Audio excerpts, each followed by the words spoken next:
dining room or sitting room somewhere there, or they are sitting somewhere, but you are there whilst we are still waiting. Please take your broom and sweep the house, okay? Okay, colleagues, as I take the broom, just a couple of house rules. I know we have mentioned that we are running a little bit behind time, but in as far as possible, we will keep to the allocated slots that appear in the program. So that is to say, if you have been allocated 15 minutes, we kindly request that you honor that time so that we can engage in the questions and answer section. So just a few key house rules. While a speaker is on, I kindly request that we afford them the space and time to do so to the best of their ability, thereby putting our attention to them and noting down our questions for when we will be allocated time for questions and answers. And then for the speakers, as I've mentioned, we will try to help you keep time in this fashion. So if you see this placard coming up, it means you have 5 minutes remaining in your schedule. And again, a 1 minute notification. That is just so that you can be guided in as far as wrapping up the presentation, colleagues. So those are the few basic house rules. And lastly, once more, please let us engage. I think the purpose is, as I reiterate, development, and we want to come out of here inspired. So when the time for discussions arises, let us really participate as much as we can. For our online guests, we have a chat platform.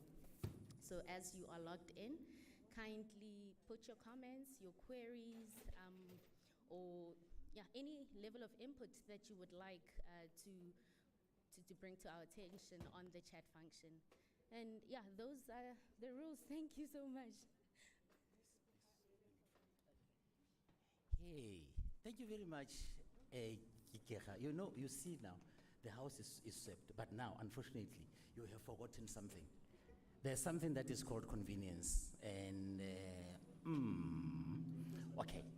For the gentlemen, I know they call it golf course, so they can go and play the golf course as you go out of the door here, down the stairs, the golf course is there. Now for the ladies, I don't know what you call that place where they get some convenience. So it's very important that we actually keep people abreast about that. Hey, did you realize that who do we have in our midst? Professor Mpine is here, so she will be taking the stage soon. I hope that everybody will be ready. And for the colleagues that are actually out there, maybe you might have forgotten what we are going to be talking about. Kikera, do you mind to come and remind them? As you can see, the wisdom is taking place on me, so I'll rely on your fresh mind to remind them what we are talking about, because at some stage they need to go and do some Googling, and so that they can have some information when we start with the session. So, at least, gentlemen, you know where the golf course is. Say, how will talk about the ladies? I don't know, what do they call it? I know of the boys, we play golf, so the golf course down the corridor.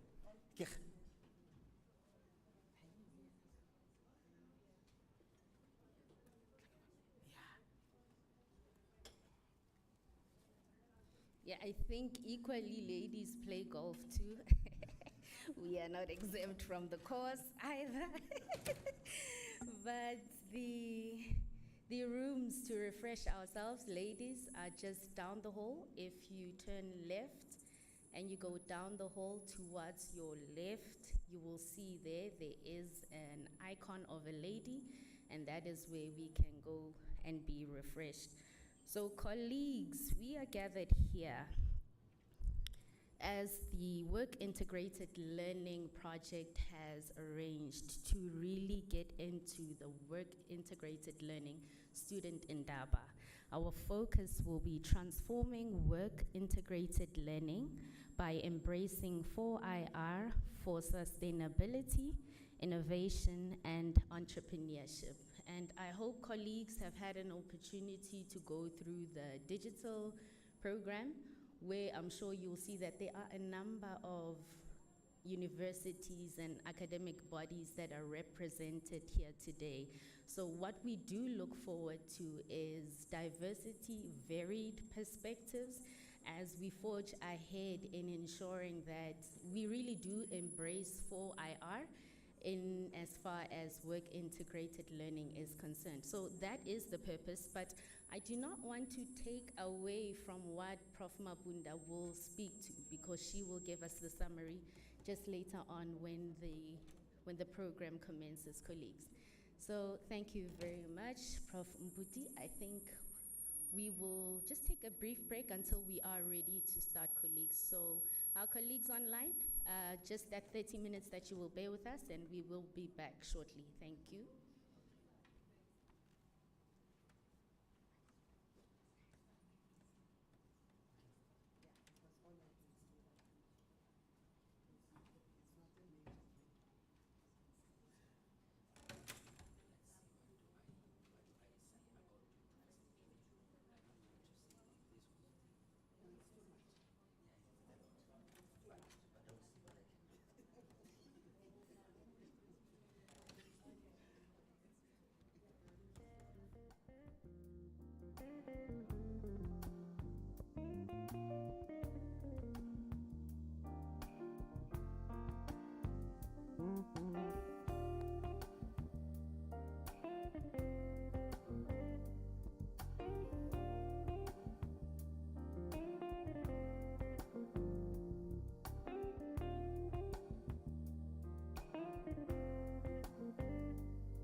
Morning, colleagues.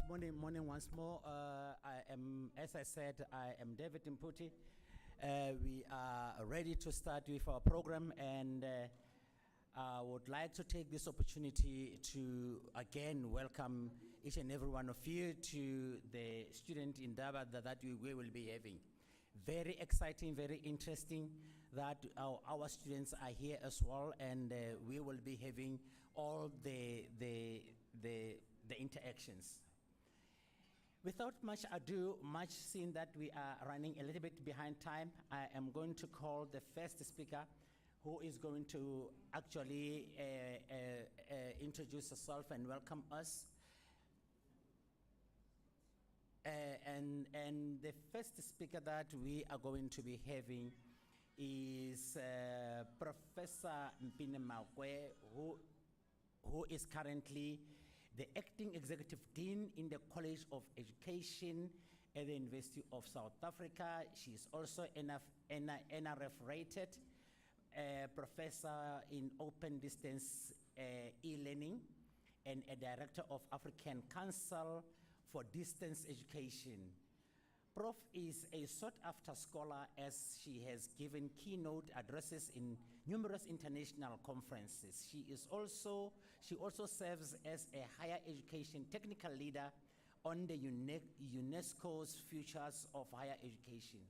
She has worked in several commissioned research projects, including COL, British Council, and Council on Higher Education, as well as International Council Distance Education, where she is also an OER ambassador. Prof. Mpine, she holds a PhD and MSc in Educational Technology from the Open University in the United States, a Master's of Arts in Journalism from the University of Michigan, and a Bachelor of Arts in Communications in English, which she got with cum laude from Hope College in Michigan, as well as diploma in journalism from Africa Literature Center in Zambia. Colleagues, let us please welcome Professor Mpine, who is a renowned African scholar. Can we give her a round of applause?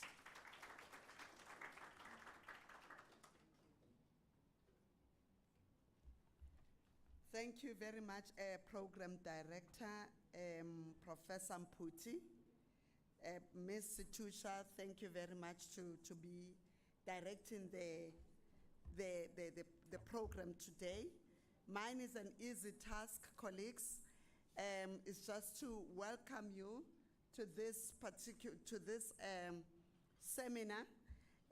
We've been waiting for this seminar for a long time, and I'm happy that so many of you gathered here to celebrate what we are doing. I'm looking at our banner here. It says the future of education is safe in our hands.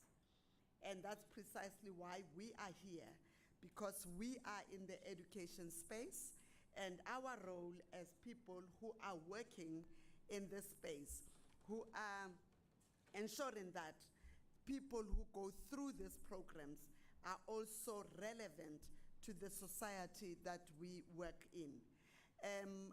These days, higher education is criticized for not being responsive, for not being relevant, and it's our role to take a break and say, what is it that we need to do to push the university, or to even center the university where it's supposed to be centered. I want to first acknowledge the organizers of this, Ms. Sissoko, Dr. Sissoko, and Prof. Mwepe, for bringing us together today just for us to talk about the work integrated learning. Work integrated is central to what we are doing. It's not an add-on, and we need to see it as such. Colleagues, you are aware that our university is celebrating 150 years of existence. And all these professions that are involved in work integrated learning are celebrating the 150 years of existence. Our university is the first in this country to be established. And therefore, we are talking about 150 years of shaping futures over many, many years. The theme for this year on 150 is reclaiming Africa's intellectual futures. By this, we mean that you and me must start working on the intellectual futures. I know many of you are still students here, but because we are training you to go into the future, when we train, I always say when we train a teacher who's starting out now, who has registered for first year in education, that teacher is going to be in the classroom in 2027 to 2030. Definitely they'll be in the classroom. And if they're in the classroom during that time, they will be impacting on a future of someone who will be working in 2050. So when we do our work, we need to know that it is not for today. We are not solving today's problems. We are solving future's problems. So whatever you do, whether you are a nurse, whether you are a social worker, whether you are an entrepreneur, whoever that you are going to impact, you are not impacting them for now. You are impacting them for the future they aspire to.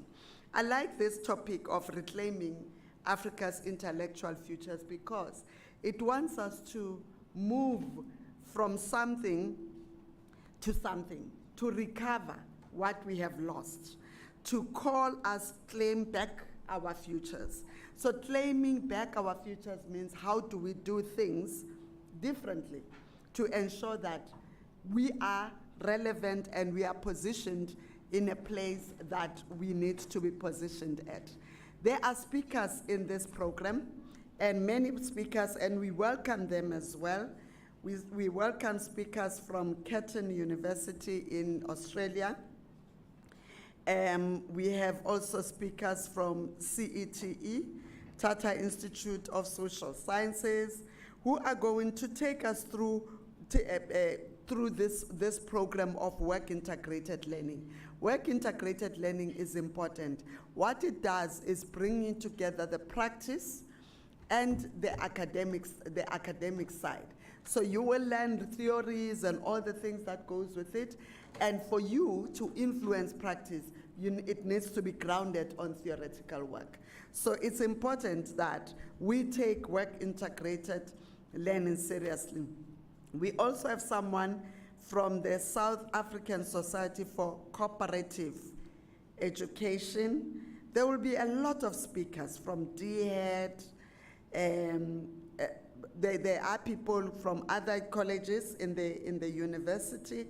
And we really, really appreciate those who are joining us online to discuss this matter. So just back to why we are here. And I'm not going to talk about why we are here. There are people who were asked to talk about why we are here.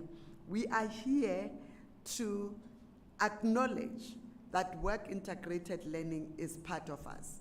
And since work integrated learning has always been attached to people going into the field and working, and COVID has taught us that things can happen more than once in different formats.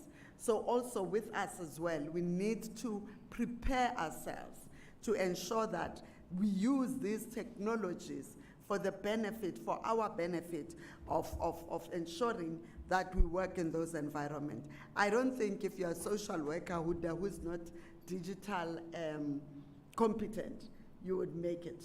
I don't think if you're a teacher who's digital competent, you will make it. Because your role is to ensure that people that you are assisting, people that you are working with, are aware of where we are at this point.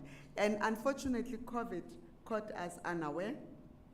It caught us napping, but because it has introduced another concept, it has introduced the space, the social space that we were not familiar with. We are social beings, we like to meet like this, but COVID forced us to meet in a different way. So all those for IR, we need to be capacitated with 4IR capabilities in order for us to function properly. So colleagues, mine, as I said, is just to welcome you to this seminar and ensure that all of you are happy. There's tea, they've prepared nice stuff for you, and please stay around, stick around, and let's engage on this matter. If you don't understand, there are people around who are going to assist you. Let's use these people who have been invited here optimally so that we can be able to get what we are looking for. Colleagues, enjoy your day, and I hope all the best for this seminar, and I'm looking forward to the report. Thank you.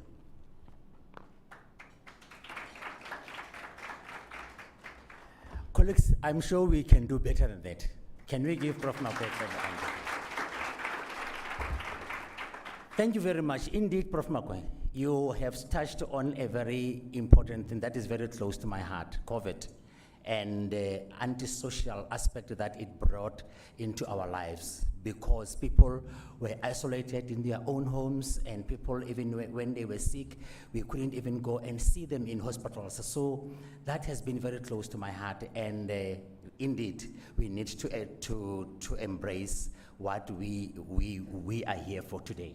Colleagues, without much ado, we will be joined online by the Deputy Executive Dean from the College of Education, Professor Mabunda, who has been engaged at UNISA for 27 years and served the College of Education as a chairperson of the department for 6 of those, and school director, and also 6 years. Presently, she is the Deputy Executive Dean of the College and Associate Professor in Curriculum and Instructional Studies. Prof. Mabunda was a Commonwealth scholar and completed a PhD from the University of Nottingham, as well as MED at the University of Hull. She has conceptualized the WILL project, which is funded by the Department of Higher Education University Capacity Development Program. One of her recent publications, which was in 2022, is a book chapter published by Springer on rethinking and transforming teaching practice. Prof. Mabunda will be talking to us, giving us the summary, the aim and the purpose of us being here. Prof. Mabunda, over to you.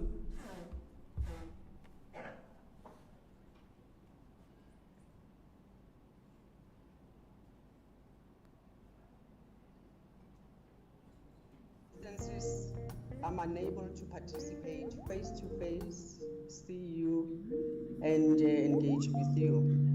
I'm just as excited as you are, and I'm pleased to present a summary of the WIL project.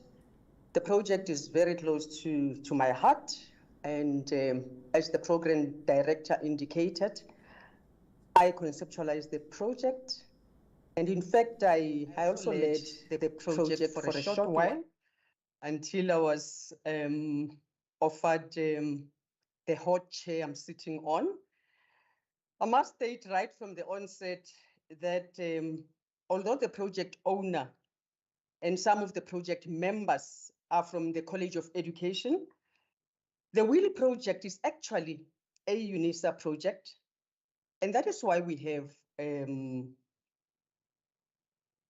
delegates from various UNISA colleges. And so, yeah, and our students from various colleges are here as well.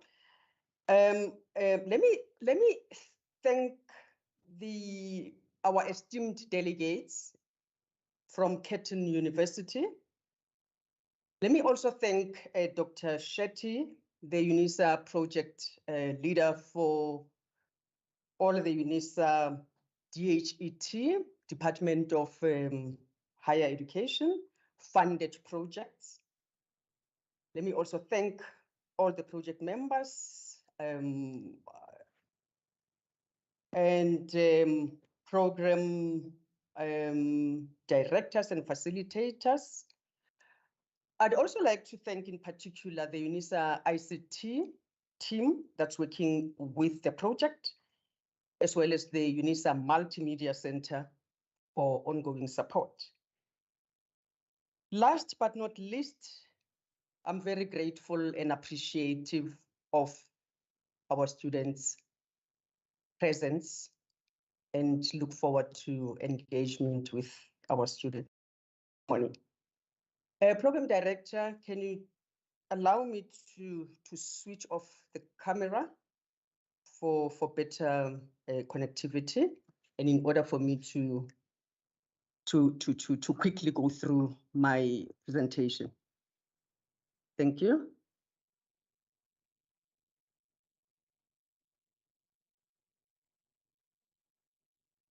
Here we go. Okay. As Professor Makwe indicated, the acting executive dean of the College of Education, the COVID-19 pandemic brought with it many challenges, particularly for WIL academics, supervisors, mentors, and students, because, and amongst many other disruptions, WIL could not be undertaken by our students in placement sites through the normal face-to-face systems and processes. On a positive note, the pandemic challenged our thinking and planning around WIL and led to many exciting creative solutions.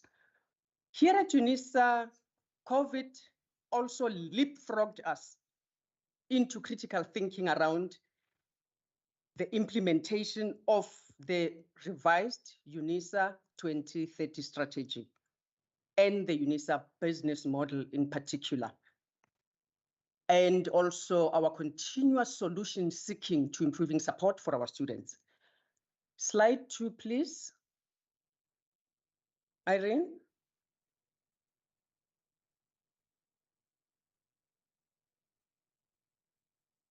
May I have slide 2 flighted, please?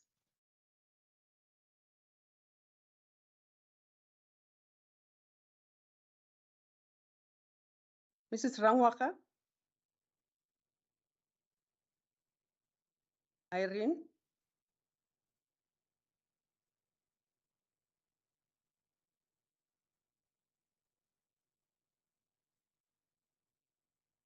Is Mrs. Rangwaka in? Okay. Let me just quickly go through my notes then, and I hope that as soon as Mrs. Rangwaka is back in the meeting, she would be in a position to flight my slides. Irene?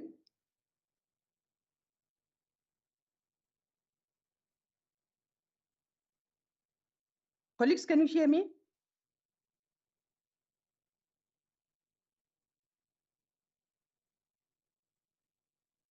Can someone ask Irene to flight my slides, please? Yes, I can.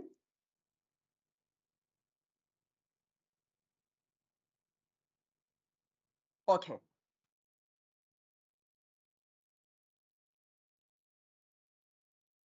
Thank you. Thank you very much.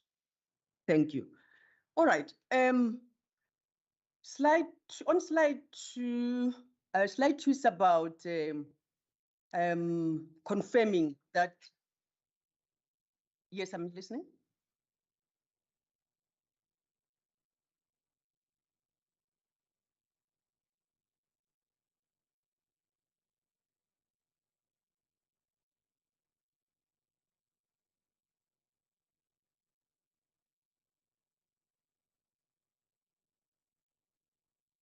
Okay, let me try.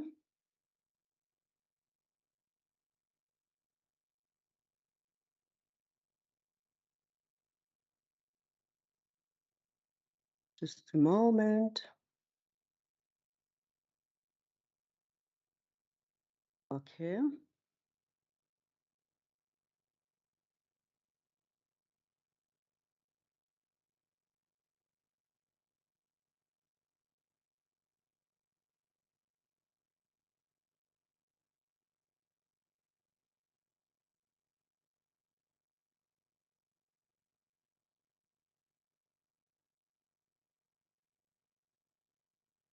Program Director. Yes, I've just sent through the presentation to Ms. Tusha.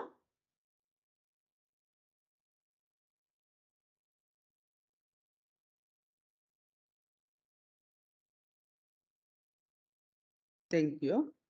That'll make life a lot easier for me.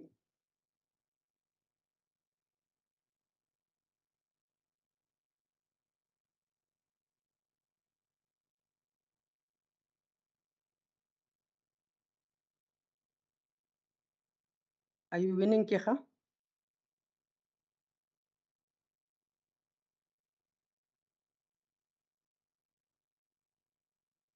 Thank you so much. Thank you. Thank you. All right. Okay, thank you very much. All right. Kecha, on slide two. All right. The Wheel Online Supervision and Mentorship Project is aligned to the following critical insights from the UNISA 2030 strategy: changing teaching and learning styles, shifting UNISA demographics, changing labor markets, development of ICT capability, robust, stable, cutting-edge ICT infrastructure and platforms, student-centeredness, and e-learning. It is important for me to refer to these critical insights because they impact on the implementation of the project. In general, and from varied other contexts, the main criterion for WHEEL programs is that it must provide students with systematic, well-supported opportunities to experience and demonstrate integrated competence in authentic settings. This we know. This is what WHEEL is about. Therefore, it is important that all universities offering WHEEL programs are required to adhere to specific minimum standards, guidelines, institutional and national policies, contextual factors, and strategies. These include entering into formal agreements, making explicit the roles and responsibilities of stakeholders, ensuring students practice takes place in appropriate learning environments. Regular and effective communication is the must, and a well-structured supervision and mentorship system. Slide 4, please. In a conceptual study I undertook in order to review and gain insight into the use of various ICTs that could be considered and adopted for teaching practice supervision in the context of the College of Education, will in the context of the College of Education. The findings support the view that the use of appropriate technologies provides an opportunity for programs to challenge underlying assumptions and re-examine will supervision systems and practices. These and related views calling for investment in infrastructure and training for the adoption of technology-enhanced supervision and mentorship.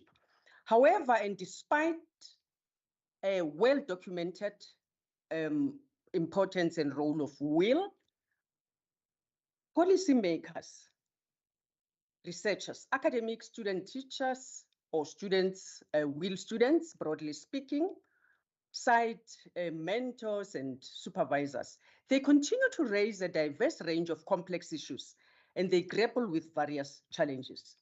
Many of the problems can also be attributed to a gap between theory taught in universities and what is actually practiced in real sites, as well as a general lack of understanding of the social context in which our students and will sites are located.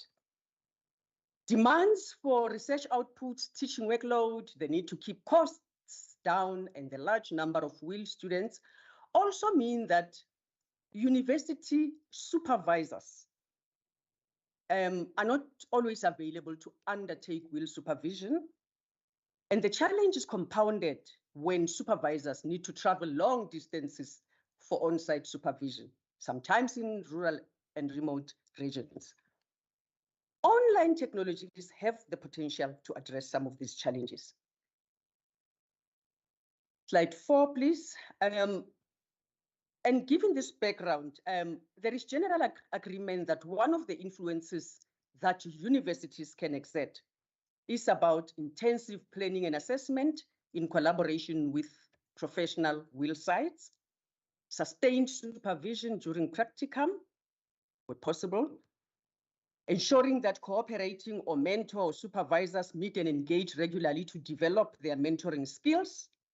And from our institution, UNISA, as an open and distance e-learning institution, we all know that and have experienced that ICTs promote multi-sided and ongoing discourse among communities of students, lecturers, and various other will role players.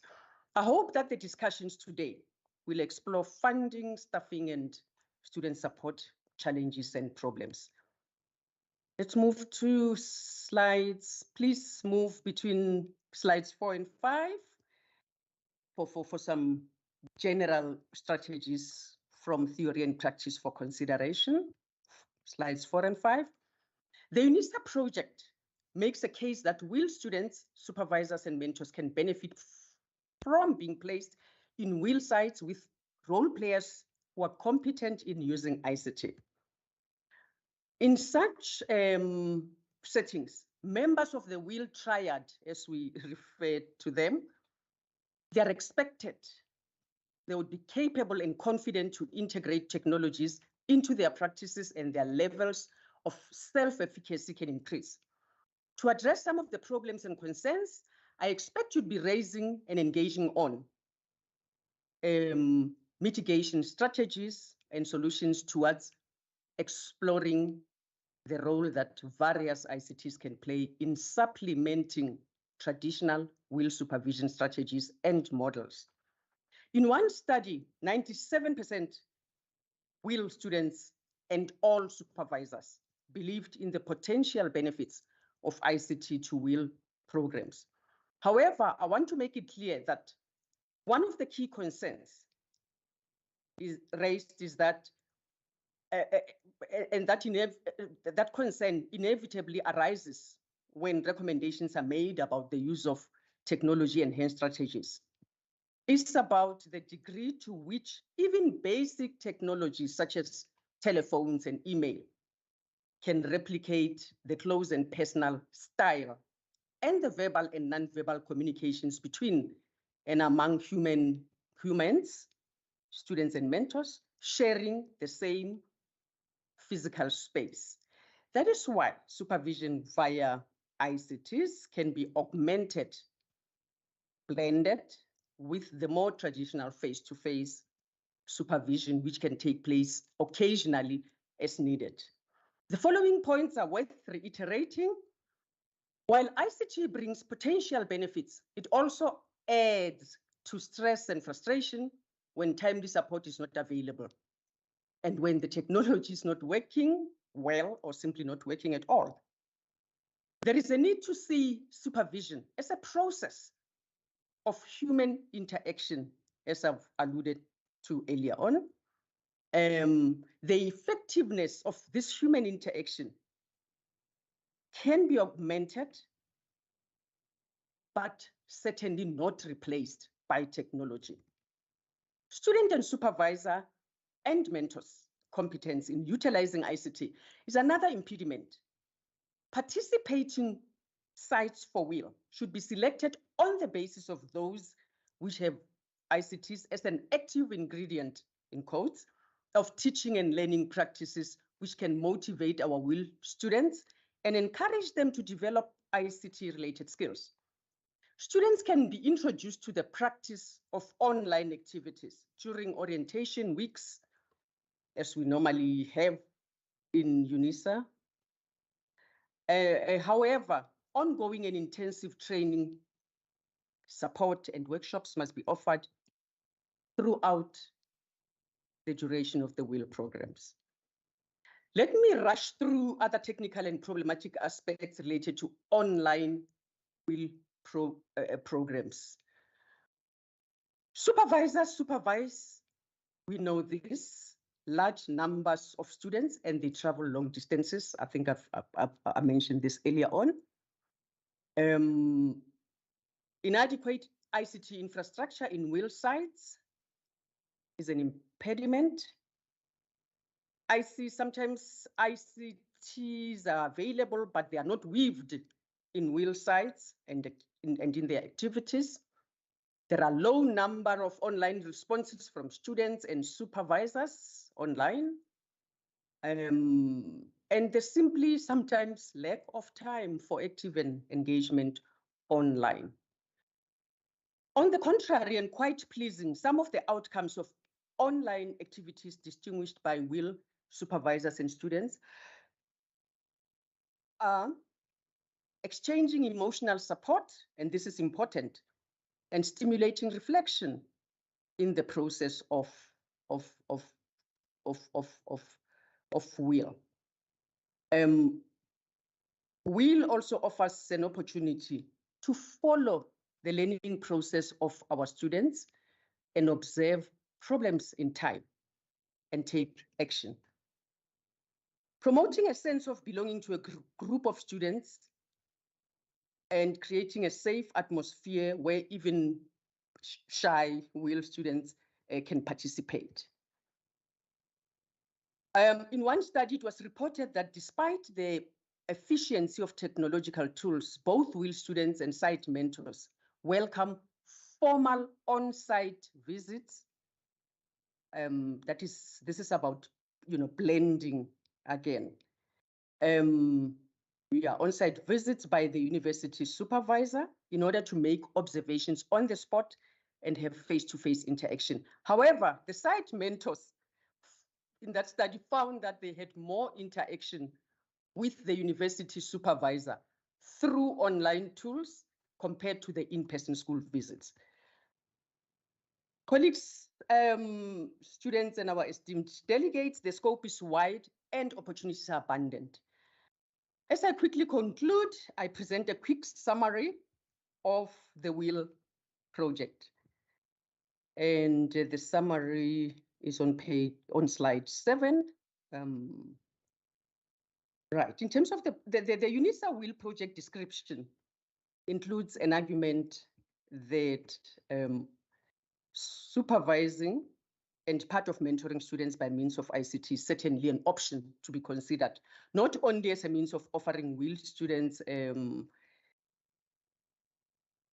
meaningful practical experiences, but in strengthening communities of practice and reaping the benefits of knowledge understanding from multiple stakeholders. Okay, I'm rushing through my notes now. The project goal, the project aims at expanding the UNISA WIL supervision and mentorship programs and ensuring that these programs, thank you, Kiha, aligned to and supported with various digital technologies for meaningful student experiences and success in WIL modules particularly. And the project target group is all students registered for WIL modules, the WIL lecturers across UNISA colleges, and selected WIL site mentors. Project impact and outcomes. We are hopeful and confident that the following related project outcomes will be achieved. One, enhanced partnerships between UNISA and WIL sites, incorporation of various digital technologies into supervision and mentorship programs, improved communication systems with various stakeholders, efficient tracking of WIL students' progress while they are in WIL sites, improvement of WIL module success rates. Project activities, the following are some of the key UNISA WIL project activities: research and development of online tool, formalization of agreements or contracts, tracking of WIL staff, training of site mentors, quality assurance, which should cut through all these activities. Benchmarking, a WIL conference will be planned and you are all invited in advance. The student Indaba that is underway today. And last but not least, monitoring and evaluation. Let me stop here and leave you with some questions for your consideration and discussion. Slide 10, please, Kecha.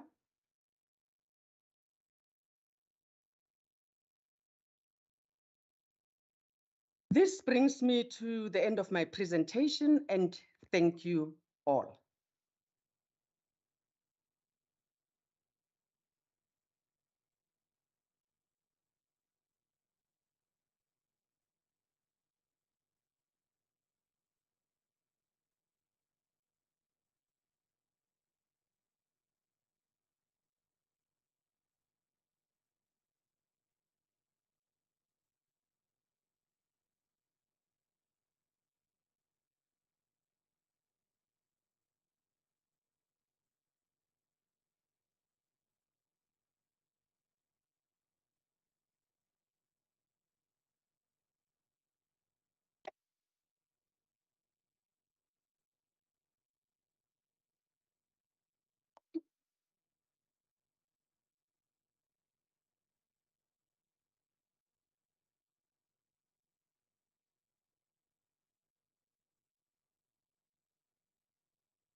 Okay, we've got a little bit of a change around, so if you don't mind, I will start.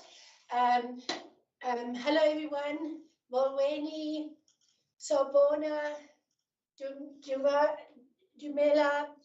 goeiemorgen. That's about all I can do, but as you can hear from my accent, I am originally from South Africa. I do work and live in Perth now, but if you're expecting an Australian accent to start off with, you're a bit wrong. So I'm Dr. Carol Carter, and I'm going to just introduce everybody. So in this particular introduction, we actually we took from Chat GPT. So we put in some things and out came this introduction. So welcome, esteemed colleagues. We would like to introduce you to the Curtin School of Education, where we specialize in training teachers for careers in education from early years learning to secondary school. Our programs cover undergraduate and postgraduate initial teacher training qualifications delivered both on campus and online. In fact, we're proud to say that we offer the largest online teacher education program in all of Australia. Based in Western Australia, we're located in one of the most isolated cities in the world, Perth or Wooloo, but that doesn't stop us from reaching students across our state, as well as nationally and internationally. With a diverse student body and a commitment to excellence in education, Curtin School of Education is leading the way in teacher training and development. We invite you to join us as we reflect on what we do and our students' engagement with their learning. And I will now hand over to Dr. Sonia Kuzish, who will lead us through the next, if you can move us on to the next slide. Ooh, okay. Welcome everyone. Thank you so much for having us here. So my little piece of this presentation is about thinking about how do we prepare our learners, particularly our pre-service teachers, for the kind of world that they're entering into, a world that's very different from what they might have experienced as young people, and for also very different to what their teacher educators may have experienced. So my little bit is called Preparing Learners for a VUCA World. So can I get you to move to the next slide, please? Okay.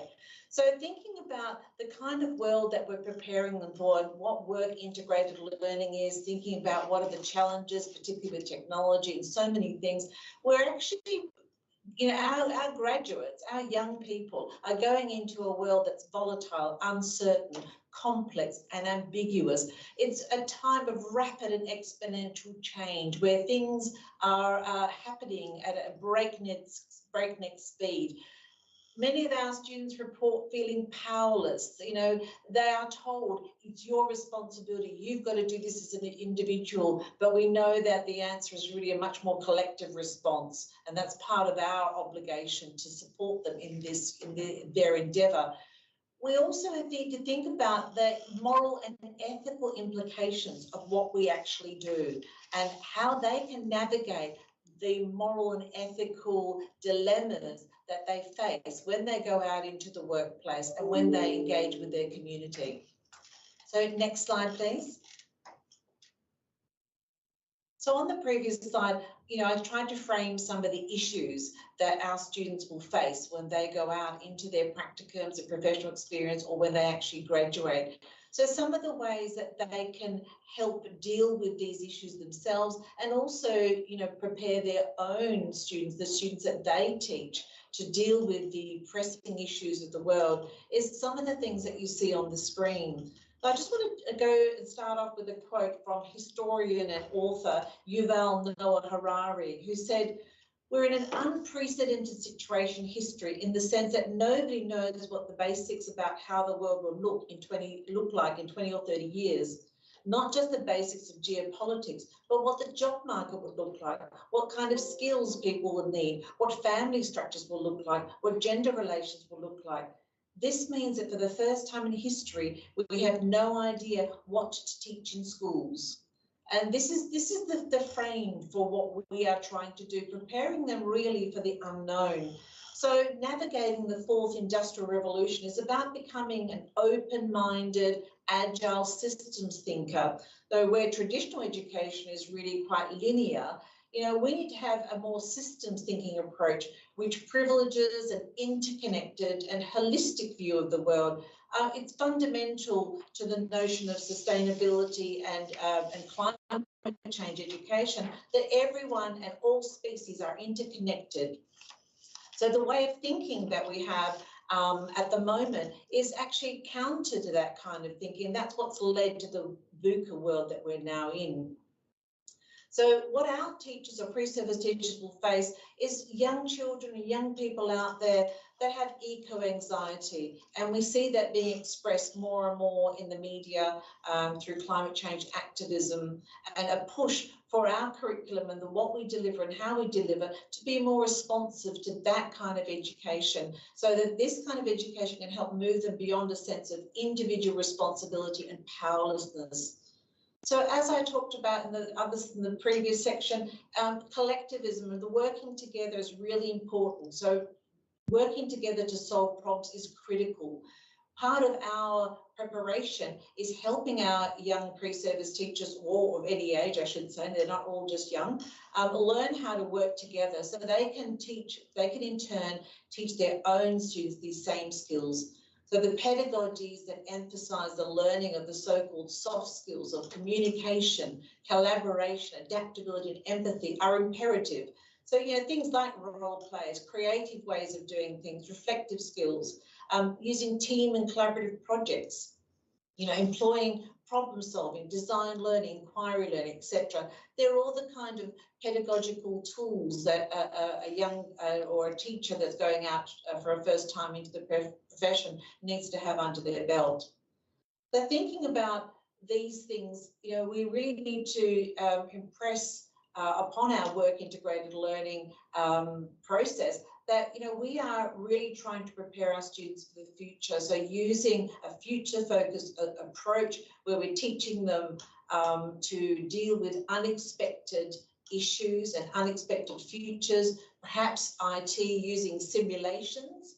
And we know that there's quite a lot of work done in classrooms these days where they actually have simulated classrooms, simulated incidents, which is a good way to prepare our students, and helps them develop those transversal skills of critical and innovative thinking, their interpersonal skills, also skills of perseverance, self-motivation as teams work together to solve real-world problems. As you can imagine, this kind of learning requires a high level of digital literacy and information literacy, which helps our students tune in to the kind of problems and issues that are likely to shape our future. So recently, the OECD paper, Future of Education and Skills 2030, suggests that one of the goals of education ought to be to prepare students to be adaptable learners equipped with meta-learning skills, so that when inevitable changes occur, people and communities are robust enough to adopt new skills and practices and effectively transfer learning across situations. Meta-learning capacities can provide a sense of agency and self-efficacy in an otherwise chaotic world. So it may not be possible to know what to expect, but it's perhaps possible to learn how to respond when the unexpected occurs, and to use the tools, the technological tools and the group work and collaborative tools to be able to formulate a ethical and values-driven response. So, there's quite a lot of talk about technology as being the savior, but we really need to think about the ethical implications and to arrive at solutions by having a really good, strong moral compass in this. And we know that through the fourth industrial revolution, we're finding our biological, physical and digital worlds, they're becoming increasingly merged. So we share data across various devices and platforms, and this really is an issue. It compromises our privacy, our safety, our mental health and well-being, and can even undermine democracy. So whilst we play and learn with the technologies, we need to be cognizant of their disruptive capacities and ensure we raise the moral and ethical issues associated with them. A reminder that technology is not neutral, so pre-service teachers may have to resist a blind infatuation with every new tech innovation and teach always with an ethical and values-driven lens. And that's the end of my presentation. I'll pass it back to Carol. If we can just move to the next slide. So we're going to now hear from Craig Sims, who, as you've heard, he specialises in technology in education. He's a lecturer here at Curtin University and has lots of very interesting things to say. So thank you, Craig. Thank you. I'm in a slightly different location in Perth to the rest of the team, so I'm in a different box. So hopefully you can see and hear me as I'm working through this. So I work in Curtin School of Education alongside Sonia and Carol, and I'm responsible for running one of the core units in the first year of our program, called Teaching and Learning in the Digital World. And the real idea behind this unit is to set our students up with a skill set that they can then take on with them into the professional education units and into their practical units as they move through the rest of the course. And what I'm really looking at in that unit, and when I took over the unit, was at the beginning of the sort of COVID and the pandemic sort of area that we were moving into at that point. So what I've done with that unit was redesign it so that the assessments were really practical and hands-on and gave them exposure to a range of skills and technologies that they could take with them as they were beginning to go into practice that would be done online as opposed to doing them face to face. So we really changed up the way that that unit was run. And the unit in particular is tied into the Australian teaching standards for graduate teachers, and also is a really good place for them to start engaging with critical thinking, problem solving, and sort of resilience skills around technology and teaching in the modern world. So what I was really aiming for with this unit was to prepare our future teachers.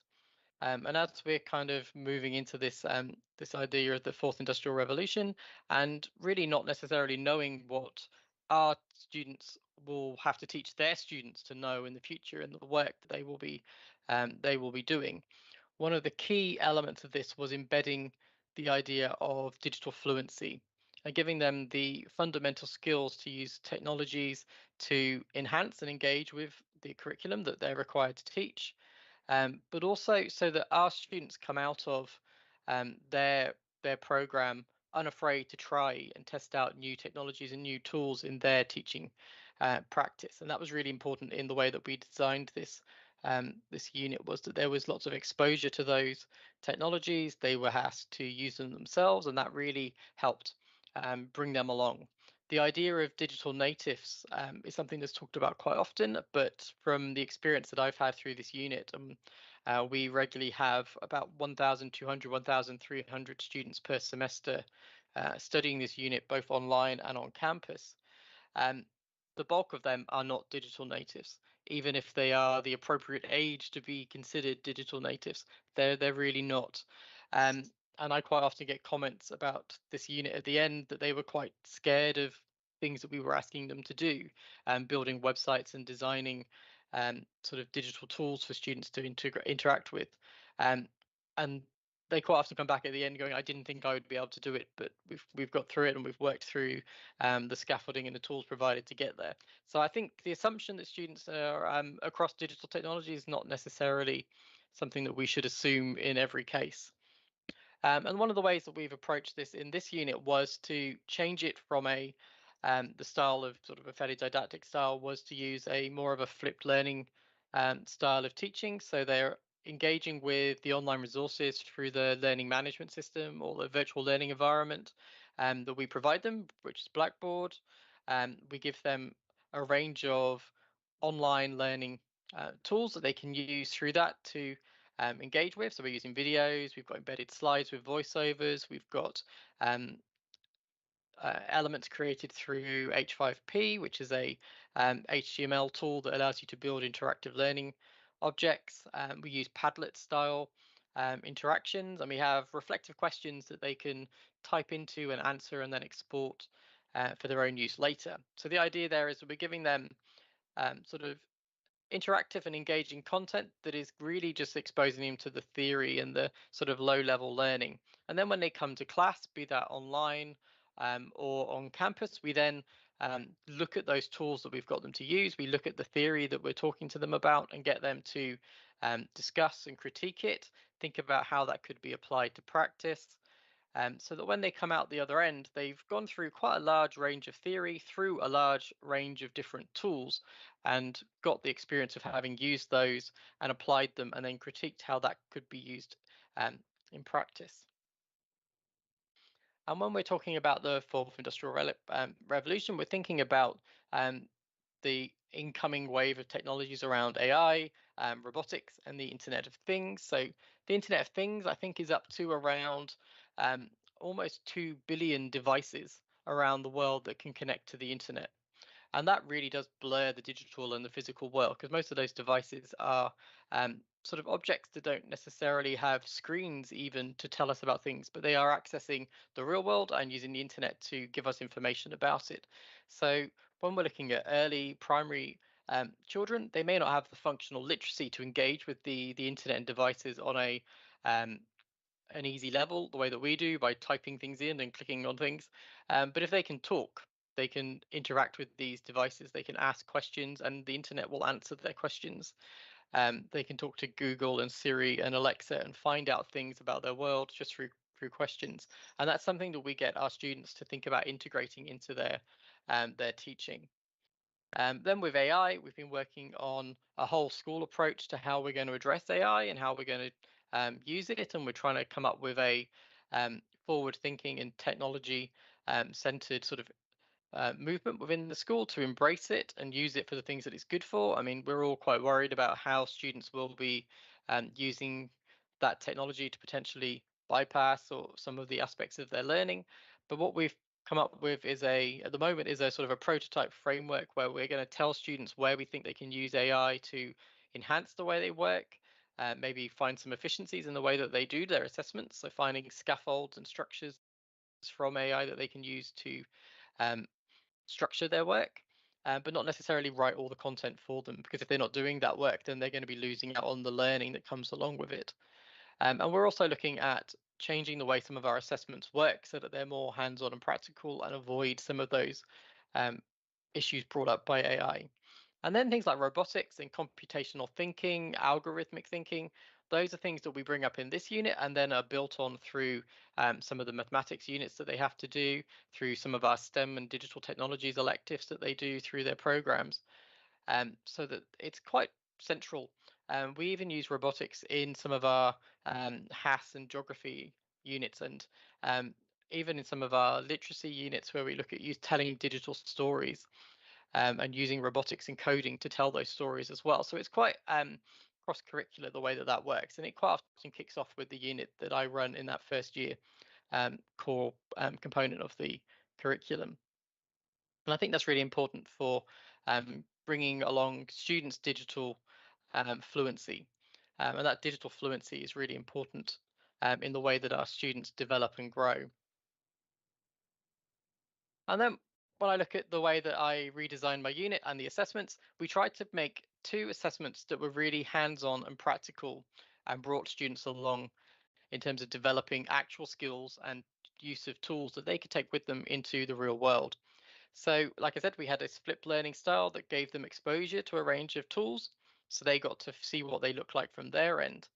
And then their first assessment is to find and review an educational technology, and it could be physical, like robotics, like Lego robots. It could be B-bots, those kinds of things, or it could be Scratch Junior and coding tools that they do online, kind of creative technologies, or it could be Kahoot and Quizzes and Quizlet and online quiz tools. It could be anything really from a range of educational tools available, and gets them to review that tool and look for areas of the Australian curriculum that they're able to use it to teach, and then also look at what's called the general capability within the Australian curriculum for ICT. So it looks at that addresses the range of skills students need to develop to become digitally fluent throughout their learning, and it covers from kindergarten all the way up to year 10 in the way that it works. So we ask our students to look at a tool and then find skills from that will allow them to um, develop through the use of that tool. So they're getting some hands-on experience with mapping and planning out their teaching through that. And then what we do is we get them to use an online tool to create an infographic that talks about that tool in the context of promoting it to their peers or head of area around taking on that tool in their context. So they're using tools to talk about tools and access the curriculum. And then the second assessment is looking at developing a online learning experience. So we get them to build a website, and in that website we ask them to create an instructional video. We ask them to curate resources they found online, and then we look at getting them to build an interactive activity that allows the person engaging in that lesson to take their learning from those first few elements and apply it to a new context. And then we round it out with some sort of summative kind of assessment to look at progress through that. So we get them to build a quiz or some other kind of tool that allows them to use that website to gauge where the students are at before they come to the class in the real classroom afterwards. So that's where we kind of sit in terms of getting them to apply lots of these technological skills and their 21st century skills, problem solving, critical thinking, communication skills to those assessments. And then when they move on after this unit into their other units, we get them to take those tools with them. They can take their experiences with them. So when they get onto their first practical placement, they've got some experience of teaching online. They've got some experience of designing interactive components for them to use. And then within the wider our wider school, we're looking at implementing new virtual reality and augmented reality tools across our teaching, so that we've got the interaction of real world scenarios in our teaching as well. So we're planning to do some virtual reality orientation, so our online students can see what the school looks like and look around it and feel that kind of sense of belonging and connection that's quite important.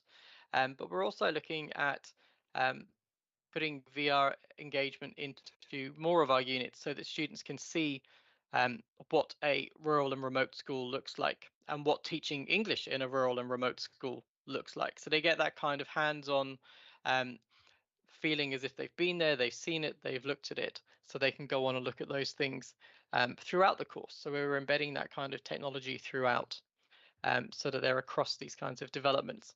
And we're also looking at, whilst we're designing those, is designing them with our students so they can be part of the process of building those tools so that when they come out the other end, they have the technical skills to go along with that. So they know how to build those things for their students in their classes in the future as well.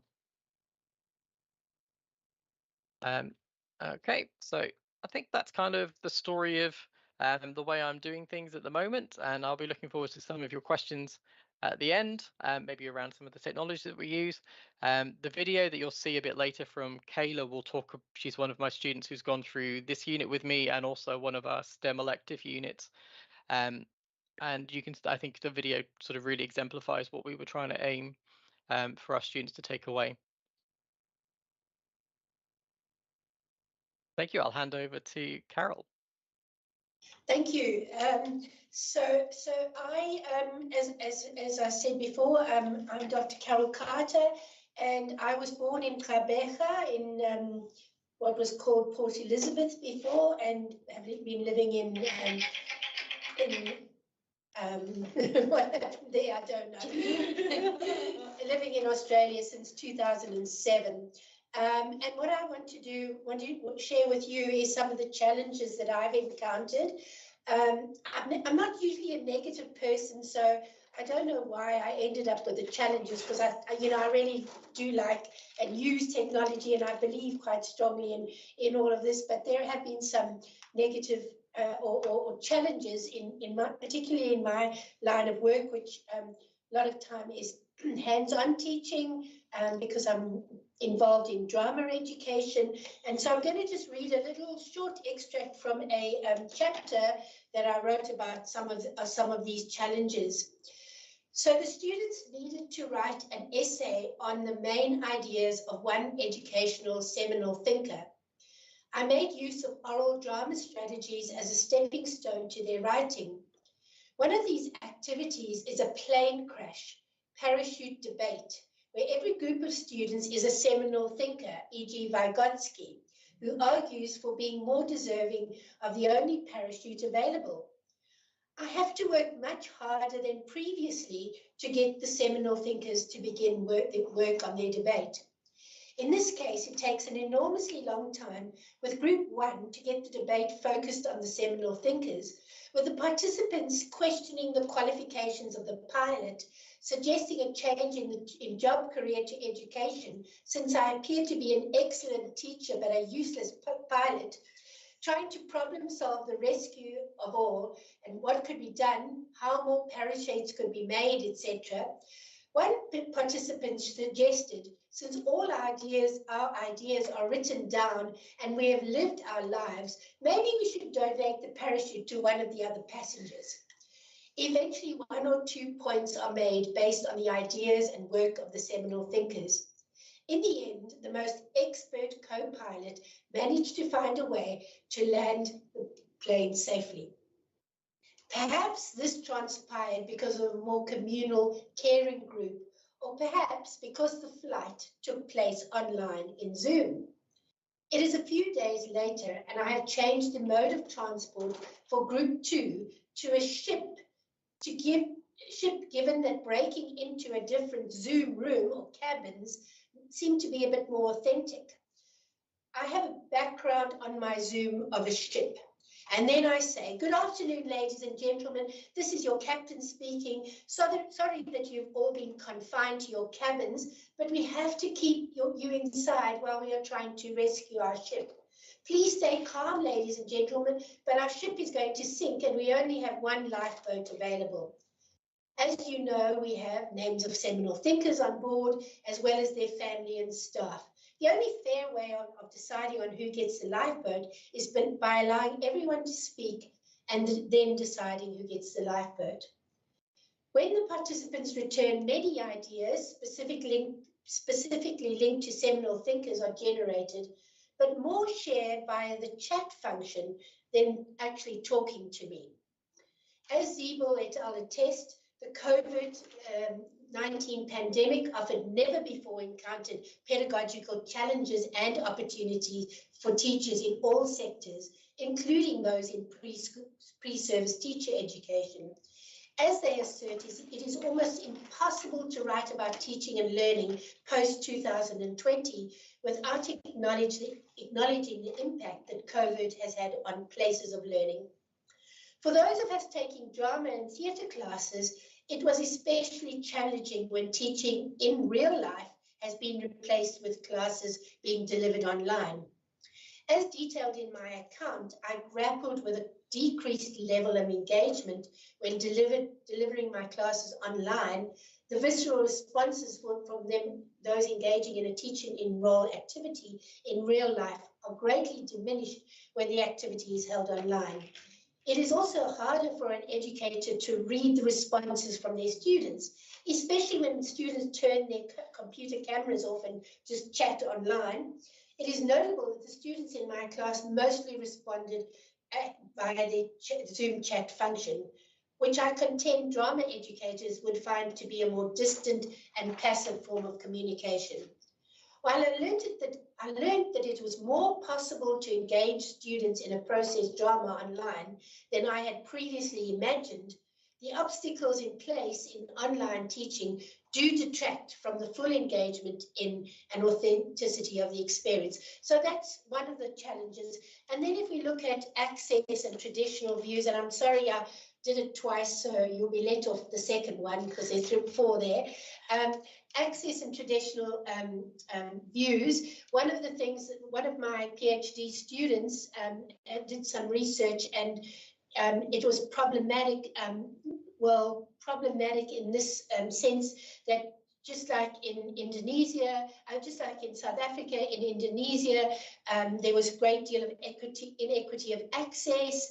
And that also applies to Australia as well, especially in remote areas, etc. So there's often an inequity in terms of how people can access these things. Having said that, I have to just share that when I first got to Australia and was taken to a disadvantaged, so-called disadvantaged school and saw the computer equipment that was in this disadvantaged school, it's all, of course, relative. But certainly there are those issues all around the world of access and also traditional views in that many people sort of balk against using it. And, you know, like sometimes if you want to do an activity, you know, with students with a mobile phone, and then there'll be, you know, like traditional views of, oh no, but they're going to use the phone to telephone their friends or have a chat or etc. And some of that has to sometimes be broken down. And then in terms of cultural issues, there are a number of cultural issues, but one of the most glaring ones for me in terms of the challenge was, and again, a PhD student working in a space in Saudi Arabia where during COVID, there was a lot of work integrated learning happening in the schools and early childhood centres, but it was more problematic than for somebody elsewhere because most of the Saudi Arabia women teachers would not share their face and their camera with the students in the class, which then made it distant from that perspective as well in terms of how much they could engage with the students and the children.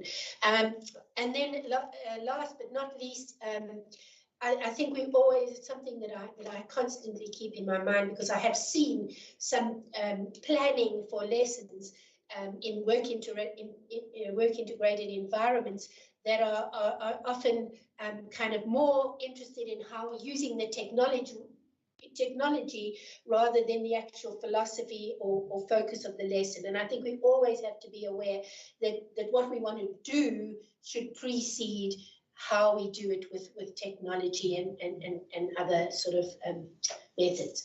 And that's me. So we'll go on to the next slide, which will then lead us into Kayla's presentation. Okay, so we move to the next one.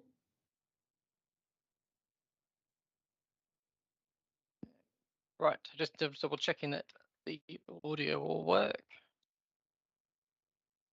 Yeah, but there we go. Okay, so if we go with the YouTube. Or would it? Oh yeah, they're just there. there's a Okay, button. yeah. Okay. How has your coursework prepared you to implement role-based learning in your future classroom? I think for me, a big thing was that before I kind of became aware of the units that were relevant, I had never heard of it before. I had no idea what problem-based learning was or project-based learning. So that awareness was really important for me. And then actually understanding a lot of the vocabulary that came along with it was also really important. So knowing the difference between project-based learning and problem-based learning, that was a huge thing.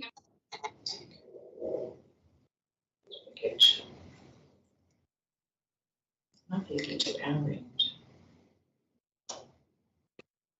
I'd ever come across in uni at all. So actually understanding that made a huge difference, not just within the relevant units, but within all of my uni work. And I've spoken about it in so many different things now.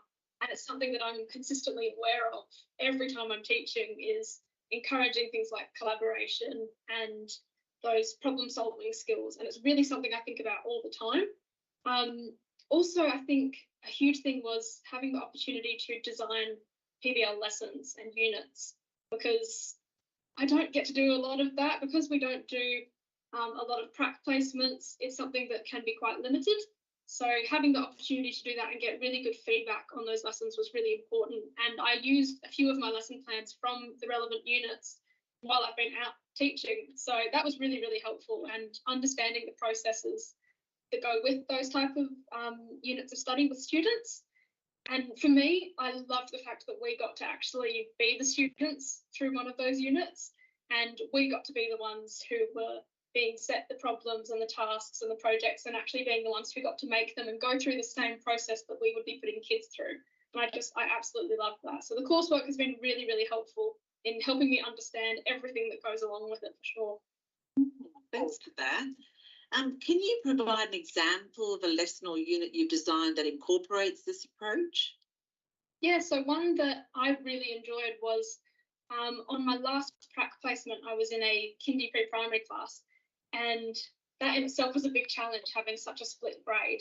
But I really wanted to try something that followed through a problem with the kids. So I wanted to do an ICT lesson that focused on some math skills, and we've been talking about positional language and directional language a lot.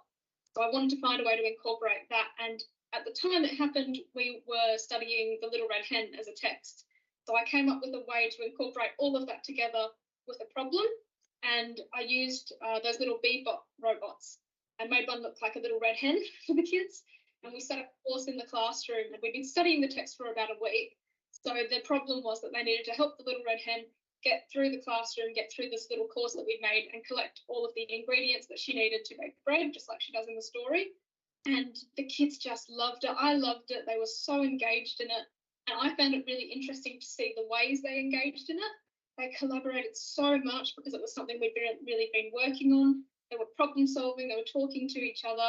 And it's something that I think I'll probably do again. I really enjoyed it and the kids loved it. So I'm going to revisit that unit, hopefully on my next prac, and I'm sure in my future practice as well. Thanks so much. It's a super example to illustrate that. I really appreciate it. Thanks, Kayla. Okay, so now we're going to have a bit of a think about creative and critical thinking. In what ways have you developed your ability to promote creativity and critical thinking amongst your students? I think that something that probably a couple of years ago I was a little bit uncomfortable with was the idea of relinquishing a little bit of the control in the classroom and giving myself the freedom to give the kids some freedom and encouraging them to pursue the things that they were interested in and what they were curious about, and actually think about specifically the things they were interested in. So being open to listening to their experiences and their ideas has been really important for me. And I've managed to encourage that across a lot of different areas. I'm lucky enough to work as a relief teacher, and I worked as a music teacher for 7 weeks last year. So even through a subject like that, I was able to talk to the older kids in particular about what they wanted to know. And we settled on focusing on international music and so therefore international relations around the world and different cultures. And so we followed that through. And that was something that 2 years ago, if you'd posed that to me, I don't think I would have been open to. But it was really, really interesting. And the kids came up with such creative ways to express the things they'd learnt. And I just loved it. And I think also having such great colleagues on my prac placements and at the school I work at has been very beneficial. So I had a mentor teacher who implemented this 1 hour time block every week on a Friday, and it was called Genius Hour. And admittedly, I don't know if there's specific research that goes with that, but my understanding of the way she ran it was during this hour, it was their time to be as creative as they wanted, problem solve, come up with things that they wanted to build, what they wanted to make, what they were really interested in. And we used to pull out all these recycled materials. They could ask for anything out of the storeroom and the cupboards in the classroom that they wanted. And just seeing the things these kids came up with was amazing. There was kindy kids building these marble runs that were huge and went over an entire half of the classroom. And at the time as well, we were still doing the Little Red Hen. And I had these kids making these incredible representations of events in the story. And that was really, really interesting to me. And I loved that. And so now in every lesson I teach, I want to encourage them to do things like that and tell me if they're really interested in a specific topic, because I love exploring that with them and I love seeing their enthusiasm. It's fantastic. Okay, great, Kayla. I think, you know, that you're really giving us a lot of food for thought here, and well done for that. You already spoke a little bit about 21st century skills, but let's just go a bit more deeply into that and, you know, maybe tell us a bit more about how you were exposed to 21st century skills and how they play out in how you integrate them into your teaching. Definitely. As I said before, I wasn't really aware of 21st century skills as a concept earlier in my degree. And now that I am aware of it, I am thinking about it all the time. So I think being a beginning teacher or a pre-service teacher, you're constantly faced with situations where you need those 21st century skills, or you need to develop them really, really quickly. And it can be quite challenging, especially for things like interpersonal skills and being able to talk to people.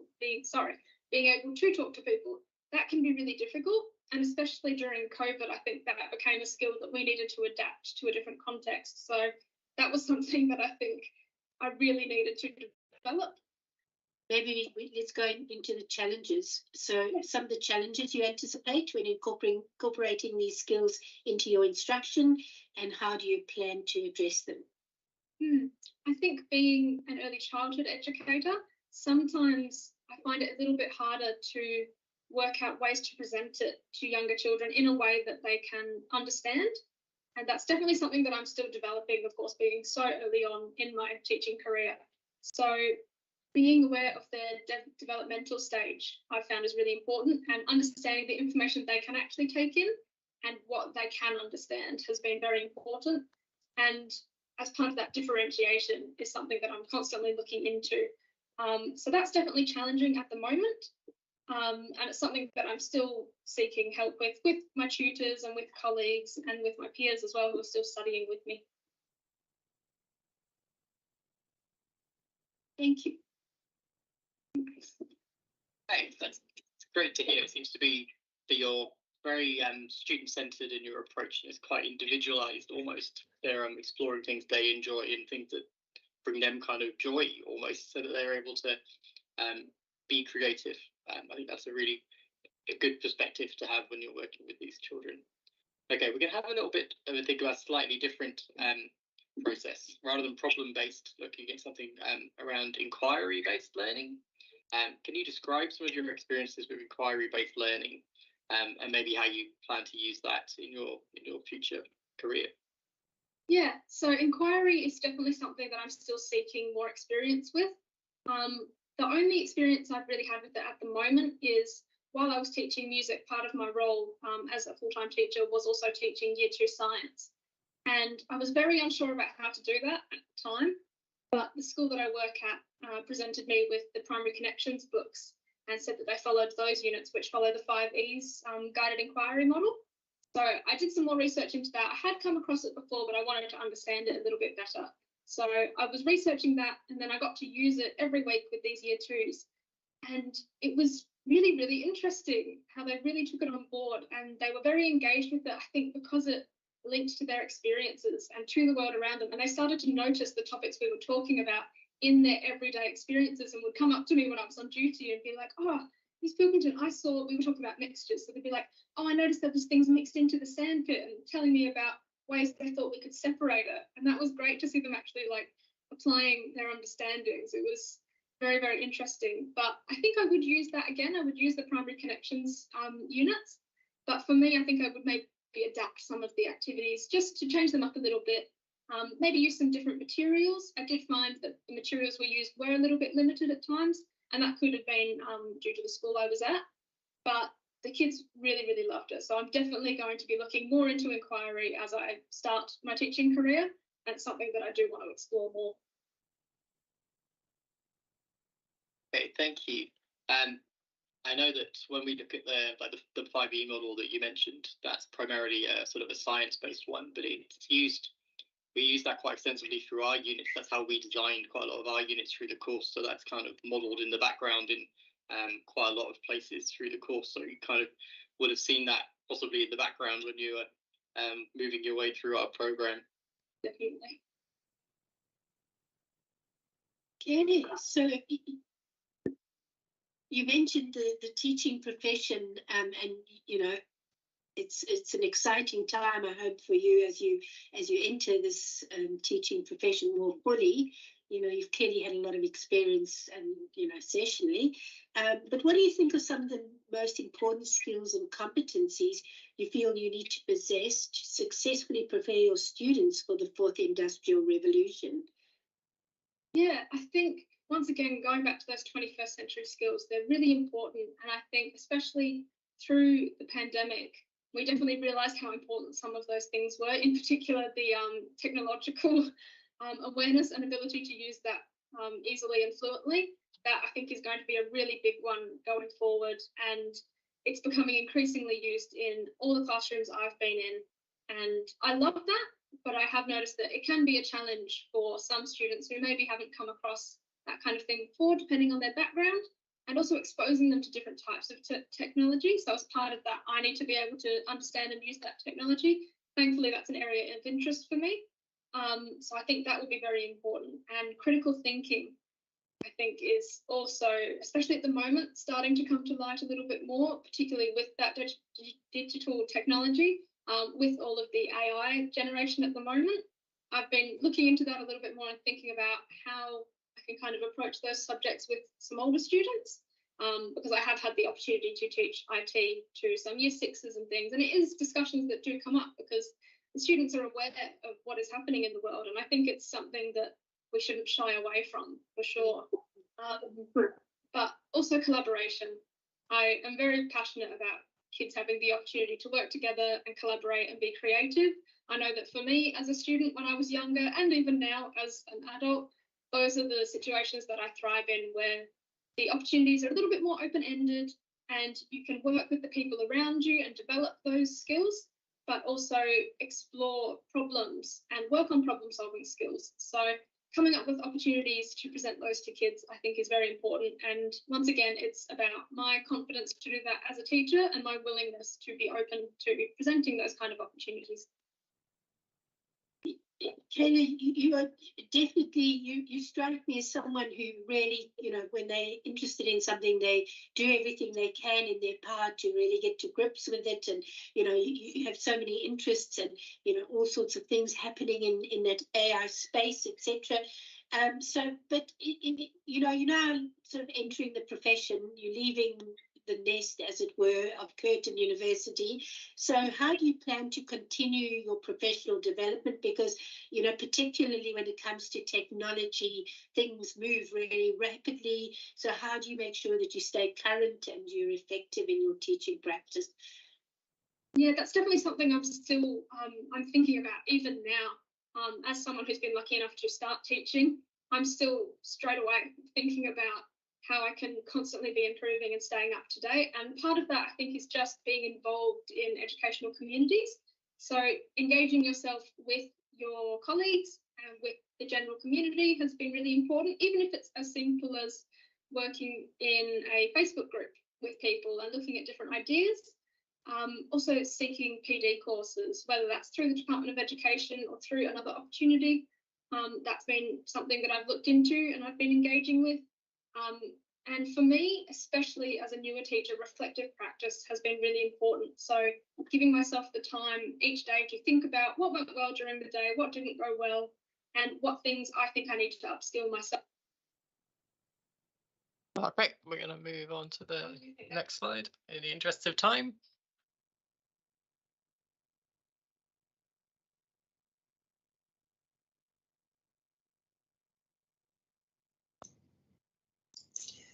Sorry, I just want to introduce Dr. Reka Cole to you. She is standing in for her PhD candidate because unfortunately Ramona is not well today. So Reka has kindly agreed to stand in for her. Thank you. Thanks, Carol, for giving me this opportunity to talk about on Ramona's behalf. Just excuse me because I'm filling in for Ramona. I may be incoherent from time to time, just excuse me for that, but I'm just going to explain the project, what it is.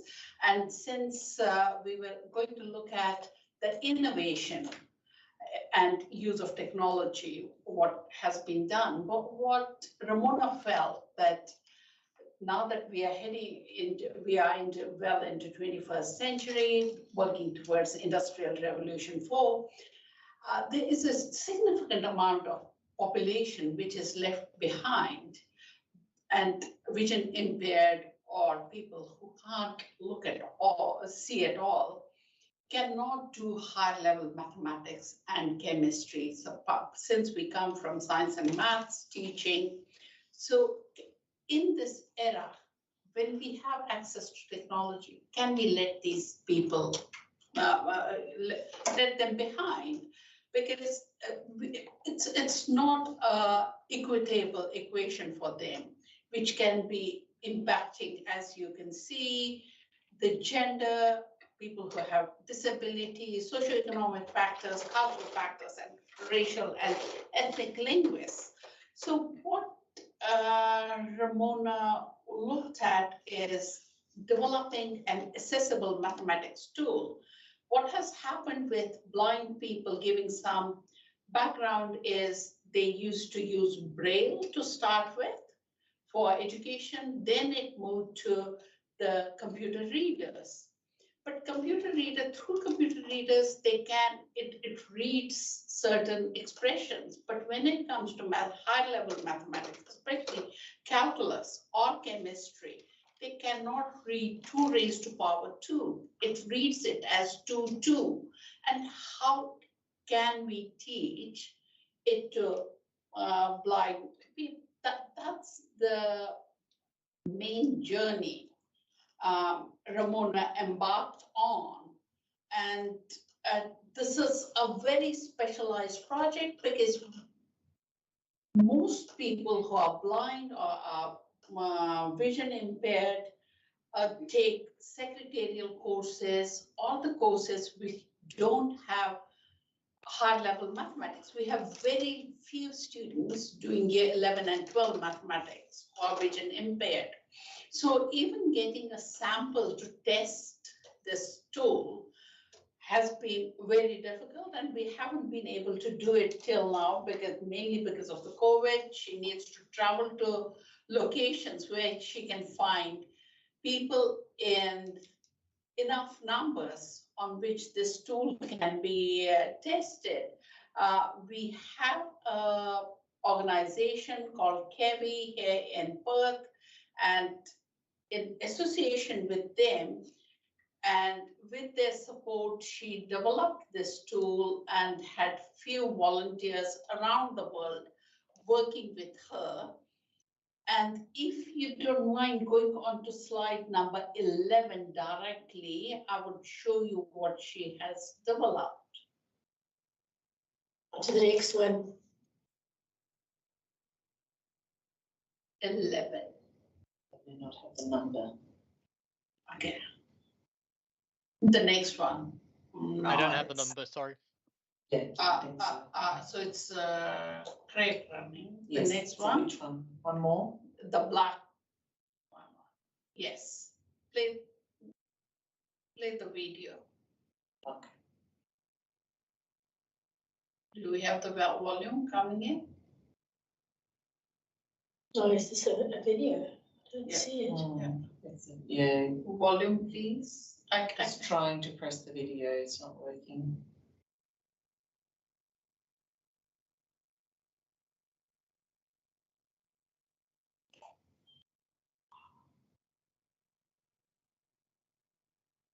Technical issues. Sorry. That was the main thing in here. Maybe just explain what it does. Yeah.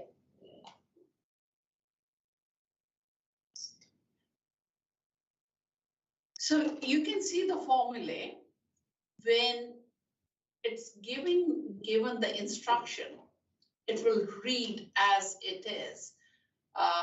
Bracket closes, bracket opens, and x raised to power whatever it is, and is equal to a, which is impossible till now by around anywhere in the world. We don't have a computer system which can read, a tool which can read these expressions. And these expressions can be now extended into calculus and into chemistry. A formulae has been set up. Whatever you feed into the tool, it will read these formulas as they are. So next for Ramona is to embark. She will be going to Sri Lanka and England, where she will be trailing this tool with vision impaired and totally blind people. And in coming years, we will have blind people studying high level maths and chemistry, which has been impossible till now. I think I have wrapped up and been able to talk about what we are trying this technology to do for us, and even reaching out to people who would not have been able to participate in high level maths and chemistry type of courses. And that's the innovation in here. Thank you. Any questions? I think we kind of will probably open it up to questions for any of us at this point. I don't think we've got a lot of time. Just wanted to finish by saying thank you very much for inviting us to this Indaba, and we hope that we can keep in touch in the future. We've got all our emails on the slide, I think. Oh, it was before. I don't know what happened to it. But yes, thank you very much for inviting us, and thank you to Reka for stepping in. It's always easier to step in at the last second. And thank you to all my colleagues as well at Curtin for. So hi Rob, how are you doing?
Yes.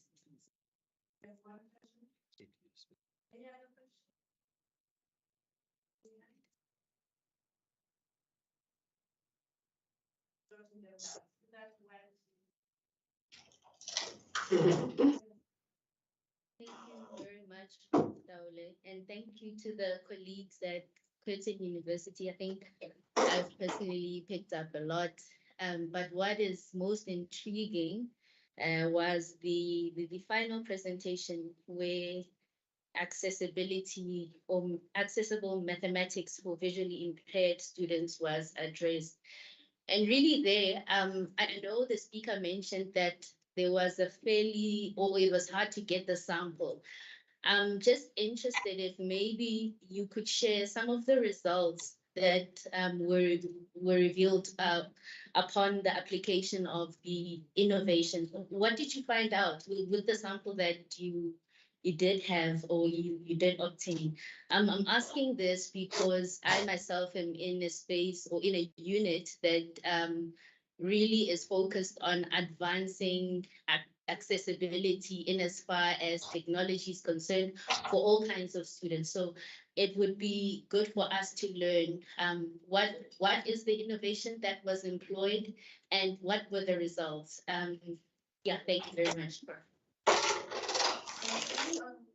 You have a response? Yes. A tool was tested on 4 respondents. Can you hear? Can you hear her? Can you hear me? Hello? Hello?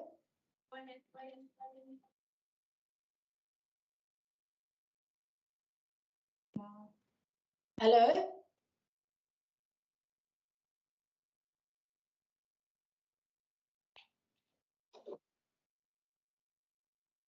Okay. Okay. Yeah. Can you hear me? Yeah. Uh, tool was developed through a computer engineering program, which is not my specialization, but had Ramona been here, she would have been able to respond to all the questions, but we did pre-test it on 4 available sample, I should say, respondents here in WA, Western Australia, and they have commented that it was quite user-friendly. In July, Ramona is traveling to Sri Lanka, where she will have access to nearly between 20 to 30 people, and she will test it on them, and then Royal Society of Blind in London later in the year. Once we have results, will be more than happy to share it with you. And the intention is that this tool will be made available to globally free of cost, because the co-supervisor, Ian Murray, he specializes in working with blind people, and his philanthropic views, there was the question of, will we have IP and will we make it commercializable? And Ian is against it. So it will be made available. Anyone wanting it for their research in future or for use, it will be made available sometime, I would expect, middle of next year. Have I responded to the question?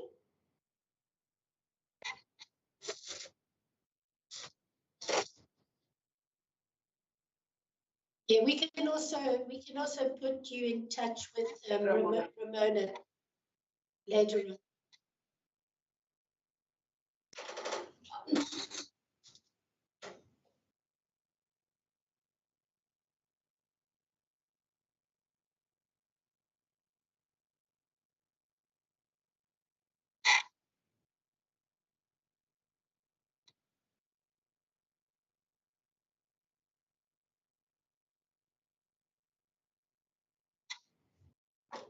Thank you.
Hello. Hello. Hello. Yes. How are you? Hi. Is that Anusha? Yeah, this is Anusha. Hi. How We are you, still Anusha? have four of our team members, Bindu, Anuvab, and Riddhi and Sneha, perhaps in the guest list as the attendees. If they can Okay, be made presenters, they can't unmute themselves. Anusha, can we Yeah. ask you? Can we ask you a favor? Can we Yes. have maybe because you are sitting around as a team there, can we have one presenter that will give an overall, because we seems to be running really out of time now. So if you guys won't mind, can we have one So we are going to cut it short, definitely, but we would like all of the voices to be heard, but we will cut it short. Yeah, sure. so sorry. It is just one presentation that we will just summarize and push it in. That's It, okay. But we it, would want their voices heard, especially our students. So Bindu is the other things. We will cut it short. You would want it in 30 minutes? I would definitely appreciate if you can cut it short so that we can also get some engagements on the day on this side. So Anusha, I can just say as soon as people are back from having some tea break, you will be connected, and then Yes. you But in the meantime, can you also make Anuvab, Bindu, Riddhi, and Sneha presenters so that they can also talk? And we promise to keep it very short.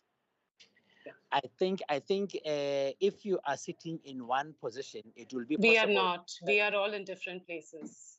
We are not.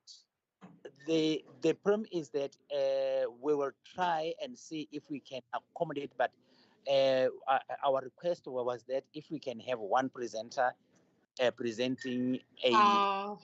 Arindam, I think if you can think, no, actually we have assigned roles and our students are in the play as well. So I don't, yeah, we just. I think students we can accommodate maybe one lecturer and one presentation from students. We are anyway bringing it together, like their voices heard. Yes. So yeah, we don't have to have all, I mean, we won't speak much, but we have assigned in the same slides, we have assigned each other roles. So that's why we. All right. No. Okay.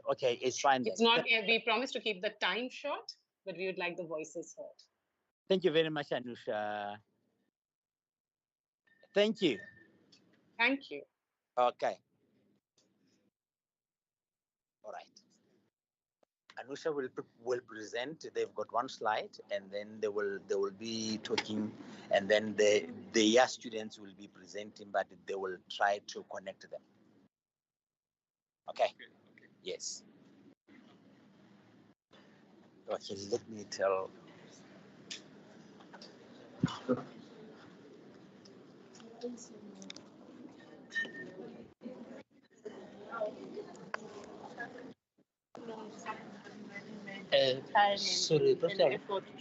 Sorry, sorry. We have spoken to the Indian colleagues. They say they will have one person present. They will try to shorten their time as much as possible, and then students will also try to shorten their time as much as possible. I spoke to Anusha, so Anusha will be the one presenting. Okay. Yes. Yeah, I think students No. Students, I said to them they must actually try and tell them to be as brief as possible. Yeah. So they said yes. All of them are going to present. No, it's a one slide but different roles in the same presentation. Okay, that's fine then. Yes, what yes. We struggle to know because I was not flowing. So even I was WhatsApp this morning, I had 3 students telling me. Yeah, no, I think I think it was like but we will try to yes, yeah. If you can, when you give them time to present, because Anusha is ready, but let's get them in, and then you please inform them that colleagues, please, can we have one presenter from your side, and and and the students can present in one time. It will be the one sharing. It will okay, all right.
Yeah, I'm not very sure. Hi, there is Arindam who is along with me, but I think he's not able to unmute. And there are students. I don't know if they have been able to unmute as well. I'm Anusha. I would just like to know, as Arindam has also posted in the chat, how much time do we have? Accordingly, we will cut short the presentation. And also, it would be great if one of the students, Anubhav, can be, or any one of them, Sneha, Riddhi, one of them can be made, allowed to speak. So that's two things that I would just like to confirm. How much time do we have? But in all? Hello? Yeah.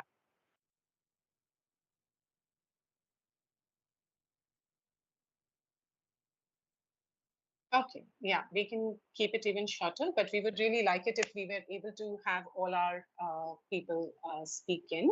We would have, because we were making it as an integrated presentation, keeping in mind that it is actually a festival holiday for us here in India, and we were all in different locations. So we were looking at the fact of how integration of technology in work integrated learning has actually materialized through our own platforms and statements, right? So I'm going to keep it short, and we'll try and see if we can have more question and answer time for question and answers. There are six of us from India, from the Center of Excellence in Teacher Education at the Tata Institute of Social Sciences in India. The faculty is represented by me, Anusha Ramnathan. There is my colleague Arindam Bose, whom you can see on the camera, and there is Bindu Thirumalai, who is logged in as a guest. Students, there are three of them whom we managed to rope in: Anubhav Mohanty, Riddhi Nikam, and Sneha Shetty, who have made very brief, succinct presentations. I'll just get straight to the point. When COVID struck, and even before that, we have always been using technology at the Institute. But when COVID struck, we had to suddenly go online like the rest of the world. And we were hearing how Curtin University and others have responded to the challenge. We at the Institute thought about creating two different platforms and identifying which platform would really suit us of the available systems.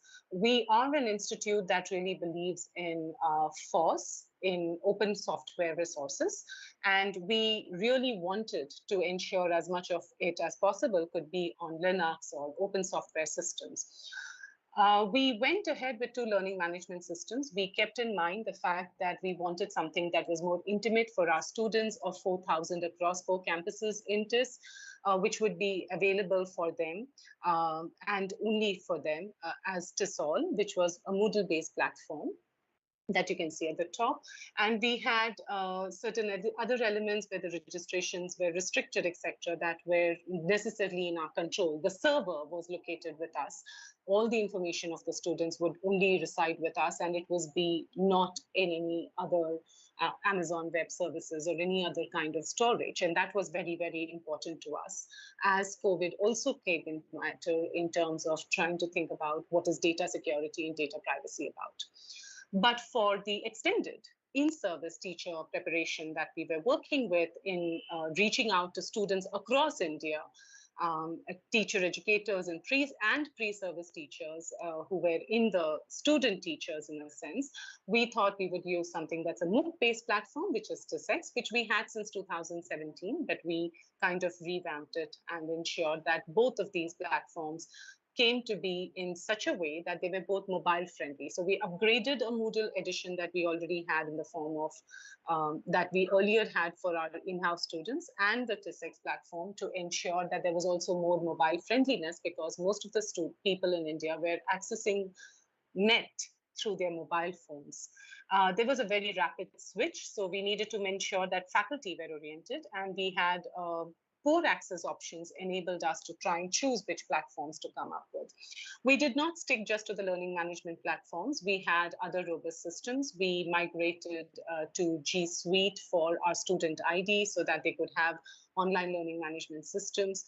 And despite the fact that we really wanted to keep it available in the open software, we had to go for proprietaryware because they were just a little bit more useful, and we did not have the kind of bandwidth of server requirements, etc., to enable, for instance, a big blue button to function, which we were exploring, as opposed to a Zoom or a Google Meet and any of the other G education suite advices.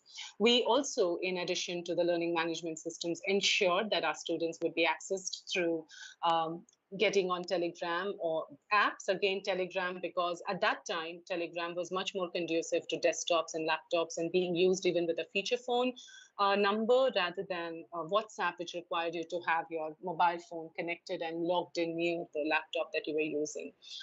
So we definitely went for Telegram as an application. We also used, ensured that we produced compendiums, because not all of our students were actually connected to devices. So we sent laptops to students. We sent compendiums to students. We used the Indian Postal Services, which were functioning. And as far as possible, courier services sometimes still stopped, but the Indian Postal Services continued. And we also used one-on-one phone calls and mobile phones where possible to ensure these. Not just us, our students also cooperated with us. We tried to ensure as much as possible that our faculty was oriented to understanding UDL principles, Universal Design Learning Principles, when they were creating materials, and using audio, visuals, and describing visuals as much as possible, or describing or transcribing the audio as much as possible, ensuring that text was always there for screen readers, which could overlay everything that was on our learning management platforms to enable people who are visually or orally challenged to be able to hear and see of the text as much as they could. We tried to keep the social in the learning. We tried to reach out as much as possible. We had weekly meetings, monthly, fortnightly calls. We used to try and see how much we could do. Our students, we have a very robust iCall, a system called iCall, and we reached out in terms of ensuring that students knew that there was some mental health helpline services available. We still know that our students struggled, but these were kinds of activities that we tried to do in order to ensure that our students were looking through and taken care of as much as possible. Where it was not possible to have students access, we ensured that we were trying to call students at times, and our students pitched in. Some of the students who had better network would call up other students and ensure that they were caught up on the learning. We explored very many apps. I'm not going to get into a lot of list of these in interest of time, but we also ensured that we used the online applications much more creatively and collaboratively, where we ensured and got feedback from our students as to what worked and what did not. So every single time we would ask them, so what was good for you, what was not? We ensured that the attendance requirement at our university was reduced, and we were lax about it. We generally required them to have a minimum of 75% attendance. But here, because online connectivity was not assured, we could not, we did not lay very strict measures on it. We also allowed for asynchronous engagements and enabled them to, and also reduce the number of online lectures, because we realized that having too much of online lectures would actually reduce learning speed and learning time. And students also constantly complained about screen fatigue as they were going from one lecture to the other. So we reduced the number of online lectures that we actually had, and enabled more and more of asynchronous engagements so that they could take up as and when they were free. We had many instances that our students, if they are able to, will talk about as how they engaged with time and access to device that families, because one phone was shared by families, and students may better talk about it if they are allowed. Otherwise, I'll come back. We tried providing academic support because this was more necessary. However, there were problems, and so as much as possible, it was a one-on-one tutorial as far as possible. Our own faculty and our staff members required help, and we had created something on a course for them. In March is when COVID struck. By April, we were ready with our material of how we would We knew what the situation was going to look like, and by April end, we were ready with a course for our faculty to improve themselves and for our staff members to improve and upgrade themselves as to what online learning would really mean. We had never really been an online institute in this manner. And so we tried to ensure that the assignments would be changed, the kind of assessment patterns that we would have would get changed. We would enable more engagement and short-term engagement. We would use polls. We would use, chat forums. And Curtin was saying about how you would raise a question. Other Curtin University presentations had said about how you would raise a question, and there was within a minute a lot of chats. That's exactly what we also had as experiences. We are an institute that believes in action research, and a lot of our students are engaged with the action research. And this is where we were looking through in terms of redefining the field. The Clicks as an Field Intervention site was one of the action researches that we had, where students and the faculty were involved, and we had to redesign. Our basic field was supposed to be the school, but schools were shut down. And what you see on the right, if you see the blue bars and the red bars, the blue bars were the targets and the red bars are the achievement. And you can see that we overachieved by miles, from 5,000 to 30,000 almost the comparison difference that in those red bars and the blue bars are that bigger gap. The reason why we were able to do that is those were focused on teacher trainings, our HMs, our leadership, etc., that we managed to engage. What we could not achieve, the lower one where there's a high blue bar and a low red bar, is that 2 years of school interventions that we were trying to reach, we were not able to reach into the schools. We were still able to reach the students through the teachers, knocking on students' doors and enabling them to reach and teach students. We were definitely not directly able to impact them. So we discovered that we had to redefine the field and try and see whether we could create something like a web quest where we could enable students to come together. We reached out through certain other projects like we had in Goa and other places, even with ITV and Telta, where we asked students to have community leaders whom they could reach out to and use mobile phones of the community leaders or maybe a college student in their locality. And then through that, try and communicate and participate in certain other activities of learning and web quests and so on. So we had many activities where we tried to reach out to community leaders, to teachers who could then in turn reach community leaders and then mobilize the community around the learning. But we definitely had to redefine a lot of how we had thought of how to reach the student. The field was visualized as an inclusive space. We had a lot of other actions that we were able to do. We created a lot of resources free of cost for the pre-service teachers and in-service teachers, etc. We definitely focused on a lot of these other elements, we focused on a lot of the other elements of how the online engagement could work. We had an online resource library that we quickly collated and created. We had a lot of online participation, as I was saying, web quests and so on.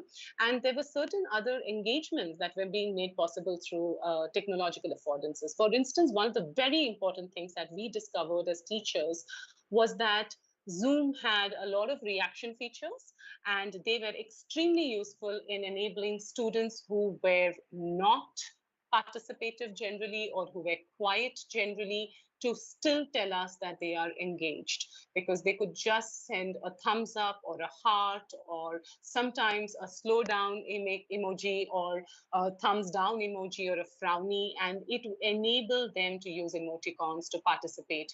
People who were challenged in speaking up were still participating, and we got feedback that way. So that is a very key highlight feature for us, and some of us really were enabled to capitalize on it and run with it.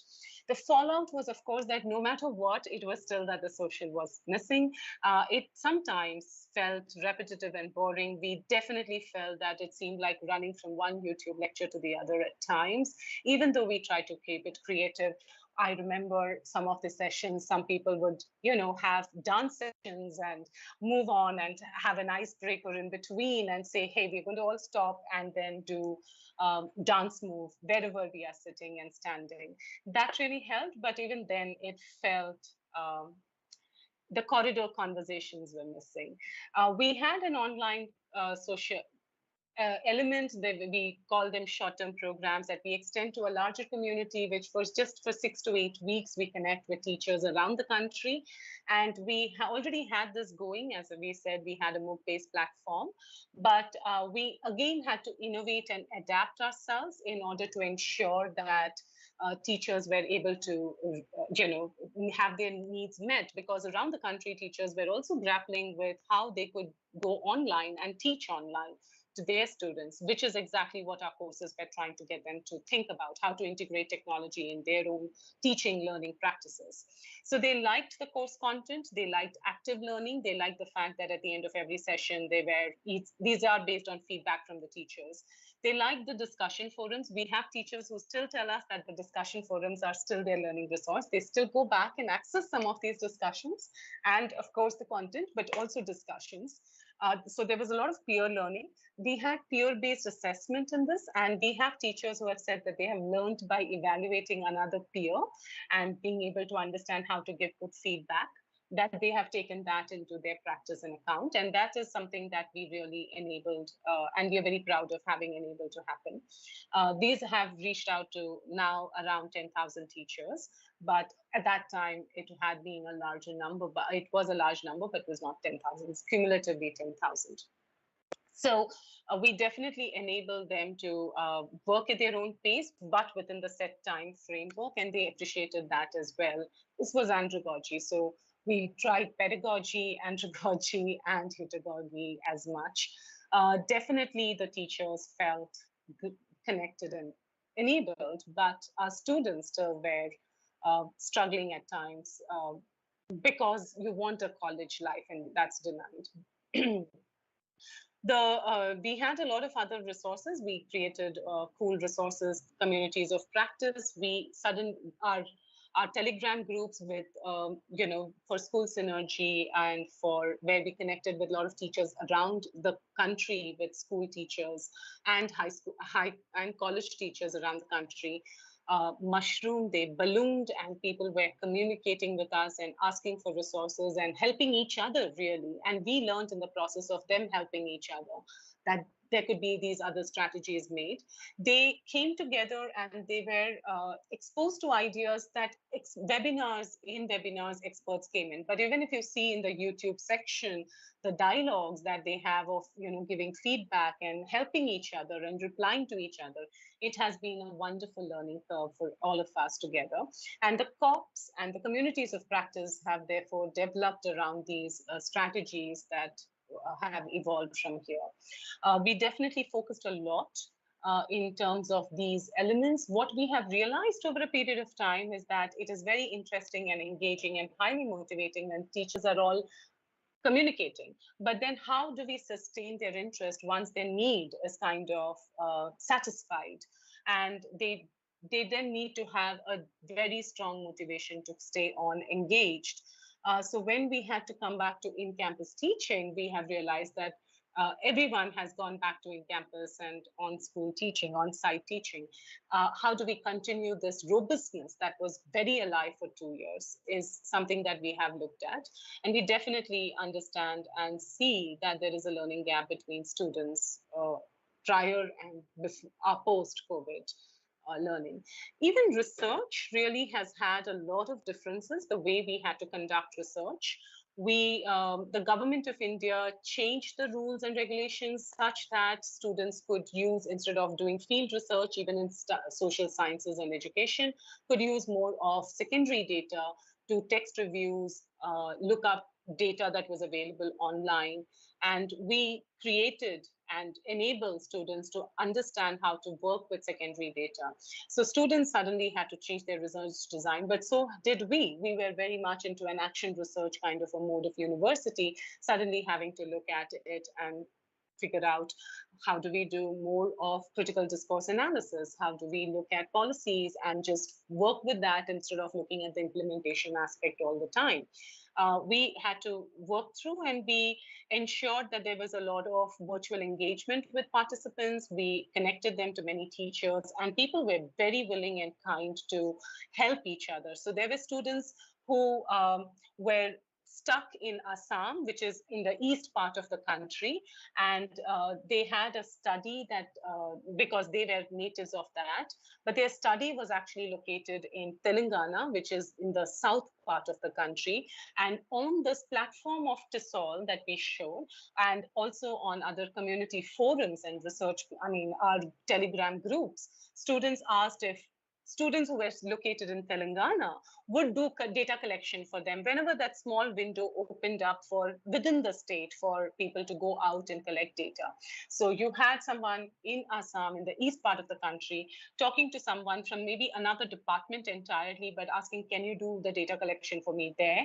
And then that person saying, yes, I will. And then he himself finding someone in west part of the country, helping him with his data collection. So there was primary research also that was enabled, but through these technology groups, we realized how willing students were, and it was not a quid pro quo situation. It was not a transaction of, I will scratch your back if you scratch mine. It was basically, I will help you because you need it kind of thing. So it was wonderful and heartening to see that. So did teachers help each other, but I would say that our learning came from our students. We created such kinds of mind maps and enable students in our own courses to access secondary data and transact and do their research through secondary data primarily. We find that there is a lot of scope in a lot of unmined data that is coming out there. So this has opened up more horizons for us to see how we can get our students to think more about secondary data and actually utilize it to its full potential. So it's been a learning also at the institute level to see how secondary data could be also focused upon and not always field action research to be the core foci of all research that is done. We have international collaborations. I'm conscious of the time. So we have international collaborations that have stemmed from certain projects that we have done. And these, even now, for instance, we are working with Afghanistan, and the situation is so dire there. Even today, there was a news of earthquake also striking in addition to all the political turmoil. We have managed to leverage the online technologies to such that they are able to connect, stay connected, do action research, connect to other people, and also complete courses which are online. So while we had participants from Bhutan, Nigeria, Tanzania, Maldives, and Nepal even come over to TIS whenever horizons opened up, especially in this last 1 year, we have not been able to get Afghani students to come in, teacher educators to come in, but we have managed to still have and establish relationships with them and communicate through Telegram groups, through one-on-one calls, through WhatsApp calls, and enable them to also conduct research in the same way. So they have also conducted research. When they could, they would go out and collect data, observe classrooms, implement a new lesson plan or a new way of teaching, teach other teacher educators how to teach, and then send us back the data online. And there has been a lot of collaborative research that has happened through those. We've also experimented with digital badges in the years of COVID, because we realized that not everyone wanted to do the certificate to get this award. And so we would have an accomplisher or an achiever badge or an finisher badge, something who has completed some things. And we collaborated with the Open University UK in order to come up with digital badges so that they could do micro credits for 1 week course or a resource. We'll call it mini course, and 1 week or 2 weeks lasting. And so they would still get an entire the course modules broken up into smaller bits. And they felt that this kind of chunking helped them a lot. So these were some of the strategies that we tried and have worked. For student voices, I don't know if Anubhav or Sneha or Riddhi are able to unmute.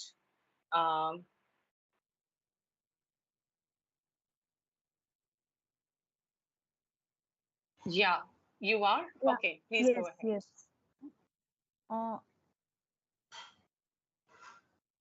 Yeah, I can see the slide. So, hello all. My name is Riddhi Nikam. I am the final year student at the MA Education program in CET, TIS Mumbai. We students have planned it such that we'll be talking about the challenges we faced, the strategies that we have built around this time. And lastly, the how we have transitioned. So for our batch, we started in August 2019, uh, directly into the online mode. So the first year was a complete online mode, and later on, the second year, we got to experience the campus life. Uh, Talking about this, the way we started, a typical day would be starting with the classes using Zoom platform is what we used mostly for the classes. Uh, it would be 2 hours, not more than that for a day. So as Anusha had mentioned before, that the number of classes had been reduced, so we would have per week half the number of classes that we would have in person mode. So 2 hours of classes, then some afternoon household work that we would have. The evenings would be mostly spent with readings for the next day task, uh, group works that we were assigned with.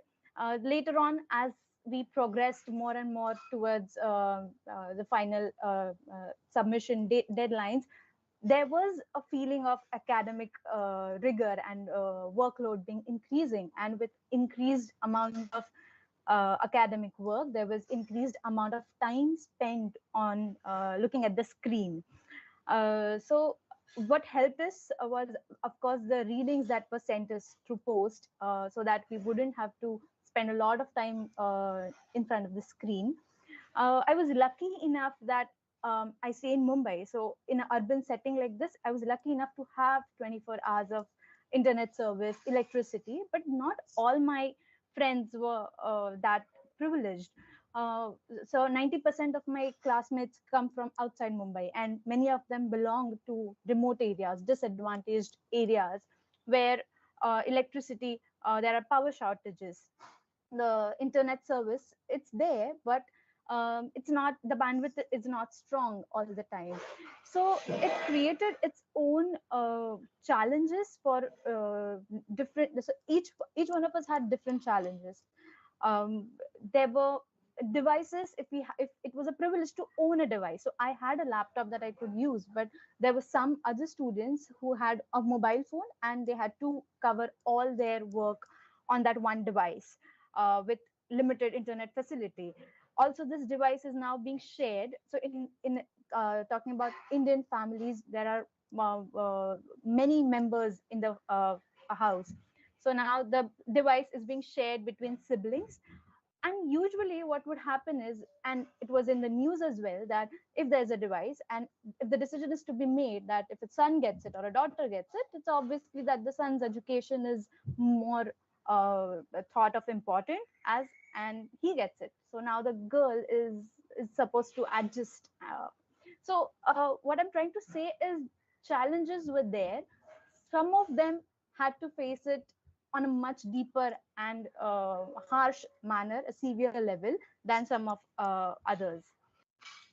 Again, coming back to the timings that we had to adjust. So the group work that we would do, maybe if we have planned to sit back at night, do our reading groups, some of them would be busy in their household work. They have time, they have stuff to do with their house. We did not have house help in lockdown.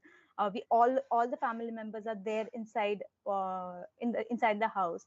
So I would say that for me to be able to attend classes online, my family had to be responsible and support me, and we all had to adjust for everybody's work in the house. Lastly, with our coordinators, program coordinators, we devised some support strategies. Not all of them worked because of the challenges that I just mentioned. Importantly, I would also mention that we also missed on a lot of campus life. So TIS has a vibrant student life, which luckily we got to experience in the second year. But the first year, I used to go in the campus since I stay in Mumbai, but the way we are experiencing it now, and in the picture also, you can see our happy faces and the enthusiasm and the interaction and that warmth of personal interaction. It's something that we really missed on in our online lectures. Uh, but as frustrating as that process was, we also developed a lot of empathy. And as Anusha talked about, that we helped each other because we wanted to help each other, and not, it was not a give and take, but it's more about giving and supporting. More of this can be heard from my friends who are there, Sneha and Anubhav. Please take up. Thank you. All right. Thanks for sharing about the challenges that we faced. And I feel like a lot of them were real for different people across the country with different situations that we faced. But there were a few things that we did to cope with the situation, right? Like, though reading circles were a challenge, we still kind of made sure that we would meet on Zoom, we would meet online and read together. And if there were participants or students from our class who weren't able to make it to those meetings, we would have recordings that were shared with them.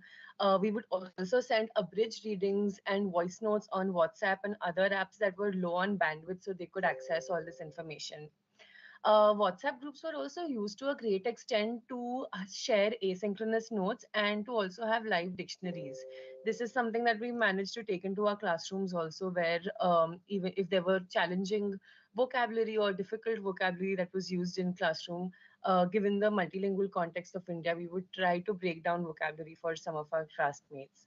Another thing that came up in our discussions was the breakout rooms and the option to keep our cameras off. A lot of us are shy, a lot of us are introverts, and find it difficult to communicate in large spaces or contribute in large spaces. And we felt like there were so many voices that were heard in the online zone because they were smaller breakout rooms, more intimate setups where people could participate, share their thoughts, agree and disagree. And also that it gave us time to open up to each other, open up to professors, and it didn't immediately throw us into this new environment where we were expected to, be active in class, to share our opinions, etc. The other thing that really worked for us was also the availability of the compendium. The reading compendium, which was generally available online for students, was printed and was couriered across the country to wherever students were located so that our screen time would be cut short. And it really helped because those were readings that we needed throughout the year, throughout the courses, and we still have those kept together. And last but not the least, technology, right? When the kind of tools we used for note taking and sharing would have otherwise been a more personal process of a notebook and a pen process for individuals. But since a lot of things were online, we also moved to sharing of content and knowledge online. And more will be shared by our friend Anubhav about how we have transitioned with them. Thank you, Sneha, for sharing the insights into the strategies that your students during the pandemic with the integration of technology into our lives. I'll be focusing on takeaways and the transition that happened from virtual to the physical following the pandemic. To begin with, we couldn't really imagine the incorporation of technology in the pandemic, but today when we look back at that time, we find our works and our lives now being inseparable from technology. So first of all, students got better equipped with technology, and Indian students particularly are used to Google searches. But definitely during the pandemic, when technology was incorporated into the teaching learning process, we find ourselves completely immersed in the realm of Google services, where we were using Google Doc, Google Slides, Google Sheets, not only for our individual work but also for our group works. Some of the applications or software that were very predominantly used by most of our batchmates throughout the campuses were Notion, which was used for note taking, for organizing events, planning, creating checklists, Miro, which was also again used for collaborative work, and Mentimeter. Till today, we find all these applications are very much part of our lives, and we are continuing doing so post the pandemic. We also found that the technological interventions, when were used by our professors, they provided us multiple forms of representation. We could express in multiple ways, moving away from the conventional pen and paper method or the verbal method, and assessments were very diverse and easier in the sense. And these three components are very much the founding pillars of the Universal Design for Learning Principles, or the UDL, as Anusha was mentioning. Personally, I found the use of Padlet software and PET simulations being predominantly used in the pedagogy classes, which also I find relevant and am using as a pre-service teacher during my school internship in the schools that we are interning with. While students, we couldn't wait really to go back to the campuses and have the physical experience of the university and interact with our professors. The transition did really have an impact and diverse impact on various kind of students.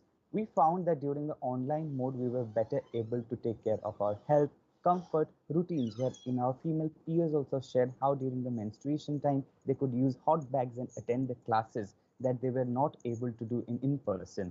But the need to go to in-person mode was again required because we wanted the more access and interaction to build in with our peers, with our professors, with the learning space and interaction, bringing in the social that Anusha was talking about. Thank you. The students are done presenting.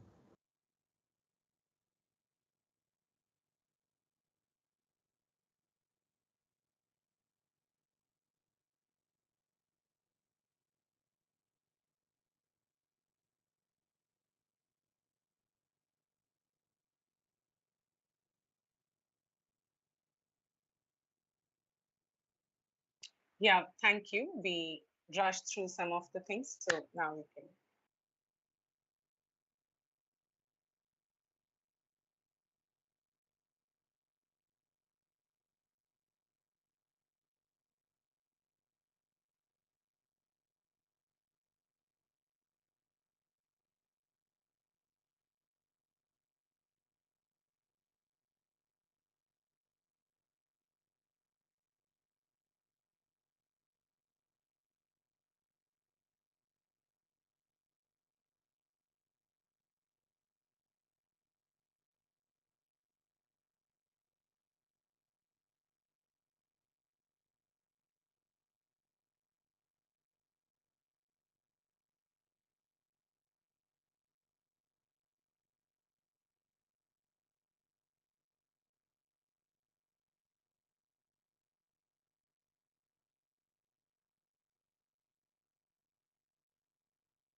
etc. I'm going to open up a round of questions. I'm going to ask that my colleague Khabos Limela assist in terms of the questions online and present here in the room. There should be a mic roaming around. So let us engage the presenters on their presentation. I see a hand in the middle of the room, hand number 2, the side. Thank you very much. You may proceed. Thank you. Kindly unmute. A colleague, is the mic on? Hello, okay. Perfect. Hello everyone. I'm Irene Chale, a social work student. My question is how the University of South Africa plans to tackle the challenge of load shedding when it comes to broadcasts and workshops, because students attend sessions from different geographical locations which have different load shedding schedules, so this affects attendance. Thanks. Thank you very much. This side, my brother. There's a question there. Thank you very much. Thank you. I was just taken up by the slogan that says, you know, technology is not for the next, but it's for now. So I just want to know from them whether there's been any resistance towards the use of technology, especially from the side of the lecturers or the teachers, or did they accept it, you know, with an open mind and with a view to even learn so that they can use it in their teaching and learning? All right, thank you for the question. Is there any other question before I hand it back to the presenters? No other questions, even online, on the chat box. Nothing as of yet. Over to the presenters. Thank you very much. Yeah, I'll Bindu, are you able to unmute? Okay, all right. What we're going to do is, because it's time is running out. Yes, Bindu, over to you. Yeah, so with the faculty, there was definitely resistance initially, and there was a lot of struggle. The resistance came because of the unknown. They were afraid and they had never used technology for teaching and learning. But when faculty realized that they had no choice and the pandemic was here to stay for a long time, and we didn't see, we saw that it was not a 1 month or 2 month thing and that it was going to be long term, then many faculty came to us as a team. We did the capacity building for the faculty, and many of them came forward, asked us questions, asked for support and help, and they really did take up technology despite not being very comfortable with it. And I think what happened because it went on for 2 years now, which is why many teachers have become so comfortable now that they also want the blended choice or the hybrid choice that students don't want anymore because they've been sitting at home and taking online classes. But yes, the capacity building was very much needed, and I think that helped a lot. Arindam, would you like to say anything? Are you able to unmute? Regarding load shedding, just because that was a South Africa problem, but it's also actually a problem in India, I do want to say that, we had problems and therefore we sometimes had to reorganize our lecture schedules. Students have, reached out and helped each other as they could not. I think Riddhi mentioned and was mentioning that, they could. Anuvab also had points. These were points that we were discussing, that people could not sometimes charge their phones.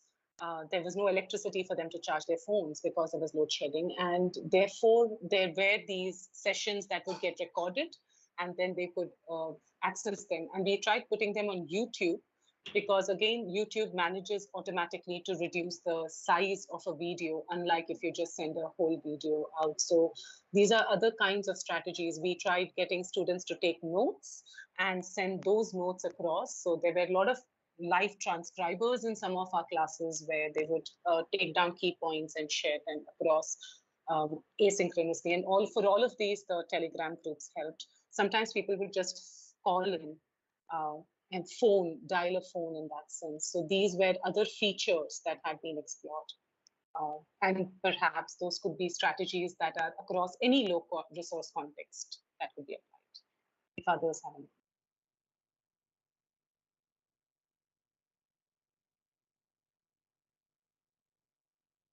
I think colleagues colleagues presenting, sorry, can you just remember to mute yourself so that we do not get any feedback? And there was a question in the middle of the room with regards to load shedding that I think I'm going to pass on to Dr. Sisoko to just try and address. Thank you very much. May Doc please get a mic?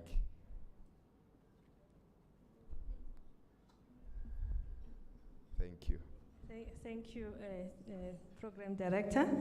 I think what I've noticed is that there is a schedule, as the student has indicated, but I'm not sure how the lecturers who are using broadcasting or any other platform, whether they follow that when they plan, because it's more like a day-to-day, or you can actually look at the whole schedule for the whole week, so that when you plan with your student, you also see where they are coming from and what the schedule is. So it needs a lot of coordination.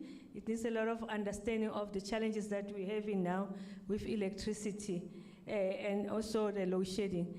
But I was encouraged yesterday when I was looking at the news. The new Minister of Electricity was explaining that the issue of electricity is a technical issue, and he will be coming back to us and give us the honest answer as to what is happening, because at least for now, we are going to look at him as the person who's going to be giving us the answers around load shedding. Thank you very much. I hope it answers the student. Thank you, Dr. Sisoko. Once more, thank you to the presenters for their presentations, their thought-provoking presentations. I shall hand back to the program director. Thank you very much. Sorry, I apologize profusely. Perhaps you can just take one last question before we close this session.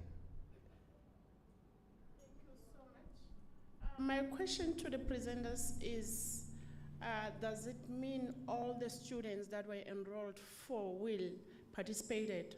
I heard that they also have similar challenges as ourselves regarding load shedding, or rather connectivity issues and electricity. But then, how then do they manage to accommodate those that would not be covered by network?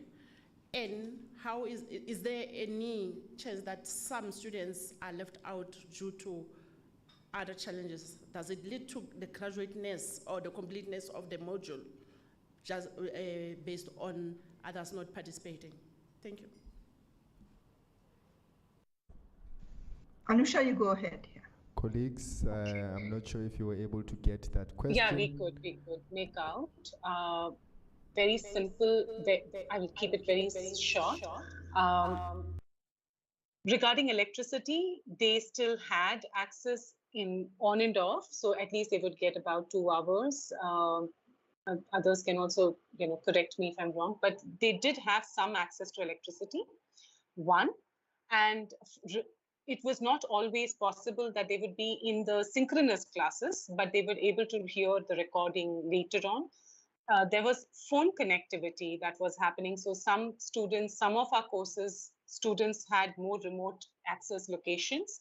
It was also raining a lot in the beginning of the semester, and there would be frequent internet and electricity cuts. So we would have to call them up and ask. Sometimes we lost touch with them for almost a week at times, but then we would cover up in the next week.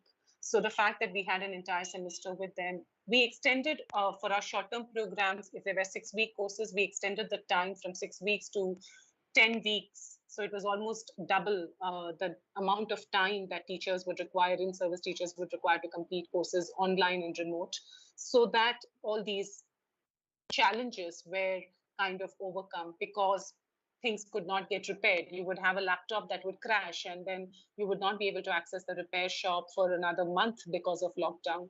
So we had to extend timelines. We extended deadlines. We learned that deadlines are dead, and we just worked with what could come in. So our results were really very slow and plodding in that sense. So I hope that kind of answers your question. Did someone get left out? UDL, yes. But what happened is that, again, for those who were visually impaired, the teachers were reaching out and focusing on calling them up. And students, as you know, our student community, we're very proud of them. They stepped up and helped people who were visually challenged by. Actually, I remember in one of the courses, one of the professors sharing the fact that, not in mine, but in another course, sharing the fact that every reading was read out and recorded by students for this visually impaired child, because the screen reader was not always reading well. And so they read, and they also would explain in pauses and bits. So these were kinds of strategies that helped and enabled them. So I would say kudos to our learners.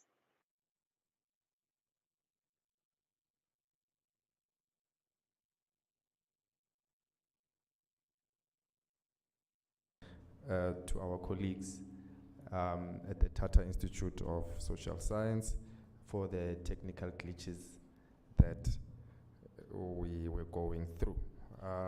Again, thank you to the students for the engagements. I shall now hand over to the program director. Thank you. Round of applause, please. Thank you.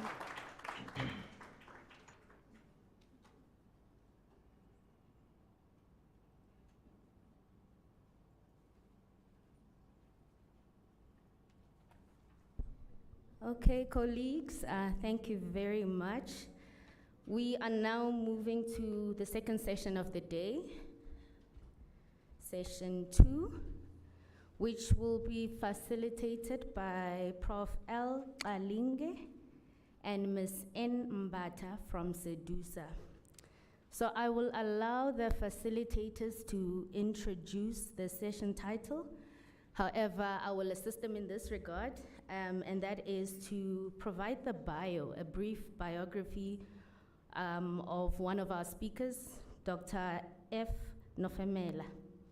So Dr. Fundiswa Nofemela is the Director of Cooperative Education at the Mangosuthu University of Technology in Durban, South Africa. She holds a Doctor of Education degree from the Cape Peninsula University of Technology and has worked in the higher education sector, specifically in the work integrated learning field, for over 20 years. Her specialization is in graduate work readiness and employability. As Director Corporate Education at MUT, Dr. Nofemela is responsible for providing thought leadership on all matters relating to work integrated learning, including work readiness and employability. Dr. Nofemela is also a General Secretary in the Southern African Society for Corporate Education, and it is in this capacity that she is recognized in our program. So colleagues, the time now is, let me just check. It is 12:18, and for this session, we request that it take 30 minutes for both presentations. That will be Dr. Nofemela's presentation and the student from the Vaal University of Technology. My apologies, I do not have the bio for the student, but I hope that throughout, or as the student ascends the podium, they would appropriately introduce themselves. So over to you, Prof. Qalinge, as our facilitator, and Ms. Mbata.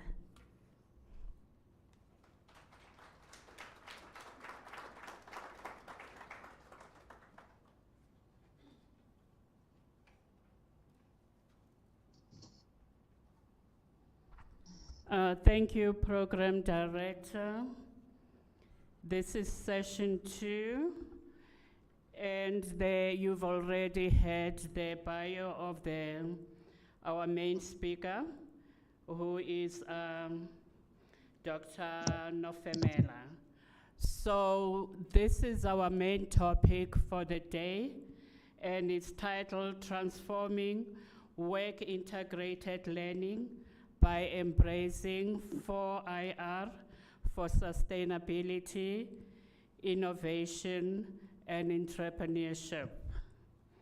Our presenter is online, and I hope he's ready to be with us any minute from now. And to the presenter, just to remind you that you have 20 minutes, and the two students will have 5 minutes each. The two students that will be presenting after our main speaker will be Molemo Lepiani and Rebecca Leboho. They are both from Vaal University of Technology. Dr. Nofemela, over to you.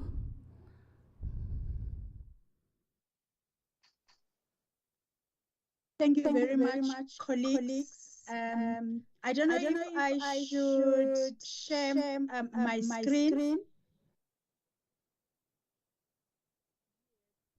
All right, let me share my presentation.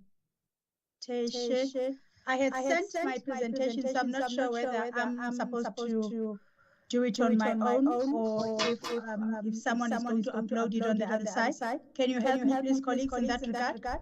Okay, can you please do the sharing from your side? That will make it much easier. All right. Thank you. Why is it appearing like this?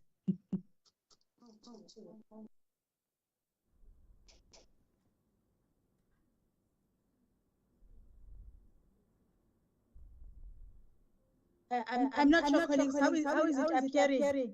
Seems to be. It's fine. Is it fine? All right. Good afternoon. Is it afternoon already? Yes, good afternoon. As indicated, as introduced, my name is Dr. Fundiswano Femela, and I'm speaking here in my capacity as General Secretary for SASCE, which is the Southern African Society for Cooperative Education. However, I always like to make a disclaimer that I do SASCE work is my voluntary work. And in the day, I am an MUT employee, and I work as the Director for Cooperative Education.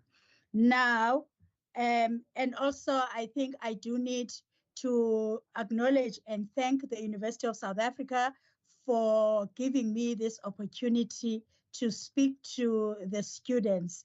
Yes, thank you so much. It is a privilege to be giving this keynote address. So I have been asked to speak about work integrated learning and enhancing innovation, the 4IR, and entrepreneurship. So I thought that what would be important would first to just look at the 4IR disruptions and the future of work, and look at what does the future of work look like, and then move over to work integrated learning itself, defining it and trying to draw a line as to where actually does work integrated learning meet with the future of work as part of the 4IR disruptions, and in the process also speak to how the future of work links to entrepreneurship. And I would end my presentation by kind of just giving students and graduates insights in terms of how they can then prepare themselves to take advantage of these new, let me see, oops, no. Sorry, colleagues. All right. So the 4IR and the future of work.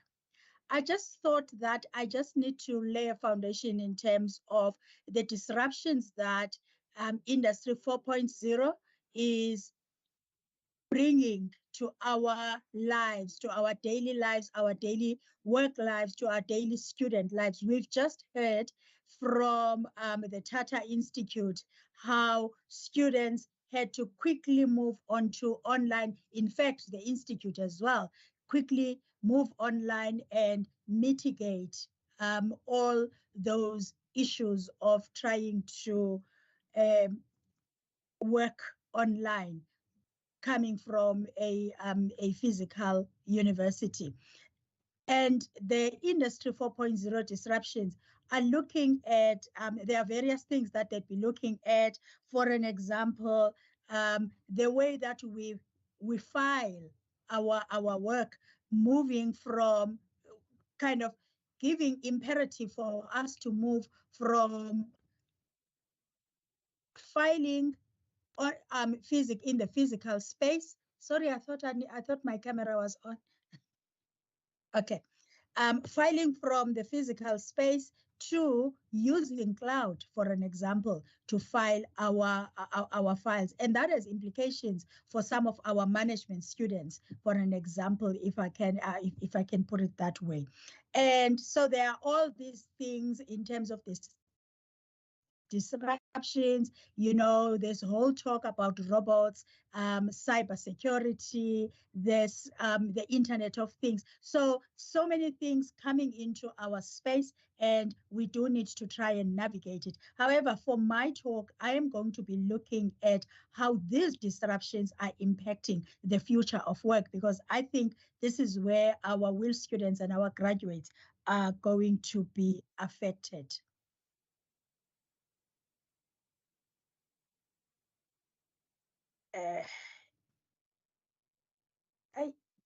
I'm trying to navigate myself here, and I'm not sure if. Sorry, colleague. Okay, all right. So the future of work and the 4IR disruptions and the future of work. Now, there's going to be, it's been said that with respect to how work or how the world of work will be responding to the 4IR, there are going to be a whole lot of changes. And even us who are on permanent employment or have been employed forever, we're going to need to do some adjustments and some changes in the manner in which we work, because the future of work, due to the 4IR disruptions, for an example, the culture of working is going to be affected. Working, you know, where I'm working and how I'm working. There's going to be, for an example, the augmentation between, or the collaboration between people and internet and the internet, because we're now finding ourselves having to be collaborating online in many instances, spaces where we're working. So it's going to be looking at who does the work, how does the work get done, where, when and where the work gets done. For an example, so if you look at how and who does the work, the future of work is looking at a lot of project management and virtual collaborations. And these could be teams that are anywhere in the world, where people have got a project and it is no longer sitting in the boardroom and talking about the project, but rather having people do their own bits and pieces in terms of the project that we're busy with, and we're talking about it online. And how the work gets done, there's a whole issue of remote work locations and virtual collaborations. I think the case in hand is the fact that I'm sitting in Cape Town, but I'm presenting to people that are in Johannesburg, which has heard people from India presenting to people that are in Johannesburg and everywhere else in the world. And this is where the future of work is going. And of course, it's been nice for other people because you can literally be sitting at the beach and working. So anywhere, any space you find yourself in is going to be work. And the question is, how do we navigate these new things, as these new ways of working, particularly as students and as new graduates? So before I move too much into how these link, I thought maybe I do need to define work integrated learning. I know I'm speaking to people from universities, but it's always a good space to define it. Work integrated learning integrates academic learning with industry-based and or community-based learning. And this learning is structured, it is monitored, it is assessed to meet outcomes of a learning program. I like to depict it in the form of a table, a four-legged table, where my view is that all these legs of the table have got to be steady, they've got to be properly fixed to the table, otherwise the program does not work. First, it would be the first leg represents the institution. The institution has a role to play in ensuring that work integrated learning happens effectively. We just had a student asking about the load shedding and how that affects work integrated learning, and that is critical. Then we will always have a host employer. Host employer can be a community, it can be industry, it can be a government institute, it can even be the institution itself. Then the student. And I think the student is the most critical partner or player in this table, because this entire thing is done for them, for the student to acquire either their qualification or gain experience. Lately, we've had the sector education training authorities coming into play, and these are crucial because they fund the work integrated learning. So the question is, why should our students be undergoing work integrated learning? First, it is an opportunity for them to integrate learning into practical situations. They get to experience the real world whilst they are doing work integrated learning. And it is an opportunity for them to identify and craft their own careers. And I think later on in my presentation, it will be clear. So the question here is, where is the link? Where does work integrated learning interface with the future of work? Well, work integrated learning in this era introduces the students to the future of work. And I want to say that students that go into work integrated learning in this era are much more fortunate than some of us, because they're getting to work. For an example, you may have students that are having to work remotely, and that on its own gives them the opportunity to build some employability skills in the way that they are working. Secondly, it introduces students to what employers require, particularly in this era of the fourth industrial revolution. And what does industry require? Industry require people that can collaborate with others, both in the physical space and digitally. And I think because of where we are, the COVID taught us that we just have to be flexible. And it is important for us not to slip back to our old ways of working, the way that we used to work pre-COVID, but to really enhance the way that we started working during COVID, so that we can teach our students the new way of working. Industry wants people that can navigate the digital space. Remember, if people are going to be working across digital lines, where industry is bringing people into the world of space, these are people that must be able to navigate the digital space. People must be able to manage projects, solve problems, and industry is looking for people that are ethical. It is critical in this day and age where corruption and all sorts of things are, always hitting a person in the face, that our students learn to be ethical in whatever that they do. So one thing that I think will encompass all the elements that I was asked to speak on: work integrated learning, innovations, and then and entrepreneurship, is the way that the future of work is affecting employment contracts. People that are giving foresights into what will happen as a result of the future of work, or as a result of the 4IR disruptions, speak of the fact that employers will slowly be moving away from permanent contracts to short-term work contracts.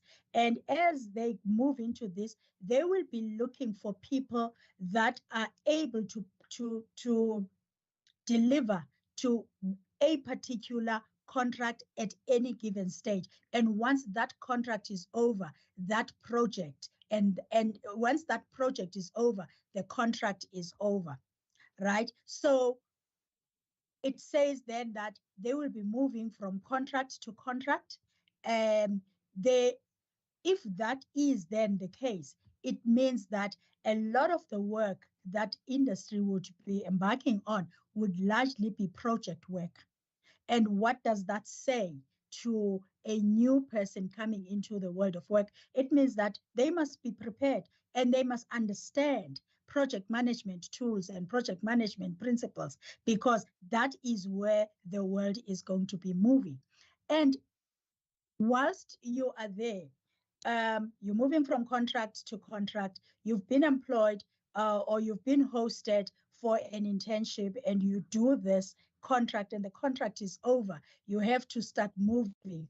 It means that you need to always be looking at what are opportunities for improvement, what are new opportunities coming your way, what are the innovations that I can think of looking at the project that I'm busy with, and how can I, I must look at opportunities, I must find opportunities for improvement, and so that I can be able to improve, or to, slightly change what I was doing and bring up something else. A case in hand is how universities had to quickly change from face-to-face lectures, those of us that are not UNISA, and they had to quickly look at, all our lives we've been depending on students sitting in a lecture theater and the lecturer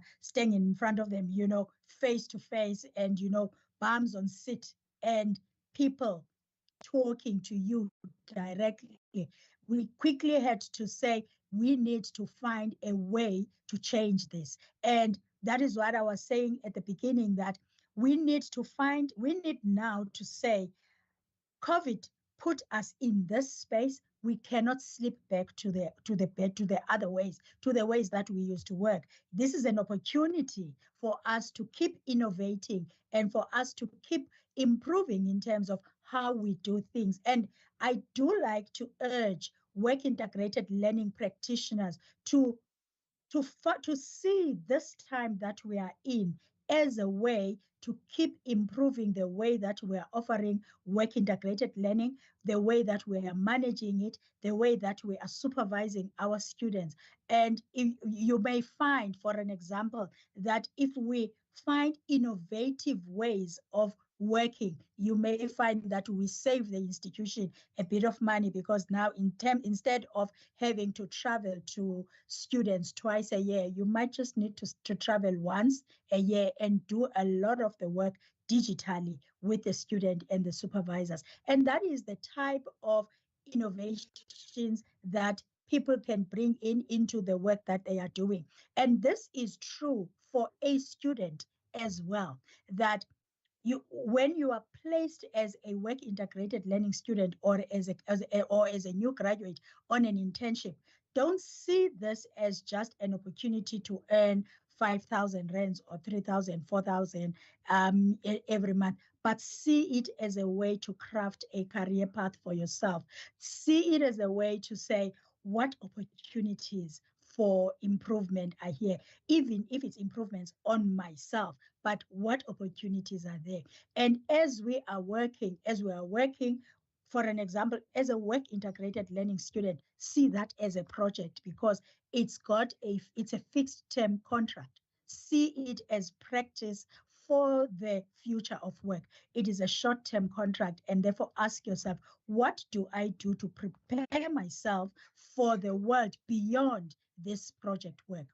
Now, once you have looked at a project and you've been working on this project and you've innovated, there's a space for entrepreneurship.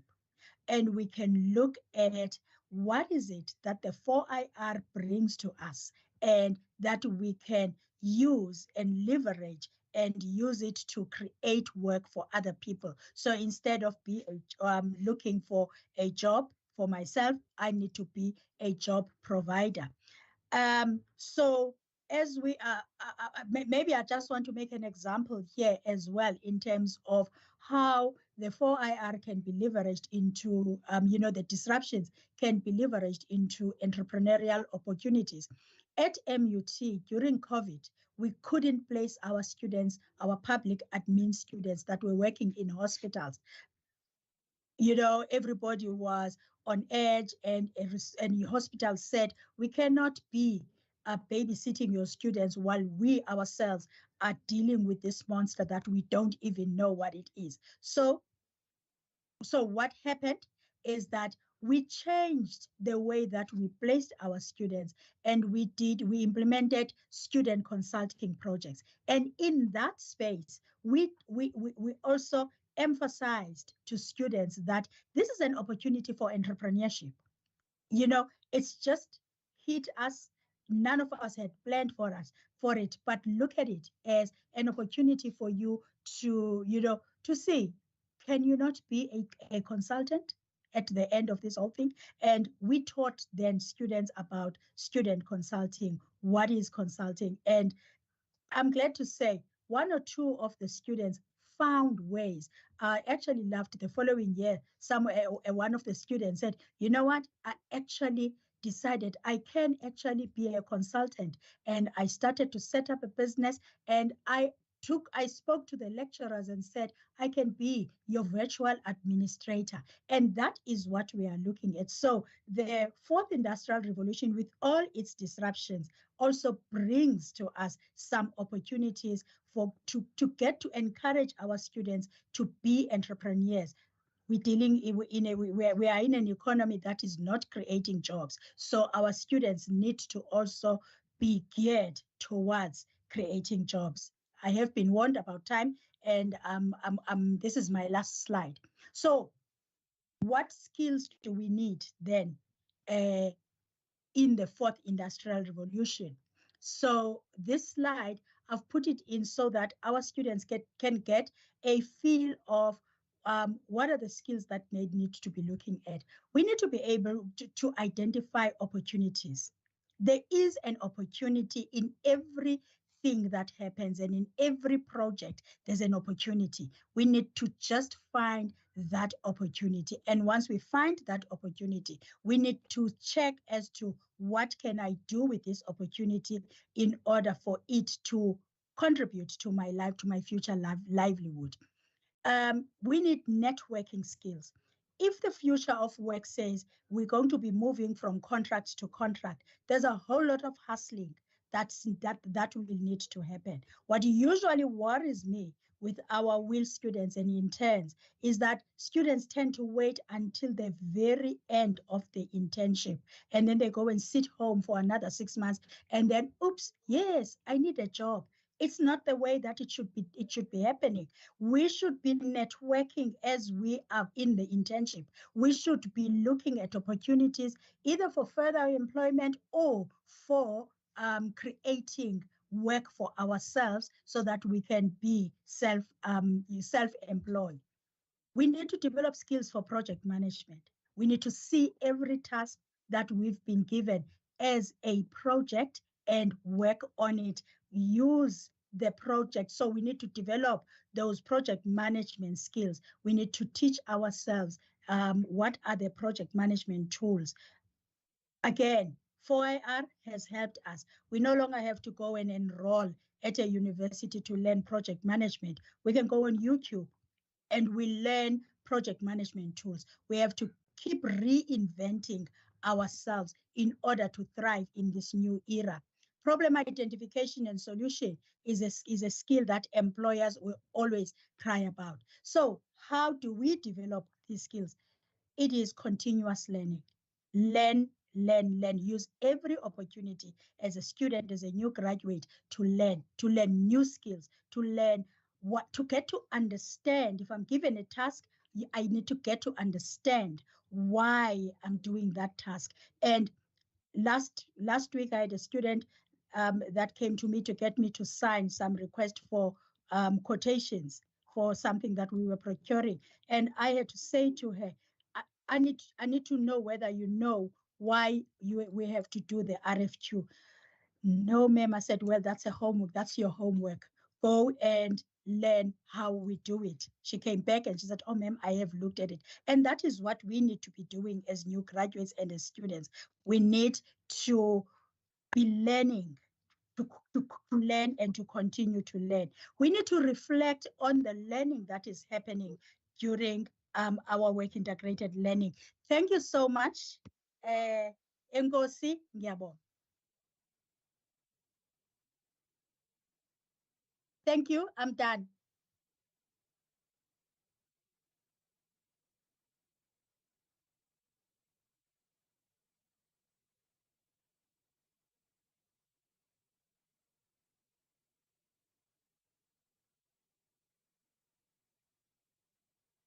Or talk to us about the future of work and how that calls us to be more innovative and to teach our students to be more entrepreneurship oriented.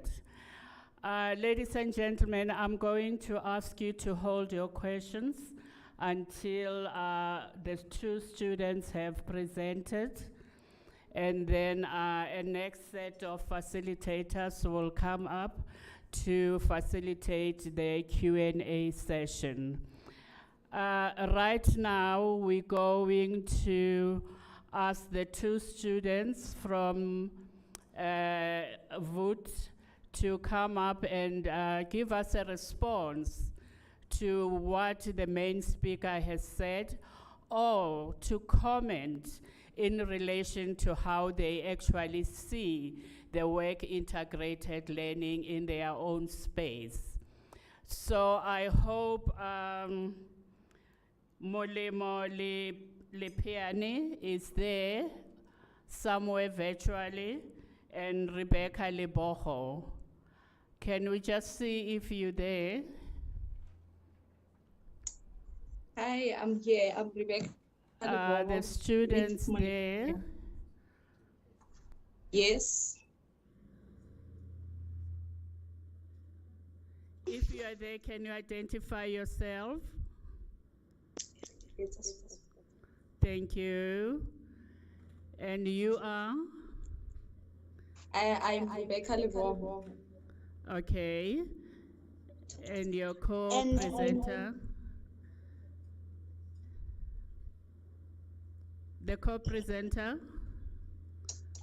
Okay.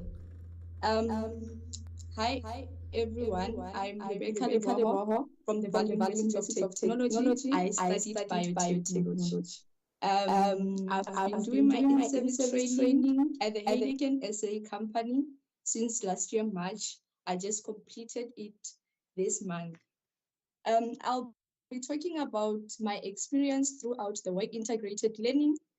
Work integrated learning is an educational strategy that integrates our theoretical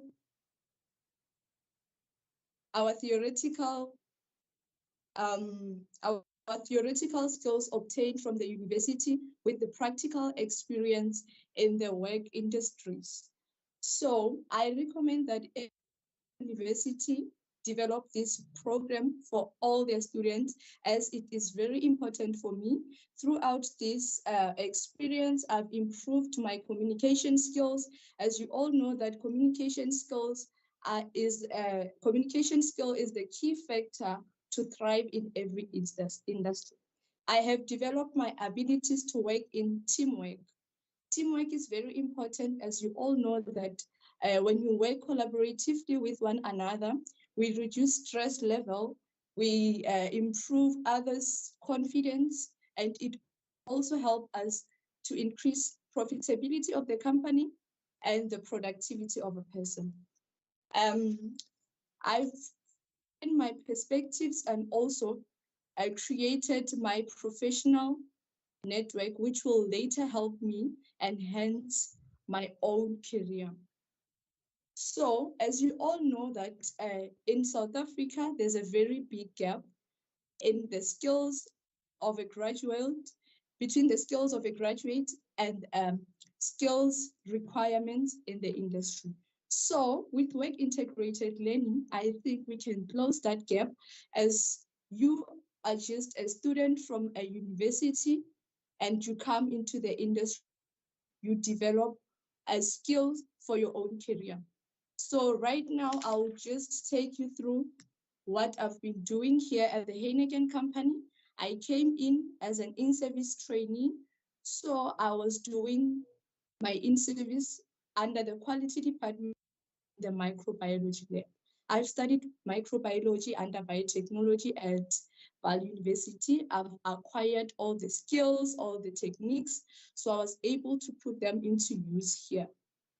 So the other thing, you all know that someone with zero experience can turn out to be the best experience in our industries. So while you are a WIL student, you can be taken in as an entry level because you are just one step away to your career. And it also helps people, it also help you to engage with people, improve your confidence, and also broaden everything. So I'll just say that work integrated learning is the most important program. It gives everyone opportunity to be employed. As you all know, that unemployment rate in South Africa is very high. With work integrated learning, the unemployment rate can be reduced. Thank you. I'll hand over to Molemole Pierre. Good evening, everyone. I go by the name of Molemole Piane. I'll just share the benefits of work integrated learning. And one huge benefit of work integrated learning is it can help you decide what future career path you may or may not want to pursue after you graduate. Being able to understand and work with professionals that have high standards and great vision makes me think about the future and reflect on who I am and who I want to be in the next few years. Work integrated learning allows you to gain a real sense of appreciation of your area of work, as well as the opportunity to explore new and exciting roles that you may have not have once considered. It can also boost your employment prospects. So I strongly believe that students who undertake work integrated learning are considered to be more in the industry to be hireable than anyone with zero experience, someone who comes straight from the university with zero experience. So that experience gives us more points to be hired in other working environments. And with that being said, ladies and gentlemen, thank you. And as you all know that in the production industries, we have problems and everything. At Heineken, I've learned that you must work in groups so that you will achieve your common goal in the most effective and efficient way. So I've been part of many problem solvings. I've been into the standards that helps you be the best. And also this helped me believe that I'm industry ready. So today I can say that I worked very hard and I'm more communicative than ever. I'm able to stand in front of people and say my views. And also I can say that today, with all that experience, with all that hard work, I am a micro lab technician of the Heineken company because of the work integrated learning. Without it, I wouldn't be where I am today. So I am thankful for the Val University of Technology for developing this program because I'm employed and no stress of being the part of unemployed people after graduation.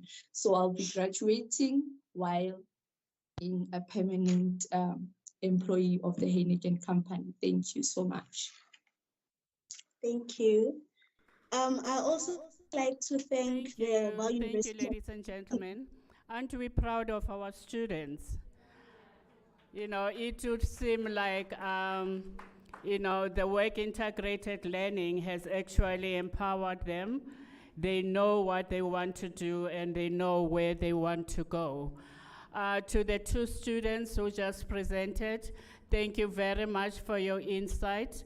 We appreciate it that at least you understand what work integrated learning is doing to you as well as to other students who will come after you.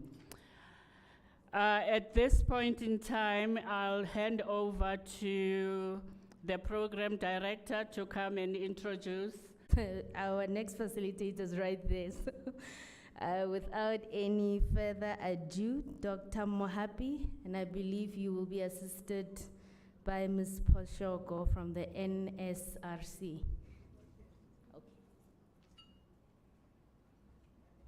Good day, colleagues. Program Director, thank you very much for this opportunity. And I think, colleagues, we all agree that Dr. Nofamela shared with us valuable information on the theme of our Indaba. Briefly, she emphasized on will and the future of work and entrepreneurship. She also shared with us how the disruptions affects world of work. She further defined will as an integration of academic learning with industrial based on community-based learning. And she illustrated the definition by using a metaphor of four-legged table. And in a nutshell, you heard our student. There is no need to talk more on the students because the program director also shared with you that the student shared with us the benefit of will. You can see the excitement as they presented. Colleagues, can we now engage with the presentation by Dr. Nofamela through comments, responses, and questions? I'll see by your hand up. Yes. Dr. Nofamela, are you still available for us? Yes, ma'am, I am. Can I hear you? Yes, I am available. Dr. Can you hear me? Okay. And Sisi Kecha, also you can help us with the chat if there are any chats, messages. Any question? Where is the one you want to ask? Over to you. Okay. So I'm a second year student, and this is my first time attending this program. So my question is, since it's the first time I'll be doing the work integrated learning, so how do you go and ask for a stipend at a place where you personally went to and ask if they can allow you to work there as a learner? Because the places I've been to, it's either they don't have the experience or the knowledge, or they don't offer a stipend. So the places that I left now, it's like they are far from where I stay, so I have to take a double transport, which will want me to have at least a stipend for transportation. Can we have two more questions before we request Doctor to respond? I noted the gentleman there. And me. And Okay. me. I'm going to have three questions. The gentleman, Prof. Mabunda, and Kecha. On behalf of Prof. Mabunda. Okay. Oh, thank you, Dr. Mfundo. I've got my Nofamela. I've got, I think, 12 students who are doing well under me at chemical engineering lab, and we have started this thing 2015 without the stipend. So my question, because these are the engineering students, and in engineering we believe, as much as there is a fourth industrial revolution, but we still believing in hands-on. And how do you embedded the fourth industrial revolution in the hands-on? Because it's like now we can see as the academic, we have seen that the chat GPT is interrupting the academical system. So I've got the student, and I want also my student to ask those VUT students and say, what is your experience so far in the lab? And you don't have the stipend. These students, they don't have it, but they are coming to the lab every day. We are doing what you call in-house training in our department. Thank you. Thank you. The last question from Prof. Mabunda. I'll come again. Thank you, Dr. Mohapi, for the Prof. opportunity. Mabunda, can I Yes, can you hear me? Last question, please. Can you hear me? Can you hear me? Yes. Okay. Thank you, Dr. Mohapi, for the opportunity. Dr. Formela, thank you very much for quite an informative and interesting presentation and the useful issues you raised in trying to link the expectations in and the demands from the world of work. And you rightfully prompted us to consider utilizing the opportunities offered by 4IR to align our will strategies with developments around the future of work. So if my assumption is correct that the slant of your presentation was more on will students, what could be some of the critical insights or proposals you can offer for will supervisors or mentors if this falls within your area of work and research? And this would be in relation to 4IR and will. Thank you. Thank you, Prof. Can we allow Dr. to respond to those three questions? Issue of stipend, 12 students, and the supervision and mentoring. Dr. Nofamela, over. Thank you, colleagues. Can you see me because my screen just changed? Oh, there, at least you can see me. All right. The first question the students spoke about how do you go and ask for a stipend? It is always a difficult one because first and foremost, when we speak about work-integrated learning, we push the fact that it is part of the academic program. It is an opportunity for you to graduate, and therefore we do not always foreground the stipend. However, the realities are such that there is a need for a stipend because our students would travel. My view is that when employers, when you approach the employer for work integrated learning, they will tell you at that stage whether or not they can afford a stipend. And if the employer has said, I cannot afford the stipend, I am not sure that there is anything beyond that you can do to say, I'm asking for a stipend. But if nothing has been said at the point of the engagement, it is okay to politely, again, it is about the way in which we communicate with people. It is okay to ask people in a very polite manner, ma'am, I am grateful that you are willing to provide me with the opportunity. May I inquire whether whether this opportunity is linked to a stipend?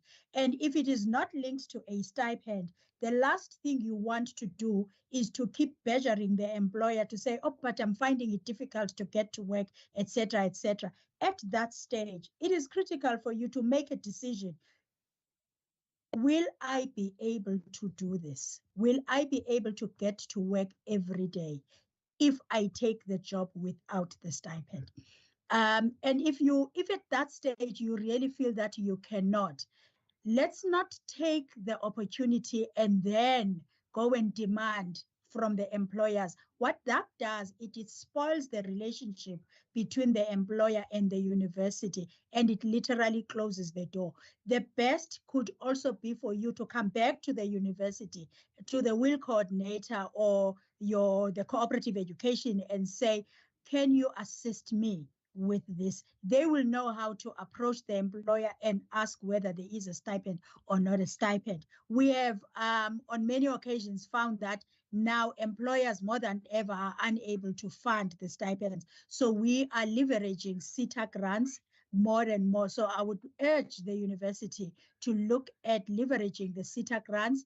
It's a lot of work, but if, for instance, I can tell you at MUT, at any given year, I've got about 400 students that are funded by CETAs for their work integrated learning. It kills my staff, but it happens. The second question speaks to how we integrate the future of work for those disciplines that are hands-on, like engineering. Sadly, it is not always possible because EXA does not allow major changes. When lockdown started, I engaged the DVC, teaching and learning at my institution, and I said, we need to speak to academic disciplines and look at and see which ones are willing to, for an example, alter what they are doing and do project-based learning. Engineering couldn't, because engineering said EXA will not allow us to do. But in terms of, we've kind of done a few things, particularly for the supervisors. And unfortunately, for the world of, for the students, for the WIL students, we can't change much. But for students to know how to apply the, how to navigate the disruptions, they need to know the software that is used. They need to know that. They need to know how to use the software that is used in their disciplines, because employers are now using those software. So the students need to know, for an example, what we all know with the engineering, your CAD. A student cannot be at S4 or, at a time when they're going for work integrated learning without being proficient in the software packages that are used in that space. And that is how we can teach our students then to leverage the disruptions of the 4IR. Of course, it will depend of where they are placed and what packages are used there. But for us as the university and for students themselves, they need to prepare themselves for such eventualities. The last question was, are there any insights that one can share for WIL supervisors in the context of these disruptions? Certainly, there are ways that as WIL supervisors, we can look at changing the way that we're doing our work, the physical visits that are required, which during lockdown, we all learned that they were not possible. So what do? You start looking at different ways. If I can share, it's not always easy for me then to divorce my work at MUT, although I'm presenting on behalf of SASCA. So I keep going back to what we do at MUT. For an example, we've developed a new framework for WIL supervision, which then says, let's say in the first month of the students being in the workplace, we need to get them together, either on Teams or on WhatsApp groups, and chat to them and get to establish, are they settling? Have they been inducted? Have they been taken through the health and safety requirements in that work? In that way, you're doing your first base touching with the students. We then go on and we say, in the third month, we've integrated reflective learning in work integrated learning. We get students to fill in a reflection report.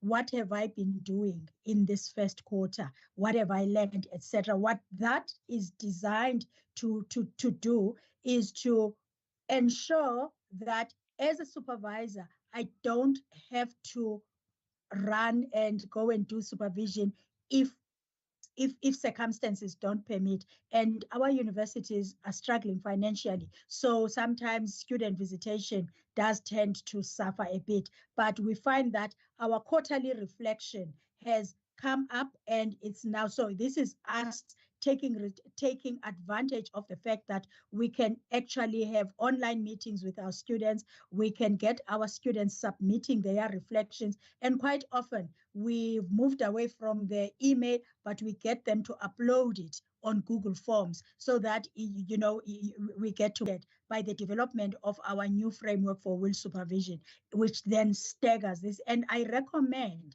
that this is what universities could look at, because even when you can't visit a student because finances don't allow, you know that you've been in touch with the student. The reflection also gets given to the supervisor. They have their own reflection and they submit that, and that helps us. I hope I've answered the questions, Chair, Facilitator.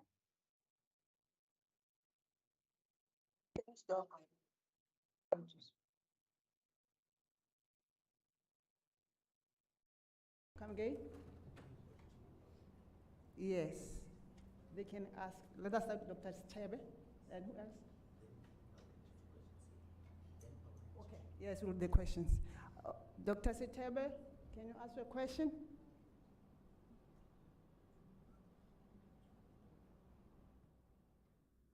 Can you hear me? We can. Okay. My question is that looking at I'm looking at what happened during COVID and then what is happening now.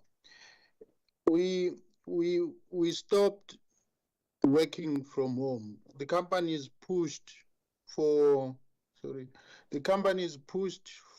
working from home. But now there is a trend in which companies are now adopting a gradual going back.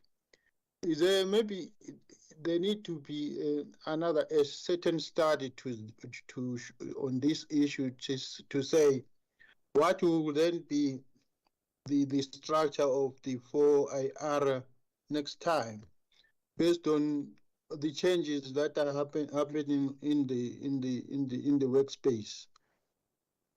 Because some universities are actually asking people to go back, and other companies are doing so.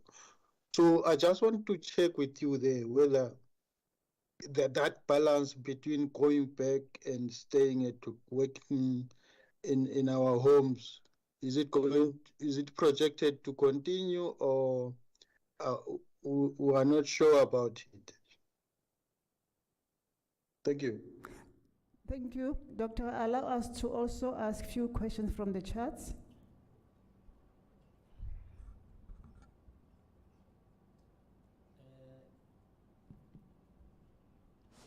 Can you come here?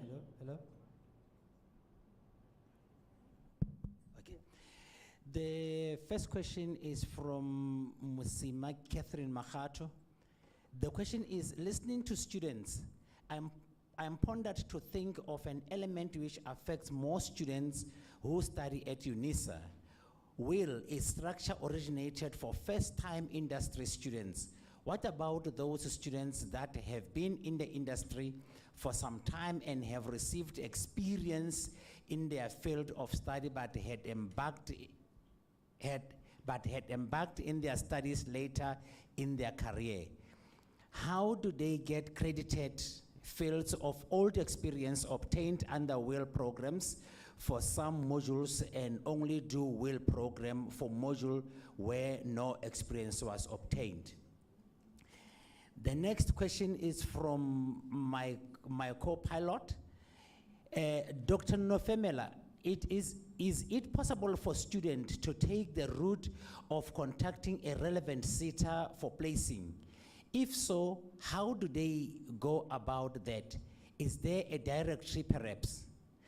The last one from Pinky says, Dr. Nofemela, it would be useful to exchange discussions and share notes on supervision frameworks. Great presentation. Thank you. Thank you, sir. Doctor, are you ready to respond to those three questions? Yes, ma'am, I am. Okay, so the question is it, this trend of working from home, or, is it likely to continue and stuff? And I'm assuming that this is talking to, the future of work. If we look at what the foresights talk about with respect to the future of work, the trend of working remotely is likely to continue. What is required is for industry and organizations to get themselves geared into this. We've moved slightly into it. As I said in my presentation, it might be advantageous for us not to slip back to the way that we used to work, because time is not going back. From where we are at now, we're moving at where, for an example, where we get into a space where there really is not going to be a need to be in the office. And yes, the long and the short of it, I think we are likely to continue to have to work remotely. These changes that have been forecasted in the future of work are likely to take effect, because that is how the world is moving. Remember, if, for an example, we are looking at more universities going online, it means lecturers must really get themselves geared into working from home or working remotely with the students. And that is something else that we need to do in terms of the preparation of our students. So I think we are likely to, it is likely, this whole phenomenon is likely to continue. It just might take longer, because maybe the South African landscape might not be entirely ready for us for that to roll out. As SASCI, we have a partner in that is in Swaziland, that is Butu University. They've even gone into virtual internships, because life is moving in that kind of a fast pace. Also, as universities here in South Africa, through the World Association for Cooperative Education, we've had students doing experiential learning through global projects at WAYS, and sitting here in South Africa collaborating with students in other countries. So yes, I don't think there's going back. There is no going back. We're just gonna have to be crawling forward. The other question is, how do you use the experience that someone has acquired, maybe without doing well? My answer to that would be the shortest, probably the shortest way, or maybe an easiest way, is for the institution itself to look at its RPL policies. In an institution where I worked before I came to MUT, where there was an RPL process for people that wanted to be credited for work that they have done in the workplace and are now wanting to come in and study.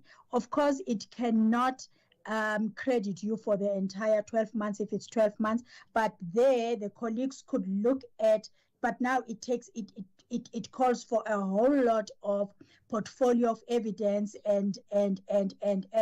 But at the end of the day, you look at what has the person been doing in the world of work, and you compare that to your learner guide in terms of work integrated learning. And the colleagues could say, okay, this experience is equivalent to maybe 6 months of the work. So instead of doing the full 12 months, let the students do 6 months. So this is dependent on the university itself developing its RPL policies to ensure that it includes work integrated learning. I hope I've answered that. That last question is, can the student take the route to go directly to the SETA? I've seen some SETAs advertise, but quite often the SETAs work with the universities or with the employers. This is because the Skills Development Act calls upon them to form partnerships with industry and with higher education. So the way that they do is they would, first of all, maybe let me start here. SETAs don't have the money at any given stage to fund work integrated learning. There are specific times or windows where they call for expressions of interest. It is at that stage that, as a university, we issue an expression of interest, we submit an expression of interest or submit a proposal linked to a specific call. It is always, I don't think that they work directly with the students, particularly in work integrated learning. They work via the university. And I think that's why most of the universities of technology, I know that is also the case at the Vaal University of Technology that we're partnering with on this presentation. I know that that's the case. The co-op office there facilitates those grants from the SETAs. Remember that for the SETA to give up this money, there's a whole lot of administration that happens. There are contractual obligations that must come into place between the SETA and the university. So that's usually the way that it happens. I have not quite come across a SETA where the students can go directly to them, particularly for a work integrated learning stipend. Thank you. Thank you very much. I've got a student who wants to raise the last question for the day for you. Come, we can ask. Stand up and ask your questions, Sissy.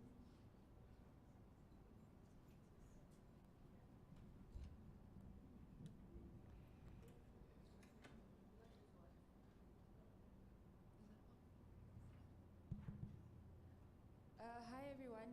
I'm a nature conservation student at UNISA, and with regards to the opportunities, the will placements and stuff, we get very few opportunities, and our course, mostly our last year modules, require the work integrated learning.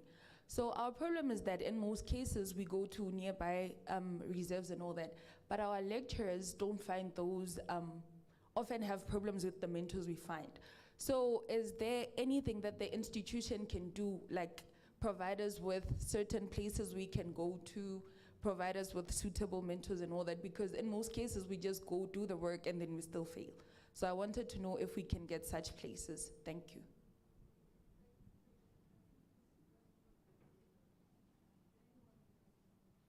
Prof. Taule and Dr.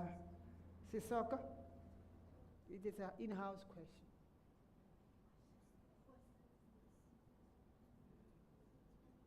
Colleagues, Doctor, will you be able to assist us? Although it's an in-house question. You didn't hear? Sisi, can you repeat yourself? They didn't hear right in front. They want to assist. Or we can engage them during lunch. Eh? I think it's an in-house question because the program director is hitting me hard in terms of time.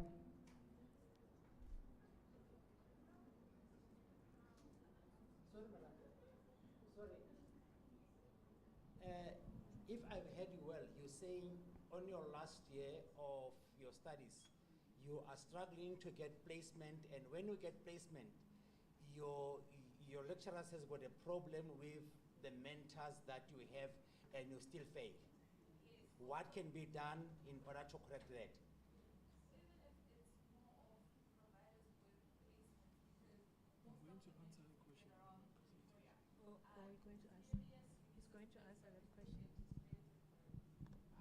Okay, we have Mr. Nhlapo here. So part of my presentation, I'm going to answer your question because I'm also a conservation student. I did my diploma and currently I'm doing my master's. So in my presentation, you'll certainly get your answers. Thank you. Thank you, sir. We're done with this session. We're done. Thank you, Doctor. Thank you very much for sharing with us. Over to you, Program Director.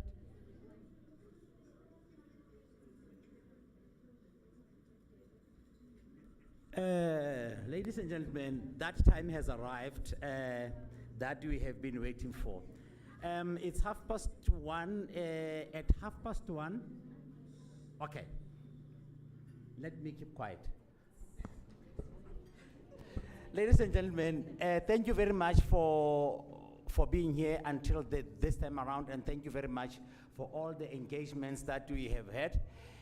The time has arrived now that we are going to have lunch. Lunch will be served downstairs in first floor.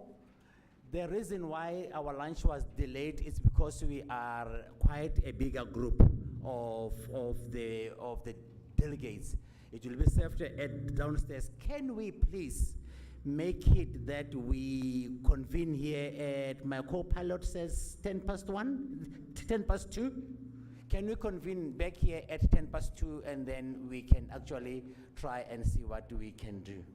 And the research consent forms, those that have got them signed already, you can drop them by us here. We will collate them and then give them to the person that has requested your consent. Thank you very much. Let's see each other after lunch.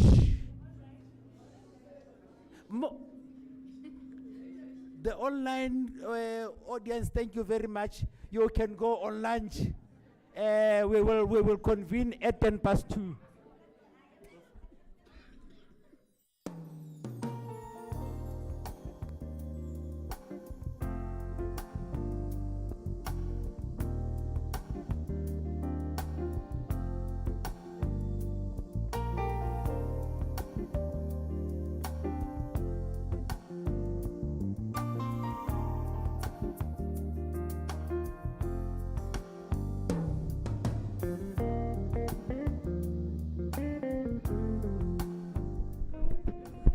Okay, colleagues, the laptops can be left in here.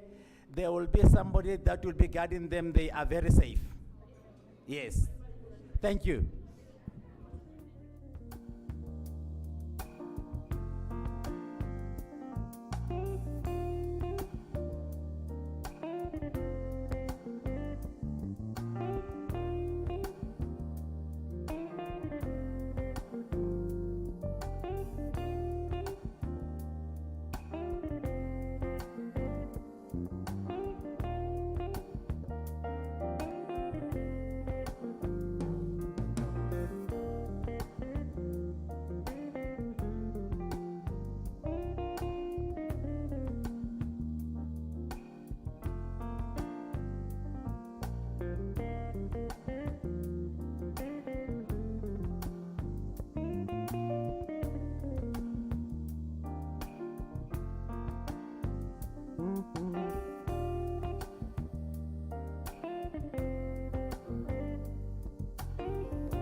that are working at UNISA, and I'm sure all of us, we would remember Professor Makanyi. When he was conducting the graduations which have started today, he would stand there and say, "Good evening, ladies and gentlemen." Then we go, Then he says, "I'm going to stand here and greet you until you greet me." So that's exactly what I'm going to do. Good afternoon, ladies and gentlemen. No, please don't fight with me, just greet me. I'm not fighting. Ladies and gentlemen, welcome back to this session. This is now the home straight that we are now taking, and welcome to our viewers from the online site. I'm sure they are back. So even the overseas, I think in Australia they must be asleep now, because they must be asleep. Or no, maybe it's midday. I can't remember. Ladies and gentlemen, welcome back again, and we are going to try to push this program so that we can finish it on time. And I hope that each and every one of you has had a very good lunch, and also you had a drink, and then from there, those with sweet tooth, you had your nice malva pudding with death by chocolate on it, because some people likes chocolate. Even if it's written death by chocolate, they still eat it. But they don't die. This afternoon, the first, I am seeing now the barricades. It seems like we are trapped in here, because this door cannot be accessed because of the barricades that I'm seeing here. So if there's, in case of fire, scream for a friend. Allow me to introduce my co-facilitator, Mr. Dumelon Hlap. You know, sometimes these days, we used to say the lecturers are introduced by the students because they are younger, but these days, the students tells the lecturer, "You are going to introduce me, whether you like it or not. I am your boss, I'm instructing you." So, Mr. Tumelo is a UNISA product with all qualifications obtained at UNISA, so he's a branded UNISA. He has National Diploma in Nature Conservation, Advanced Diploma in Nature Conservation, Exploring Geographical Information Systems Certificate, a BSc Honors in Environmental Management, and a current MSc Nature Conservation student. I've read conservation. I had forgotten which one I started with. Tumbelo is a registered scientist in conservation science, who is currently a candidate in natural science. He is currently a science facilitator at UNISA Science Engagement Center, formerly known as ISET Robotics. Ladies and gentlemen, Tumelo will be doing a 10-minute presentation, and then from there, me and him, we will be facilitating the next session. Can you give him a round of applause?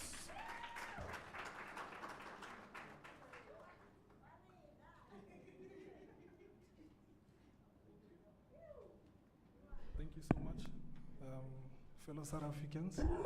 Greetings. All right. Just a quick one. I hope everyone can see my presentation. There we go. So the journey has been long. Like Prof said, I'm a UNISA product. Started somewhere in 2011 on my second semester. And I've studied nature conservation, as I've indicated. So part of our qualification, we had to do what we call work integrated learning. So in work integrated learning, this is where we get to get experience, as you have heard from our previous speakers. So in nature conservation, we had 4 practicals that we had to go to. And part of those practicals, we went to different places. There was inland practical, there was marine practical, as well as terrestrial practicals. So what you're going to see here, these are just images of me showing you the journey of how everything started and where I am at the moment. So what you're seeing there on the picture there, this is work integrated learning students doing their practicals at the Florida Science Campus. And so UNISA has one of the nature reserves called Telpera Nature Reserves, where work integrated learning students for nature conservation get to apply to do experience. So with this, the fun part is that you get to meet other students and you end up being familiar with others. And then you end up, you know, bothering your horizon, networking with different people. Because some here didn't only remain as UNISA students, others are working in national parks, others are business owners, and. So here we're doing alien plant control. And then in this slide that you are seeing here, we were having bed ringing. So bed ringing, it's like taking your beds and putting a ring in the bed, in the leg of the bed, determining the gender of the bed. So here we were having Polish researchers from Poland. They were teaching us how to do bed ringing. So this is part of what work integrated needs to be done. You as a student need to do lots of options so that you get ready to do those practical experiences. So here I remember we walk around 3 a.m. to catch the beds. So the nice thing about work integrated learning, it helps you to overcome your fears. So I used to be afraid of anything that does this. Anything that had wings, I didn't get used to it. So fortunately, I got rid of my fears. And as you can see there, we had a booklet. You had to determine the type of bed it is, what is it, the male, female, indigenous, or none, and things like that. So this is great because this does not only help you as a student, but it's a mutual benefit also to the nature reserve because we are contributing into their species list.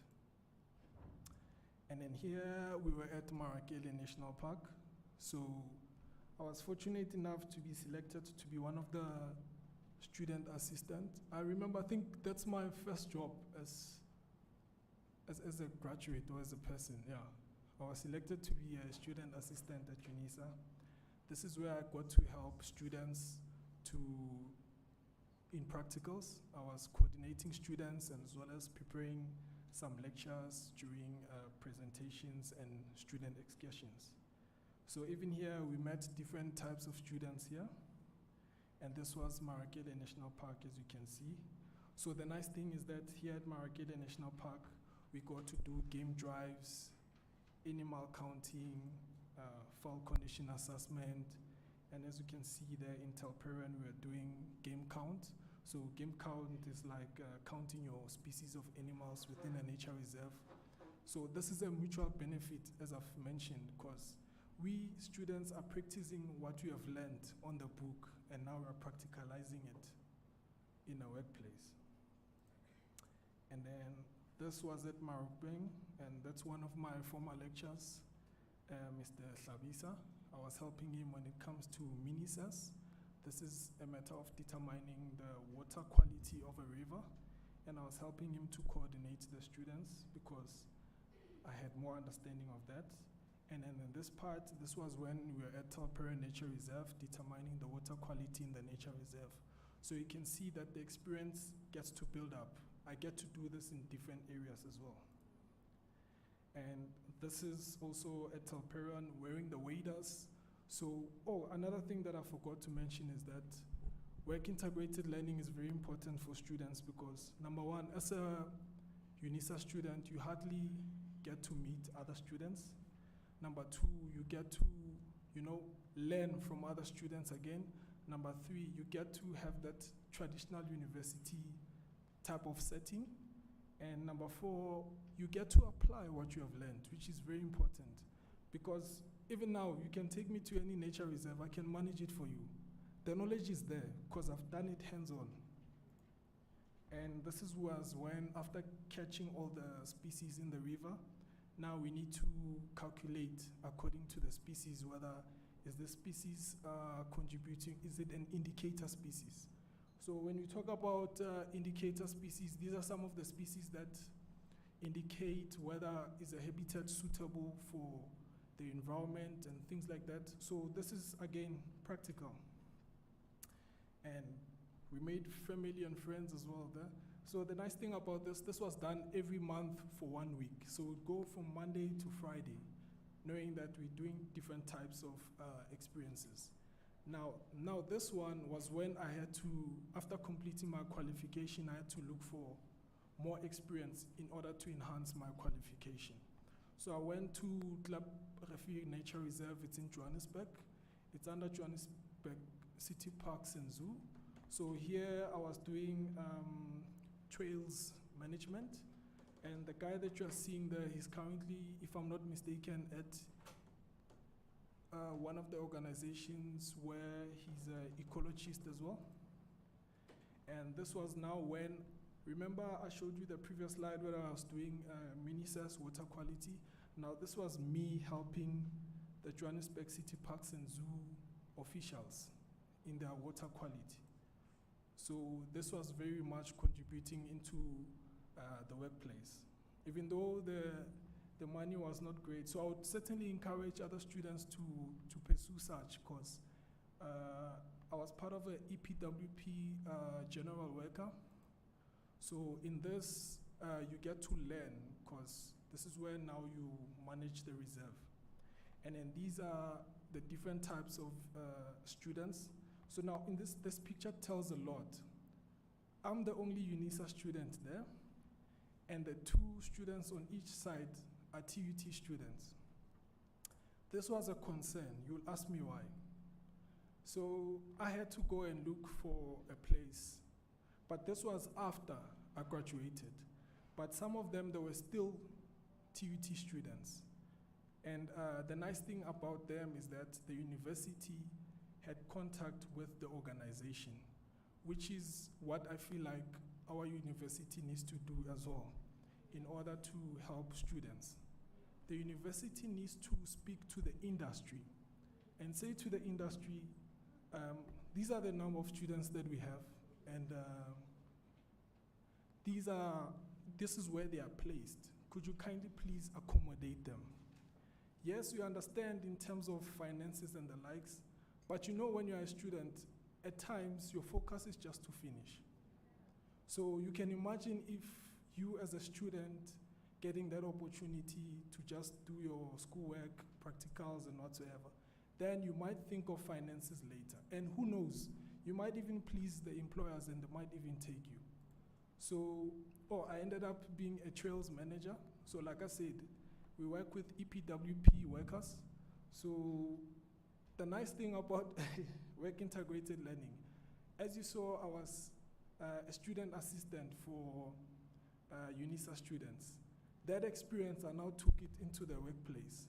And you can see there I was selected to be a trails manager for Club Refuge Nature Reserve trails. And the nice thing is that work integrated learning for conservation students. I'll speak on behalf of conservation students because I'm a conservationist. So it's not only tackled to one, we do different types.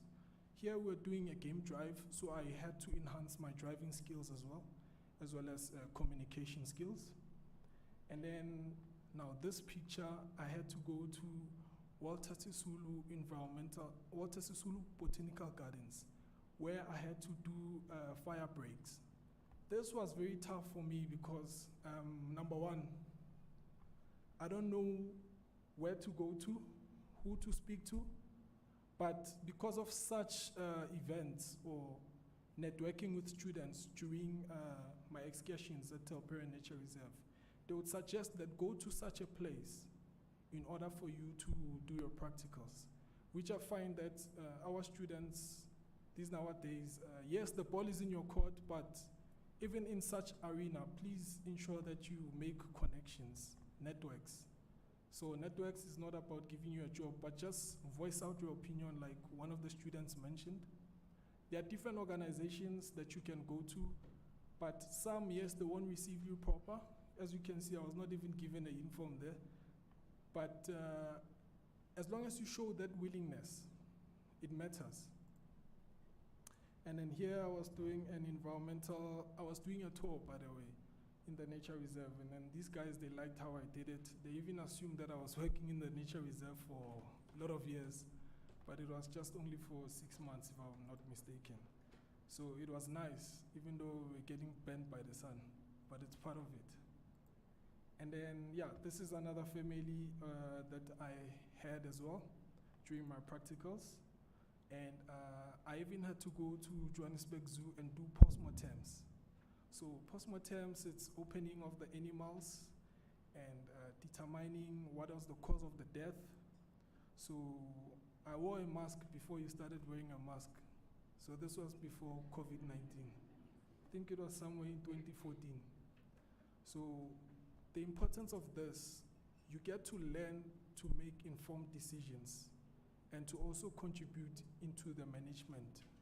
Because I can tell you with this, if you are a manager, I can suggest good farming practices for you or for your nature reserve. And then here we had to do camera traps, so we get to learn different types. Oh, here we had to do first aid training. So you can see that we did a lot, and I ended up graduating. That was in 2015 for my national diploma.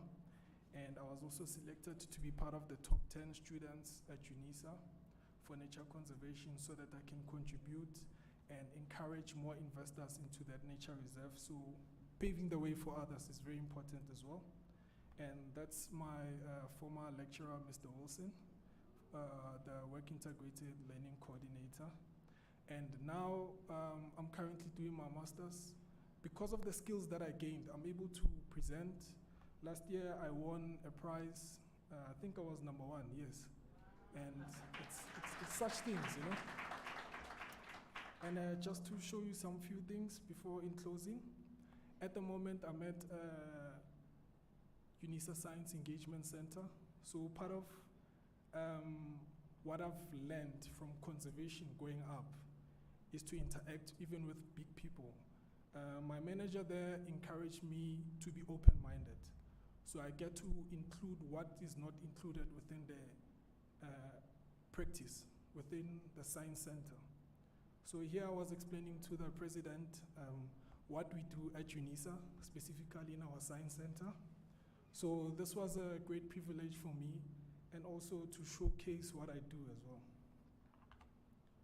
And yeah, I guess this is it. And then there's another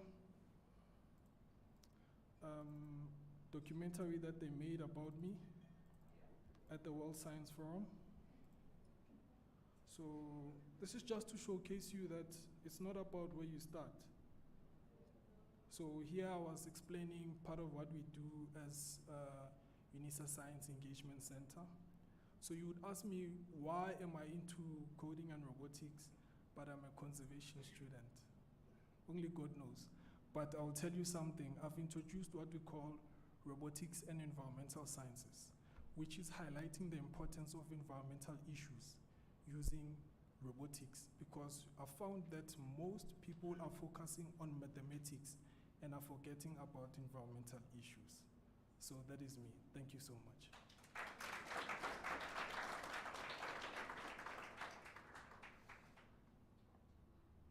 All right, and I even have another mini interview that I conducted with the SABC. So this is just to showcase some of the things that we do as part of UNISA Science Engagement Center, but I see that it doesn't go through. But anyways, thank you so much, fellow South Africans. Let me introduce another speaker here.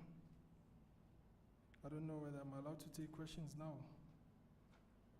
Okay, so if you do have questions, please write them down in case you forget, you know, it happens.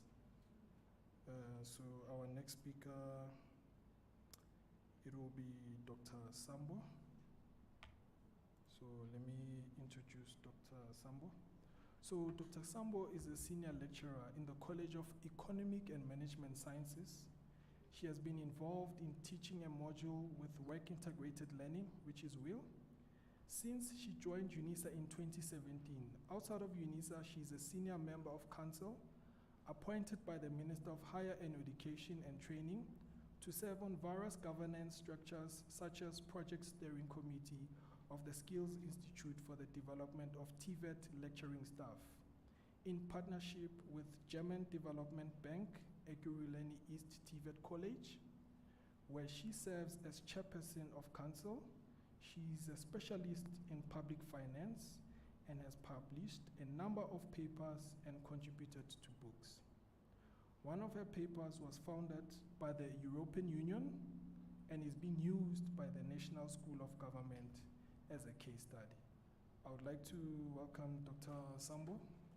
I don't know whether she's online or she's here. I assume she's online. Dr. Sambo, over to you.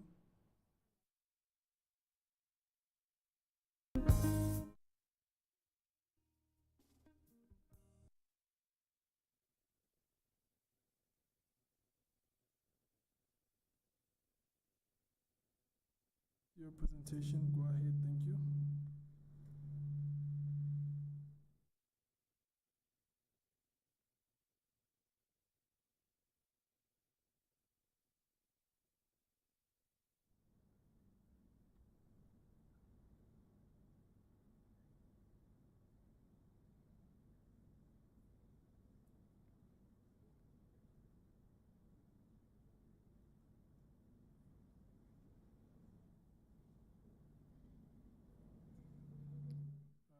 Dr. Sambo, your presentation was showing, and then I don't know what happened now. And I don't know whether can she hear me?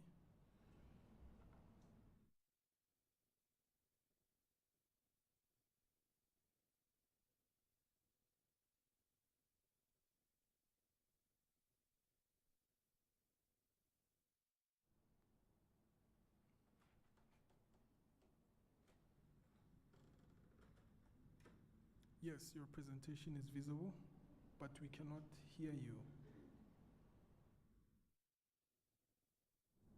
Dr. Sambo is muted. Could you kindly please unmute? Okay.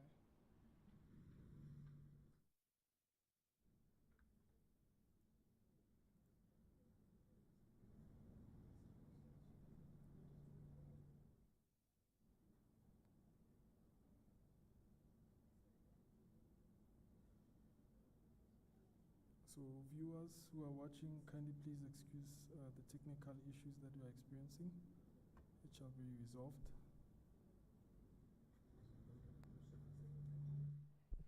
Colleagues, I would suggest that whilst we are waiting for Dr. Sambo to be audible, we can fire questions to these gentlemen here. I'm not sure if the lady at the back there has been answered, because you had a question and he said he was going to answer you. I'll start with you, and then there's a hand that side, and I see 2 hands, 3 hands. We'll start with those 3 hands. The lady at the back, please raise your hand again. Thank you. Thank you so much, Prof.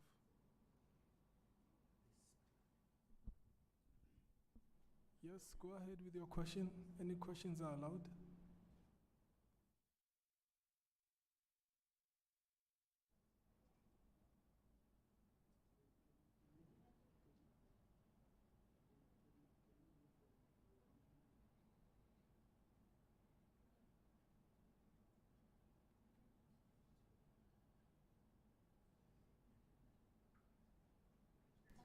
That's fine.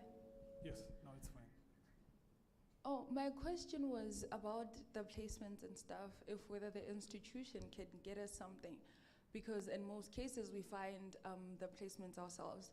For instance, just go to any nearby reserve, try and get your templates done, but at the end of the day we still get like 0 marks. Sometimes they tell you that the person is not credited. So how do you go about finding the right placements, the correct mentors, and the lecture communication base that you had, because that's literally something we don't have right now. We are, Mr. Wilson is still there, but his primary lecturer, secondary lecturer, Mr. Stephen, they're hardly in contact with us, and in most cases, we cannot access them as to whether what we should do and shouldn't do. But instead, at the end of the year, we fail, we are being told that we didn't go to the right places and all that. So I wanted to know if the institution can provide us with something. If not, what can students do to actually be productive with their schoolwork? All right. Can I please answer here before you go to others in case I forget? No? In case I forget, kindly please. Yes. So, number one, me, I'm solution orientated, so I'll just give you solutions. First things first, when you read your NCA template, it will indicate to you that a mentor is someone who has a number of experiences, and a mentor is someone who has a number of qualifications. That's number one. Number two is that, for example, if you were to go to this certain type of nature reserve or this certain type of a zoo, you give them that template. There should be a template that indicates that you are a work integrated learning student with your details as well. So you give them that letter indicating that you would like to do perhaps this type of a category for this type of days. And then if they require contact from Mr. Wilson, like I said, I'm solution orientated. I can give you my emails and I can speak on your behalf so that we fast track this thing. Yes.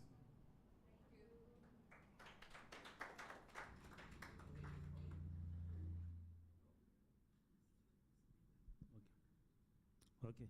Yes, I just want to add, as I've mentioned before, I don't know your body when coming to your qualification, but when coming to engineering, we've got EXA. So, and we are required as the School of Engineering to find a placement for our student. And you find that it's not all the companies that they absorb all the students. Then we started to do in-house training for wheel, whereby we call even the extra people to come and say, this is the module, this is what we need to give the student skills and experience and blah, blah, blah. And they check it and they say, thumbs up. So, which is the same applies to, I don't know, that college. They can take that route because it's like nowadays, every student is looking for in-service, and it's not all the companies that are absorbing the student. But as the university, our mandate is to make sure that the students are equipped with the right skill. And I know Kayas, they are next to me.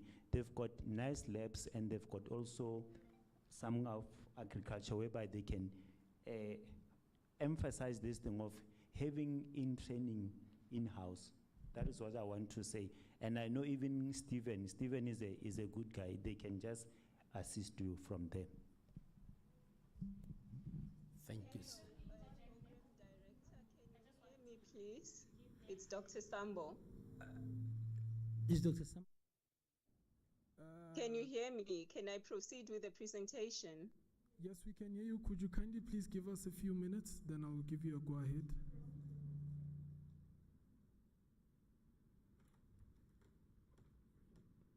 We still have a question.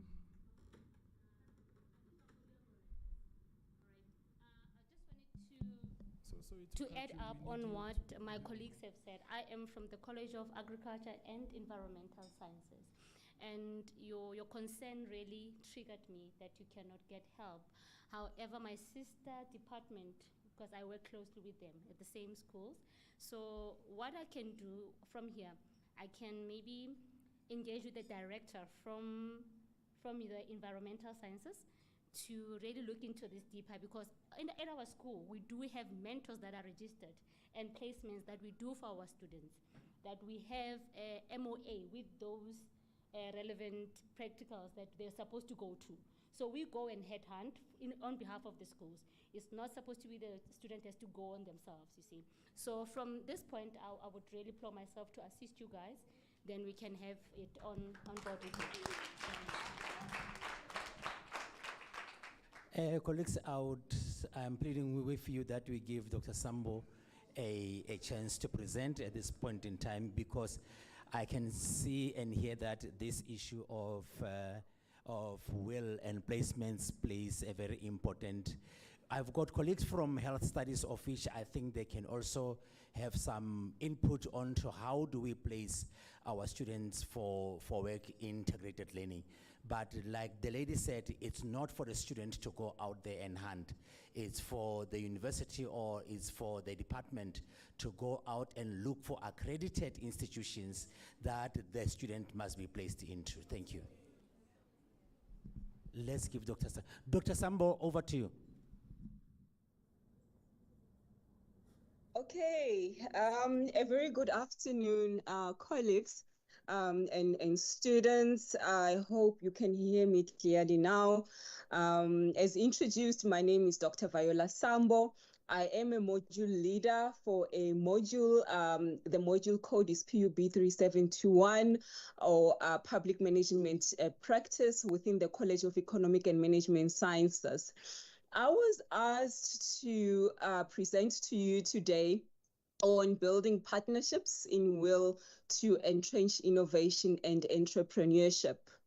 So let's get into it. The outline of the presentation today, we're firstly going to look at what entrepreneurship is.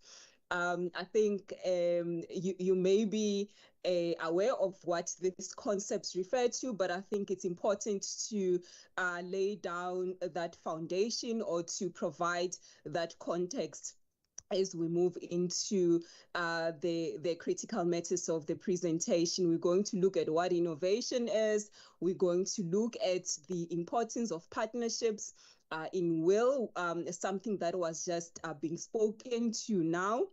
We're going to look at types of will, because I believe there is potential for us to be innovative when looking at the different types of will, and not only focus on work-based placement. Right. We're going to then look at opportunities for entrepreneurship in will. We're going to look at how, or innovative ways really, to implement in order to achieve innovation. And we then lastly going to look at recommendations for inculcating innovation and entrepreneurship through will. Okay, what then is entrepreneurship, colleagues? Pretty and their colleagues, they define entrepreneurship as something that extends beyond the creation of new business, right? So it's defined as a combination of autonomy, innovativeness, risk-taking, proactiveness, and competitive aggression, right? And entrepreneurial orientation may provide an individual with the ability to creatively solve problems and contribute to the growth of an existing organization. So this for me was a very important aspect to highlight, that when we talk to entrepreneurship, we're not only talking to starting a new business from scratch. You can come up with creative problem solving solutions. The previous speaker was kept on emphasizing how much they believe in coming up with solutions. So those are the people that are needed in our organizations in this day and age, to come up with those creative problem solving solutions. Right. Entrepreneurial orientation in employees has been linked to organizational performance, increased profits, growth, and innovation. And this is what we're looking for. We're looking to inculcate these things in our employees or in people who go out and start their own businesses, right? Then there has therefore been an increased need in the workplaces for individuals with entrepreneurial traits. And the previous speaker was showing us or showcasing all the opportunities that they have had because I believe they were able to demonstrate that they've got such entrepreneurial traits, right? And in certain countries, such as Canada, New Zealand and the UK, those governments have already started committing funding to entrepreneurship activities and education. And I think this is very important. We all know the importance of resources in achieving entrepreneurship. Most entrepreneurs fail because of issues of resources, and some of those important resources relate to funds, right? Then what is innovation? Innovation is described by Harvard Business Review as a specific function of entrepreneurship. So you can see how closely these things are linked, both innovation and entrepreneurship. So you can't be an entrepreneur who's not innovative. If you're not innovative as an entrepreneur, you most likely to fail in your venture. So this is on existing business in a public service institution or a new venture started by the individual, right? So for me, again, it was important, this definition by a Harvard Business Review, because it emphasizes the fact that innovation and entrepreneurship does not only happen in private businesses. I've indicated, I teach a third year, a module on a diploma program, and this module is compulsory, the one with work integrated learning, and it specifically focuses on the workings of the public sector. So indeed, innovation and entrepreneurship can happen within a public service institution, does not only happen in private businesses. Very important to note this. So innovation is a means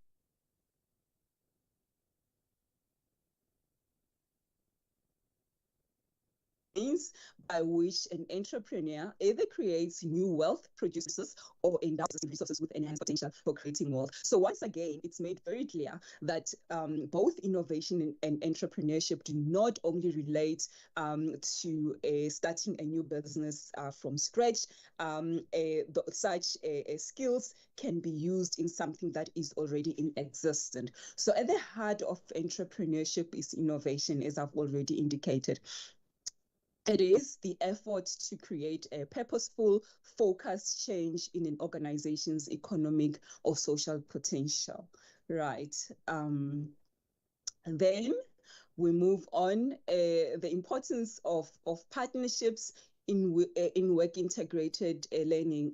I think this is the crux of today's Indaba colleagues, students, and it's being raised also by the program director just now, that we really have to look into the issue of partnerships. Our students shouldn't have to go out there and fend for themselves, but as an institution, we have to do that on their behalf.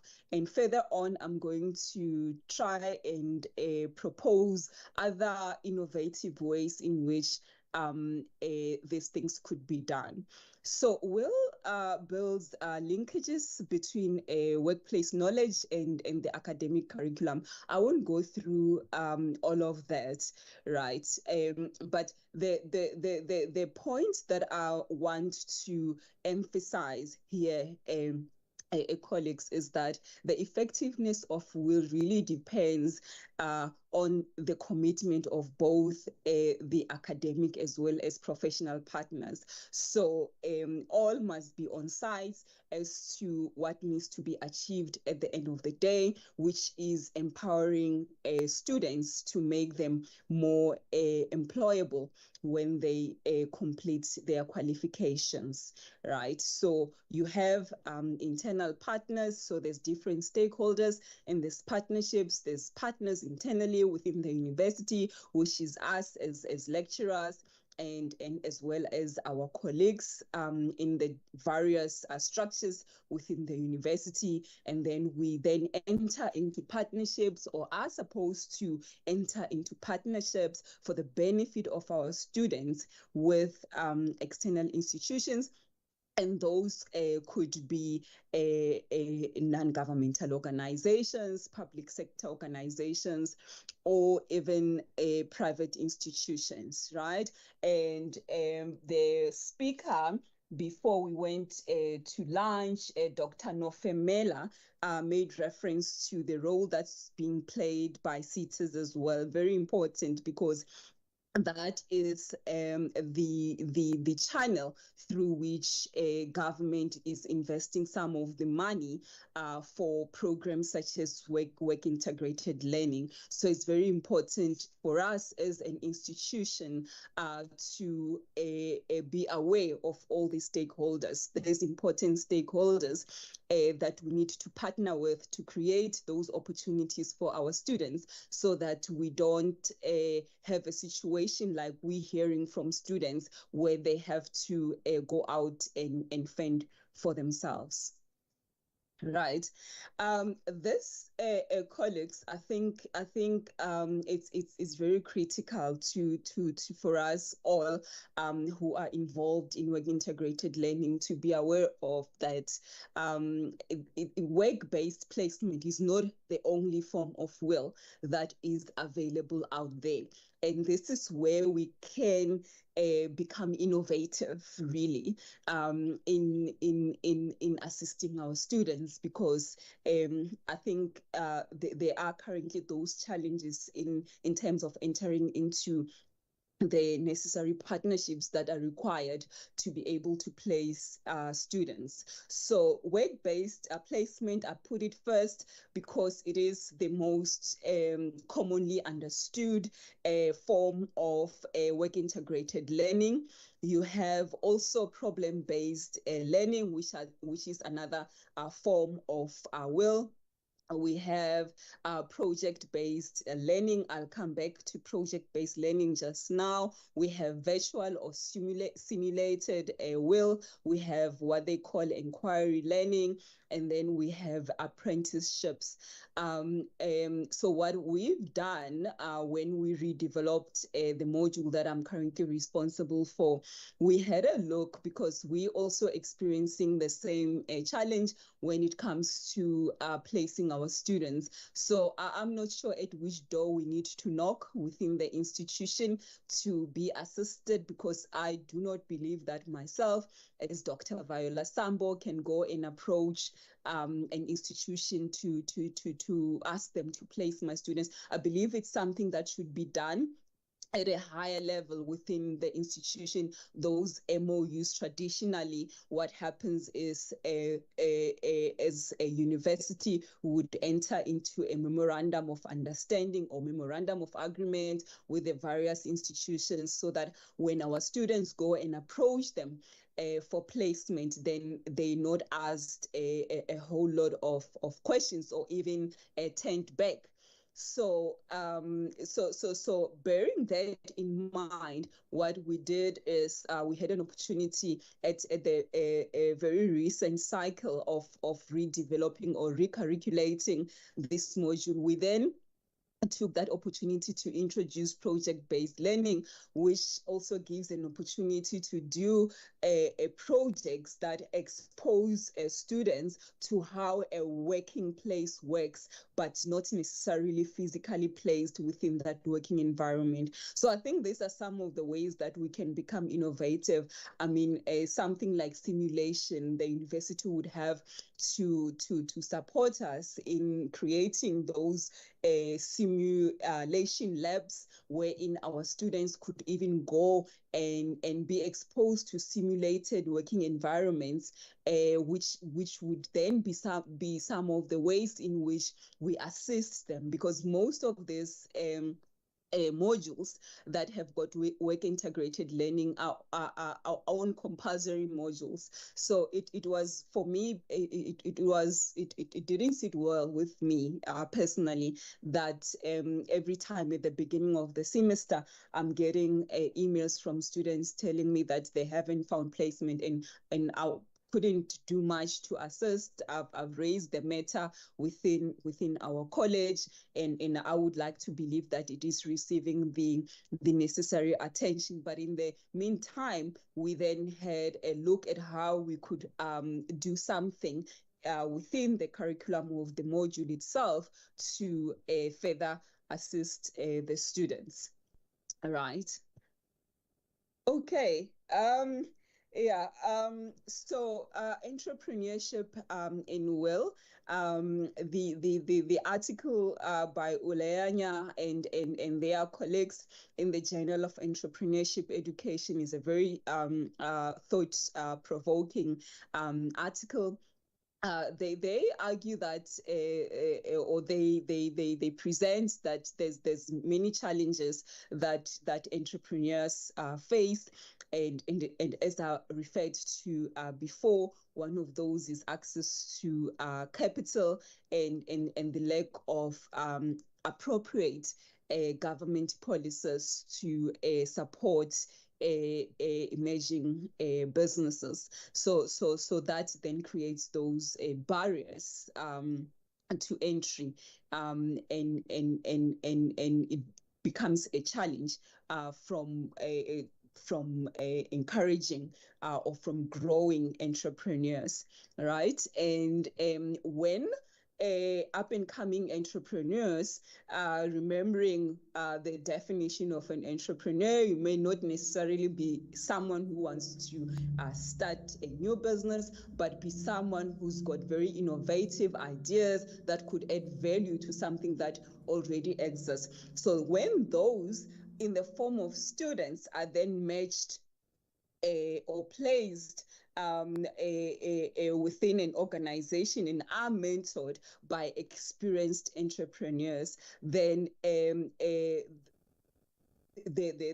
up and coming of the students then stand a better chance, because that experienced entrepreneur would then be able to guide you and tell you that this is how I accessed capital if you want to start a new business, or help you in your ideation process if you are in the process of coming up with those great and innovative ideas. So it's very important then to be able to place students within organizations under mentors that would be able to empower them.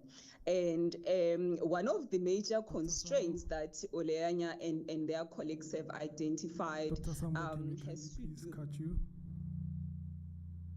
Yes. Can we kindly please cut you there? Just summarize for us in one sentence and then conclude. That's what I'm trying to say. We went out of time now. Okay, that's fine. What I wanted to also highlight, colleagues, is one of the innovative ways in which will could be implemented is by linking up with partners such as LinkedIn.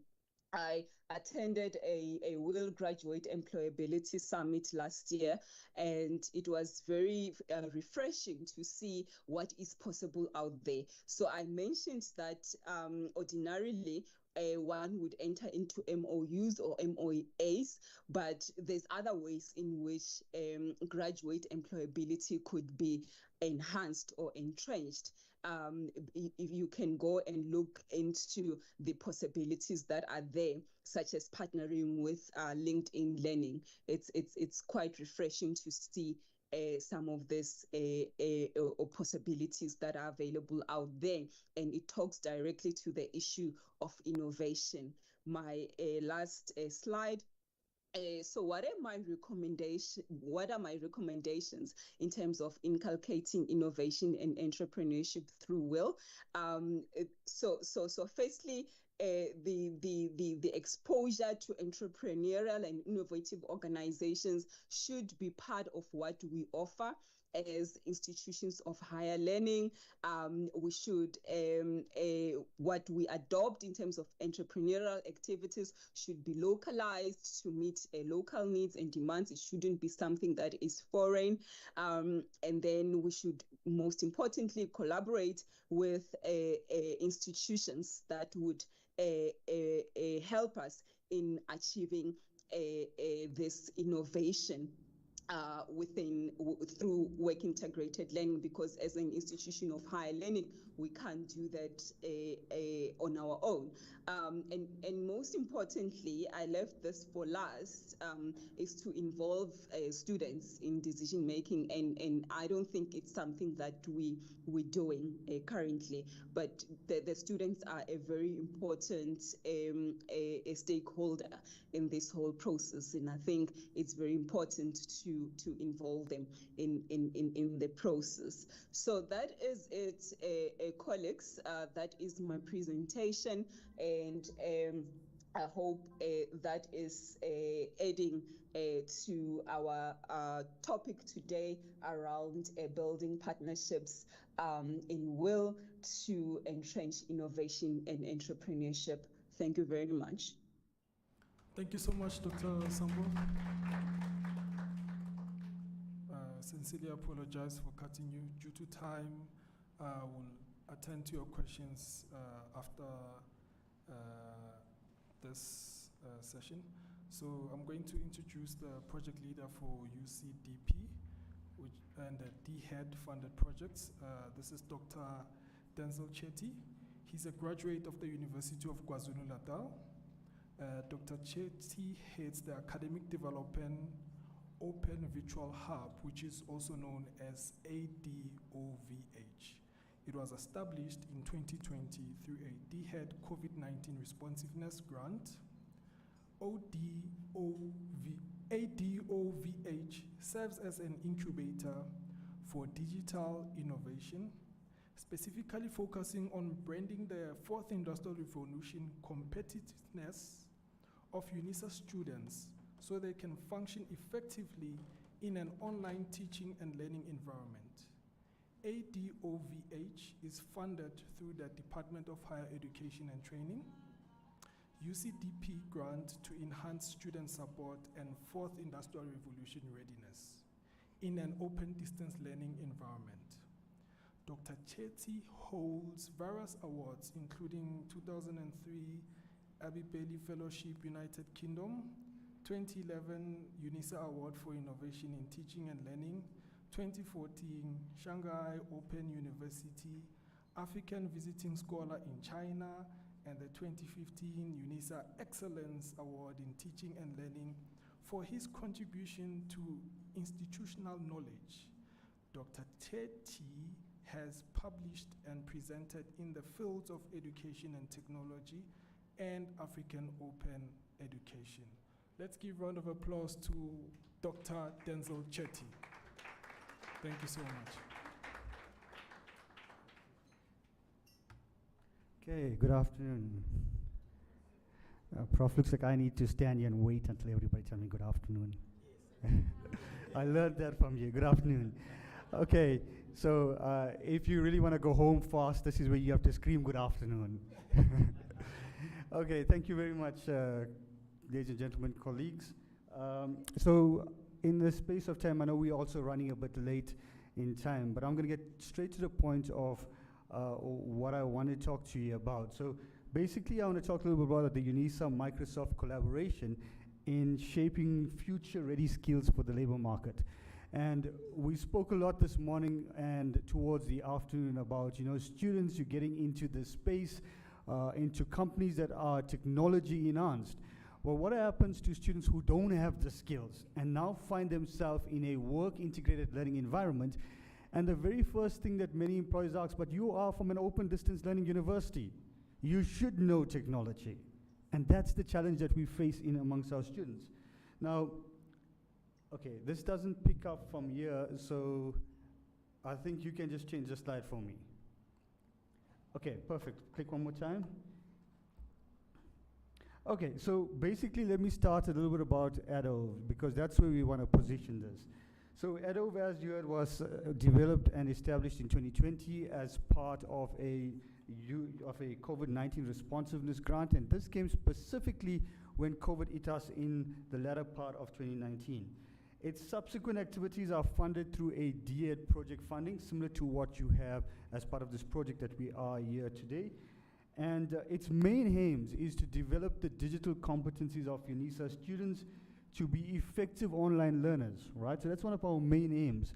But in addition to that, we want to serve as an incubator for digital innovation that is able to direct our students to innovation, so that when you get into work environments, as I would show you just now, it's not just about being with core digital skills, but having the skills to interact with an advancing work integrated learning environment. And as a hub, this is one of the key things for us. We are able to leverage the expertise from the key stakeholders in the marketplace, in industry, as well as from inside the university. Okay, so this is where we are able to bring in and leverage some of those skills. Next slide, please. Okay, click one more time. Okay, there are 5 forces driving higher education transformation. I think this is very important for you, because when we look at what are the forces that are compelling higher education, even as a student, it is important for you to understand this, because this is what defines the space that we're working in. The very first one, which we have all heard right from the morning, is the pandemic, right? So the pandemic basically forced us, or what we use as a term, leapfrogged us into an era where we are basically baptized into technology, right? It also forced us to look at ourselves as an institution, as students, as academics, where we what should have taken us 5 years to get down. We now found ourselves much more faster into the space. Secondly is the student profile. The general profiling of what a student looks like is becoming very problematic at UNISA. There are students, many of us have this assumption of students sitting under a tree with no access. Then there are students who have access with high quality devices. Then there are students who have devices but no data. So these are the different dynamics that we are faced inside the institution. So the question is, how do we provide adequate support to our students, knowing that as UNISA's environment, there is no standard profiling of a student. It is completely complex as an institution. The third is that we are skills driven. Throughout this morning, you've heard the notion of skills. Institutions need to develop attractive and flexible skills based on causes. We heard somebody talk about micro-credentialing as well this morning. And we also need, and this is where it's most important for you, is that the kind of courses that we are designing must meet the industry needs.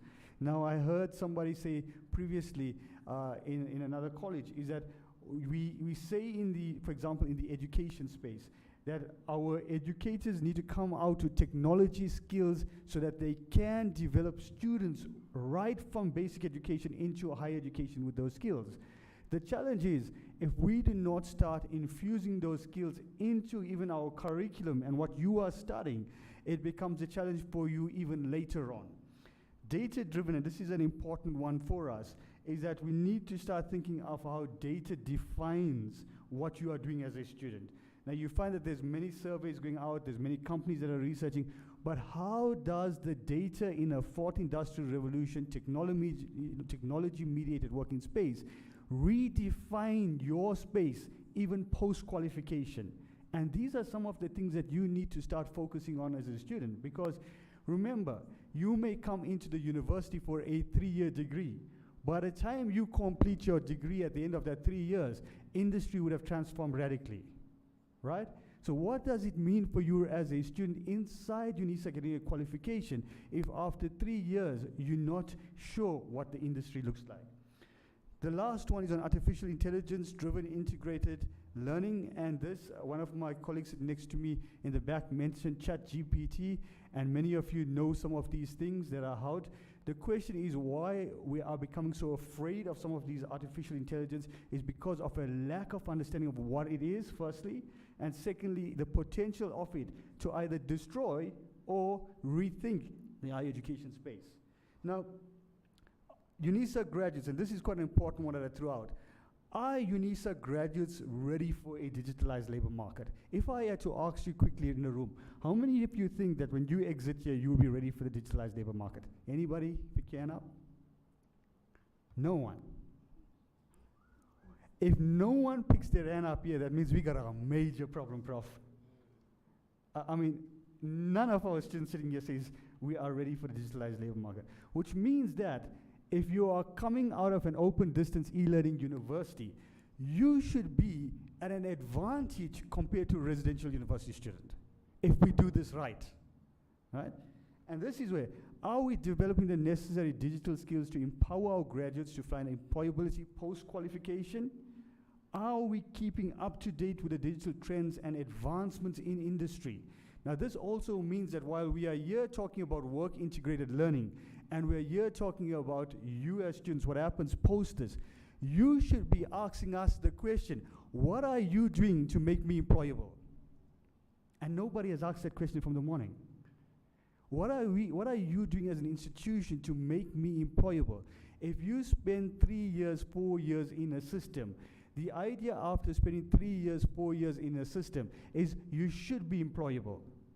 You should be, as UNISA student coming out in a fourth industrial revolution, at an advantage.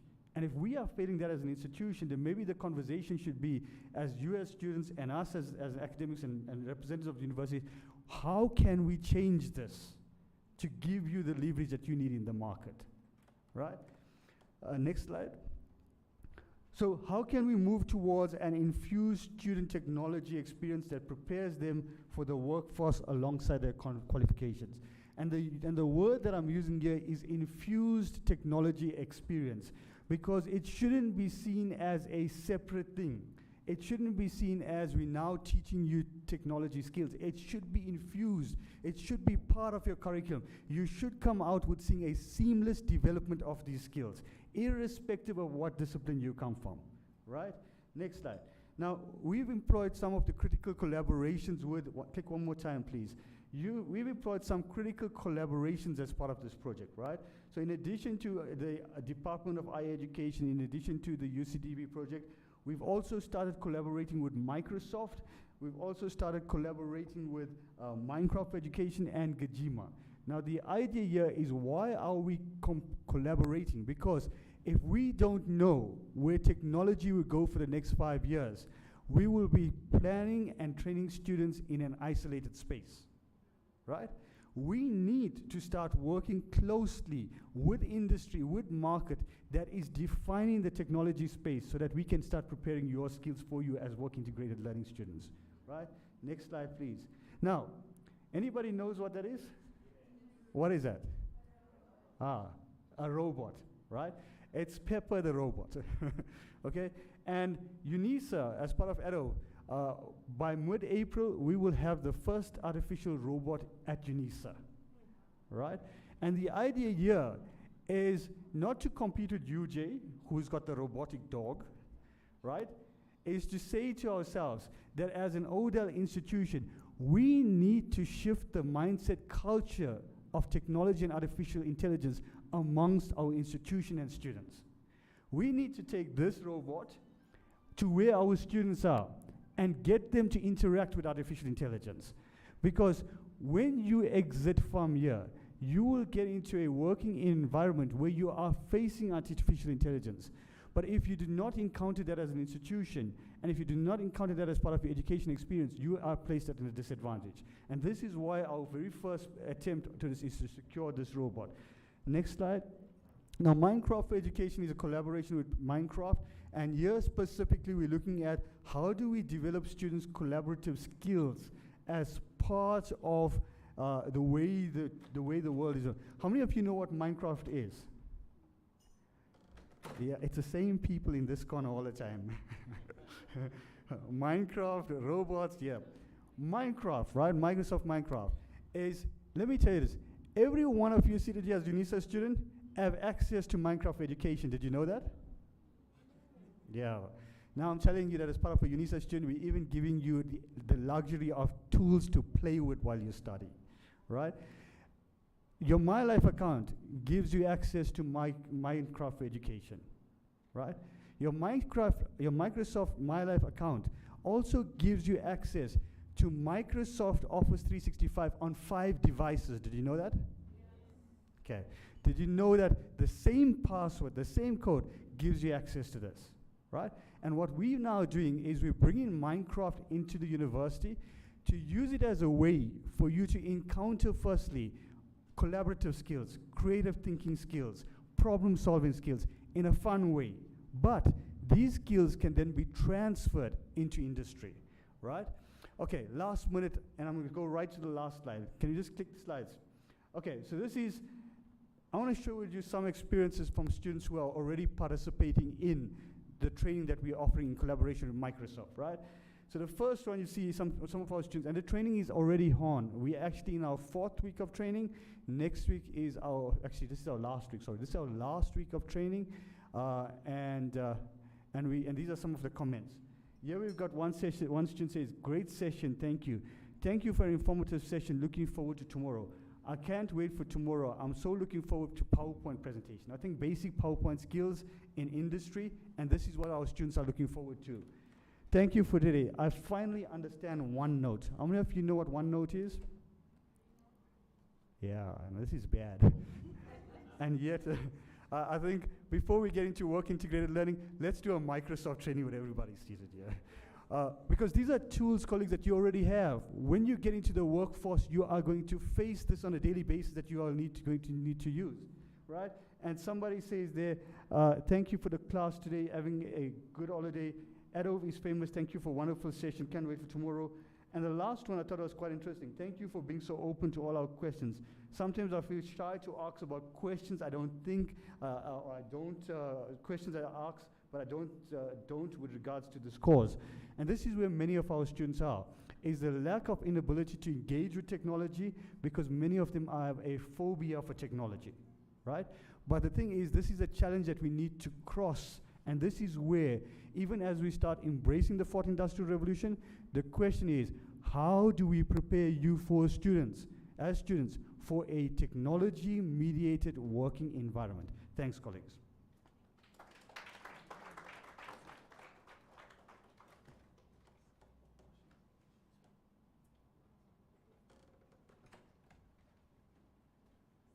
Fellow South Africans, now it's an opportunity for you to ask questions based on Dr. Chetty's presentation as well as Dr. Sambo's question.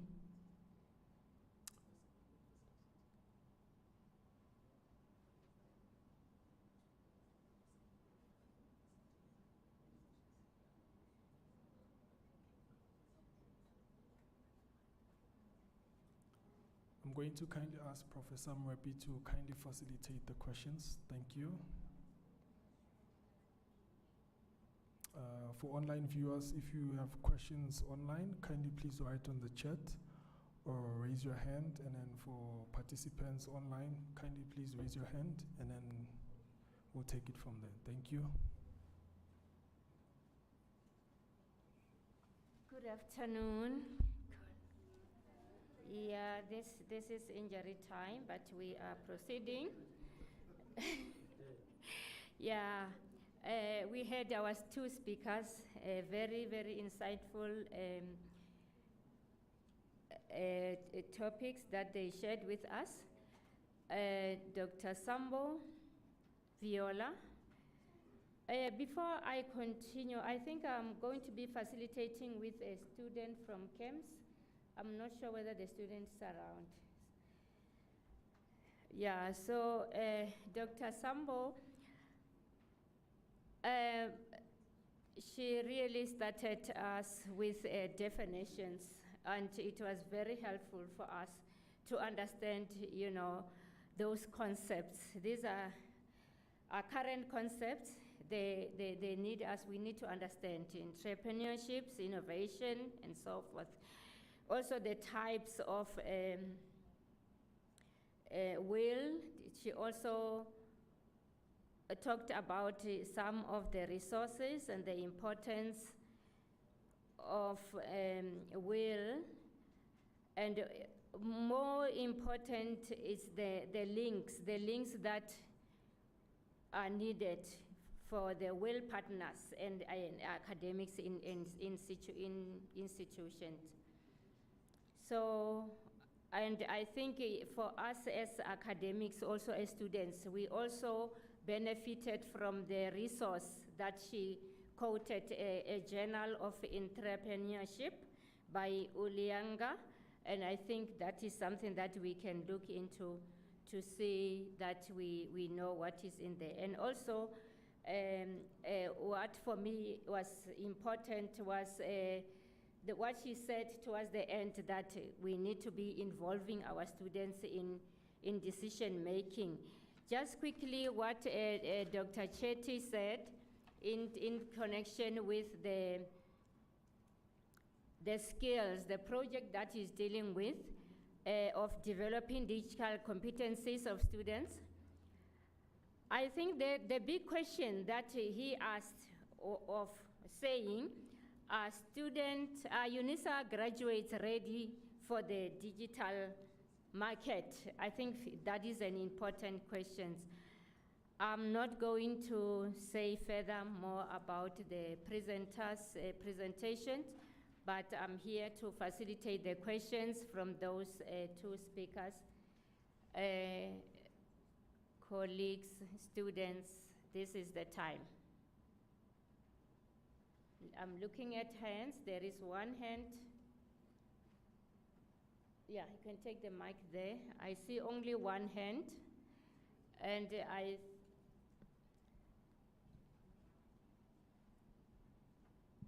Okay, my question is for Dr.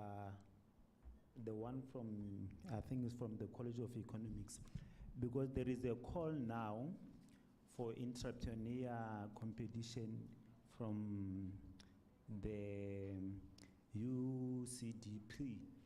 So I'm not sure if because I've got some projects that are in pipeline, which they can be innovative, but I'm coming from the engineering part of, who are not glue up with the entrepreneur, but at the end of the day, I want my student, when they say we are done, they can have the entrepreneur skill. I don't know how do we collaborate with them, because there is a call now, which is, I think UNISA must be part of it, as we are attending this in Indaba, whereby the 26 universities, they can win 100,000 for our student. So my question to the Dr. Sambo is like, how do we reach your office so that our student with their idea that we can implement and they can be a business? Because last year I did have one student who designed a nice switch, but because of the resources, we didn't take this thing up so that it can be a business at the end of the day. Thank you. The question was for Dr. Sambo. I think she had the question. Yeah, over to you, Dr. Sambo. Yes, thank you very much, Program Director, and thank you, colleague, for that question. A colleague, what I can suggest, because I'm not sure of the call that you are referring to, I'm going to post my email address on the chat. So maybe let's take it offline, and if I can help, I will be very much happy to assist. But at this point in time, I'm not sure, and I don't want to give you wrong information as to the call that you are referring to. So let's do it like that. Thank you very much, Program Director. Very much. I see another hand, Prof. Galinge. Mine is not a question, but a comment. When this project started, I was involved in doing research on how well is practiced in different colleges and in different departments within each college. And almost all departments that do well or that are involved in well, they ask students to go out and find a placement for themselves. And then they bring the name to the department. And then the department now looks into the feasibility of that placement. So I was quite happy when I heard Dr. Sambo indicating that it is the role of the department to create partnerships with different stakeholders so that they place students in appropriate places, not for students to go out. Students can help with identifying, but the main responsibility is for the department to place students accordingly. Thank you. Thank you very much. That was a comment. I'm not sure whether we've got on the chat. We've got a question. Dumelo?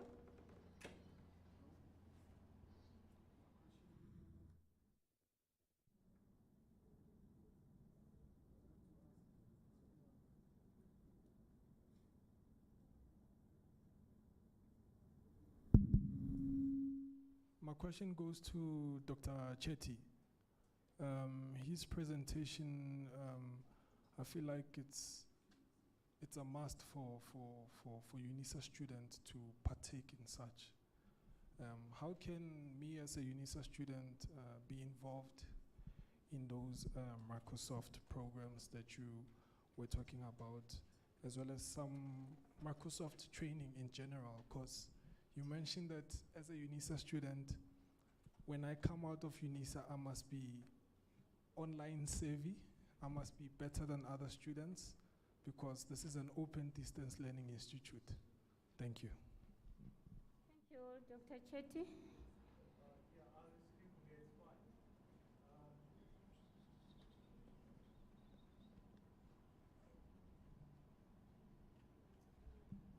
Thanks for that question. So the training is open to all students. All UNISA students can join this training.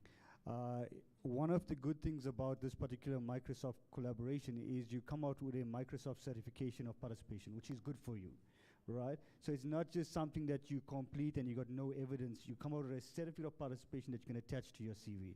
So I think that's an important one for you. What you can do is I'll send out a link and with the information that can be forwarded to all of you that are registered today, because I think that's an important one, is that we start disseminating this information much more broader that you can benefit from it. But it is open to every student at UNISA, not just selective. Every student of UNISA have access to these things.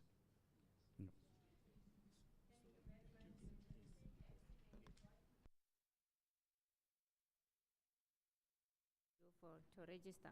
Thank you. Do we still have questions on the chat, Arabs? Prof. Mwepe, I've got a question. My hand has been up. It's online. Prof. Oh. Ask. Prof. Mwepe. You can go ahead. Okay. Thank you very much, Professor Mwepe. My comment is directed to Dr. Sambo. And thank you very much, Dr. Sambo, for your presentation. With regards to placement, I agree with you, Doc, that we need to explore various wheel modes, such as simulations, as you proposed. And there are many others, such as micro-teaching in the context of teacher education, the College of Education. But the point I want to make is that placement matters are complex. In the teacher education context, the CHE stipulates that students must be placed and supported.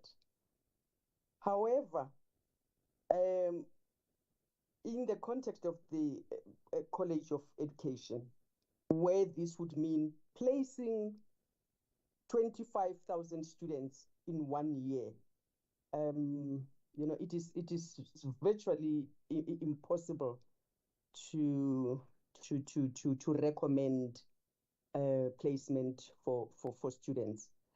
But also the issue is that students are not funded for placement, perhaps like in other countries, or perhaps in contact universities.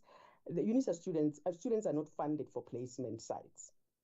Therefore, and students are expected to find placements themselves. And invariably, Students will find placements at sites closer to their homes or places of residence, or in schools, for example, where they were learners. And they cannot be blamed for this. So the idea to have students placed in different sites for diverse experiences, and this is another requirement, cannot really be realized in the context of teacher education, given the size and scope of the college. And in any case, no one size fits all. So we really need to put heads together around this and other complexities. Thank you very much. So, Prof. Mabunda, I guess that was a comment.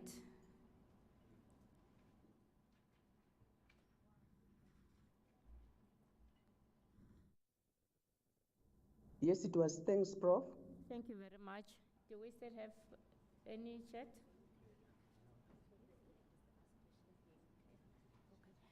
Yeah, thank you, colleagues. I think we are at the end of this session. I'll just hand over to yeah. Thank you. Thank you very much, colleagues. We are fast running out of time, colleagues, and we have such great speakers to listen to still. So we are entering now into session 4, colleagues, and I'll try to be brief in introducing the next speakers. We have Prof. Matebane that will be coming up shortly, who will be followed by student sharing from the College of Human Sciences. I believe this will be online and physical, and I kindly request that the student sharing be limited to 5 minutes per student. And then we will then listen to Dr. J. Masumbuka, and after which, colleagues, we will take one round of questions to wrap up this session. So in introducing Prof. Matebane, I would like to highlight the following. Apologies. Prof. Mbazima Simeon Matebane is an associate professor at the University of South Africa in the Social Work Department and teaches community work in theory and field practice. He chaired the Departmental Scientific Research Committee and supervises postgraduate students. His research interests include African indigenous knowledge systems, Afrocentrism, and decoloniality. He obtained his BA and MA in social work from the University of Witwatersrand, Johannesburg, and his PhD from UNISA. Colleagues, help me in welcoming Prof. Matebane.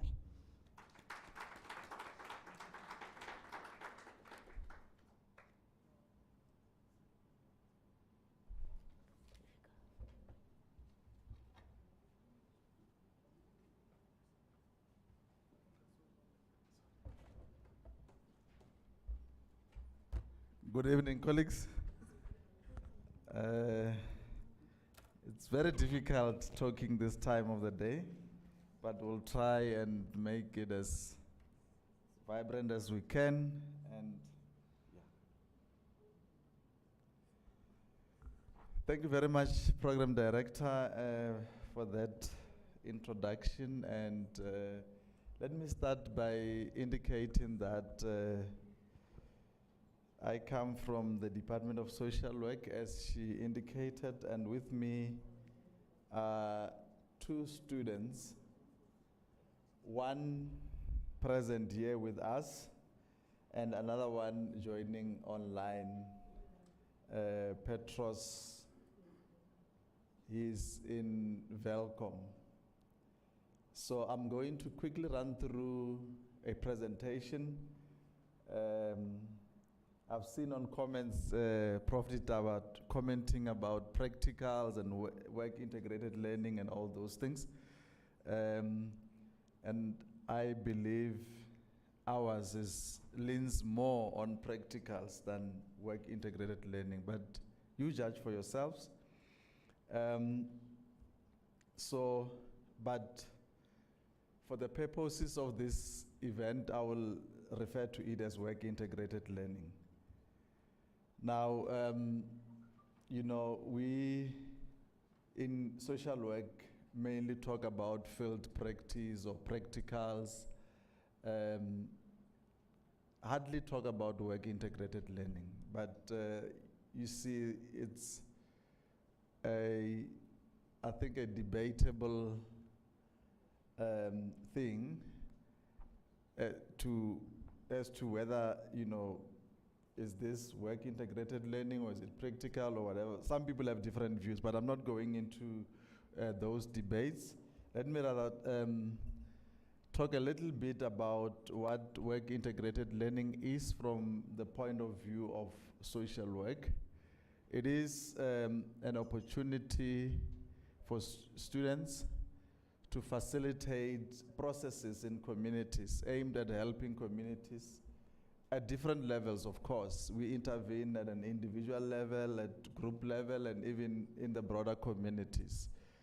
And it is more of a pedagogical approach than simply a work-based learning, because there's a lot of teaching that goes with it.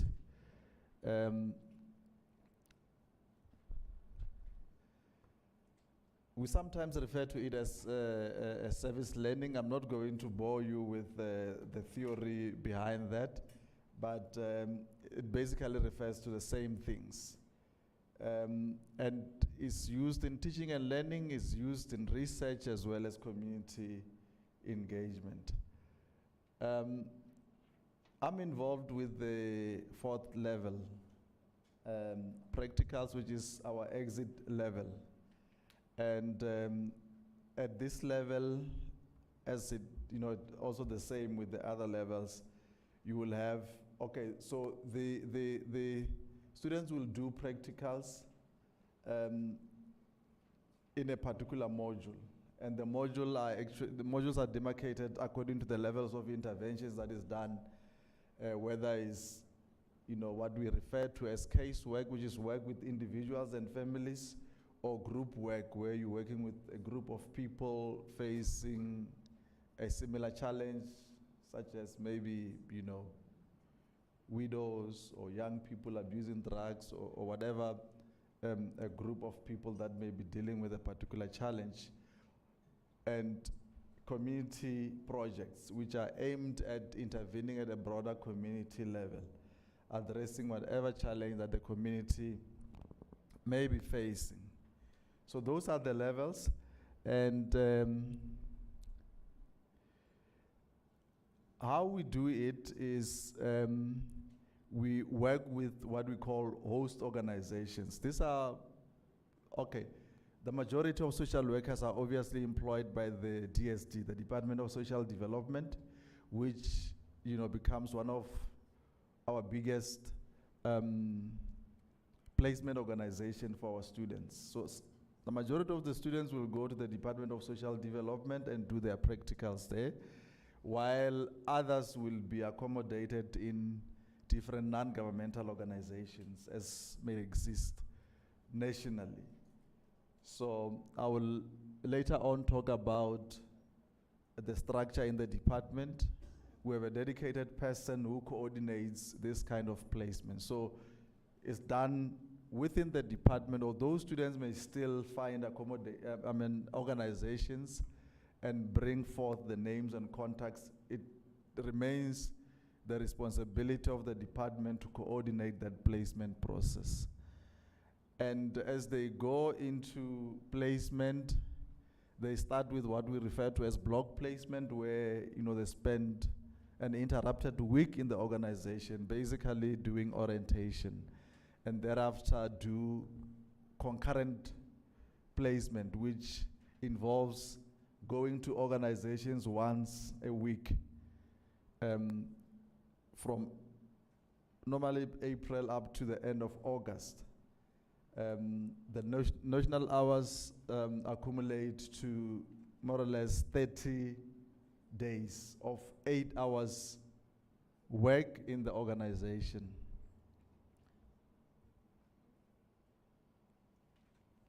Okay, that is about block placement, and those are the three levels of intervention that they do. So the first one is called casework, which is work with individuals and families, and there's group work, and there's community work, where I am involved.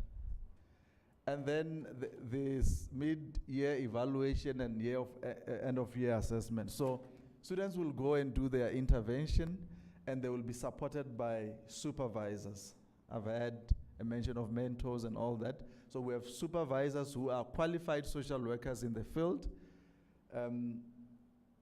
that then hold the student by the hand, do a bit of academic input as well as practical guidance of the student in their work in the field.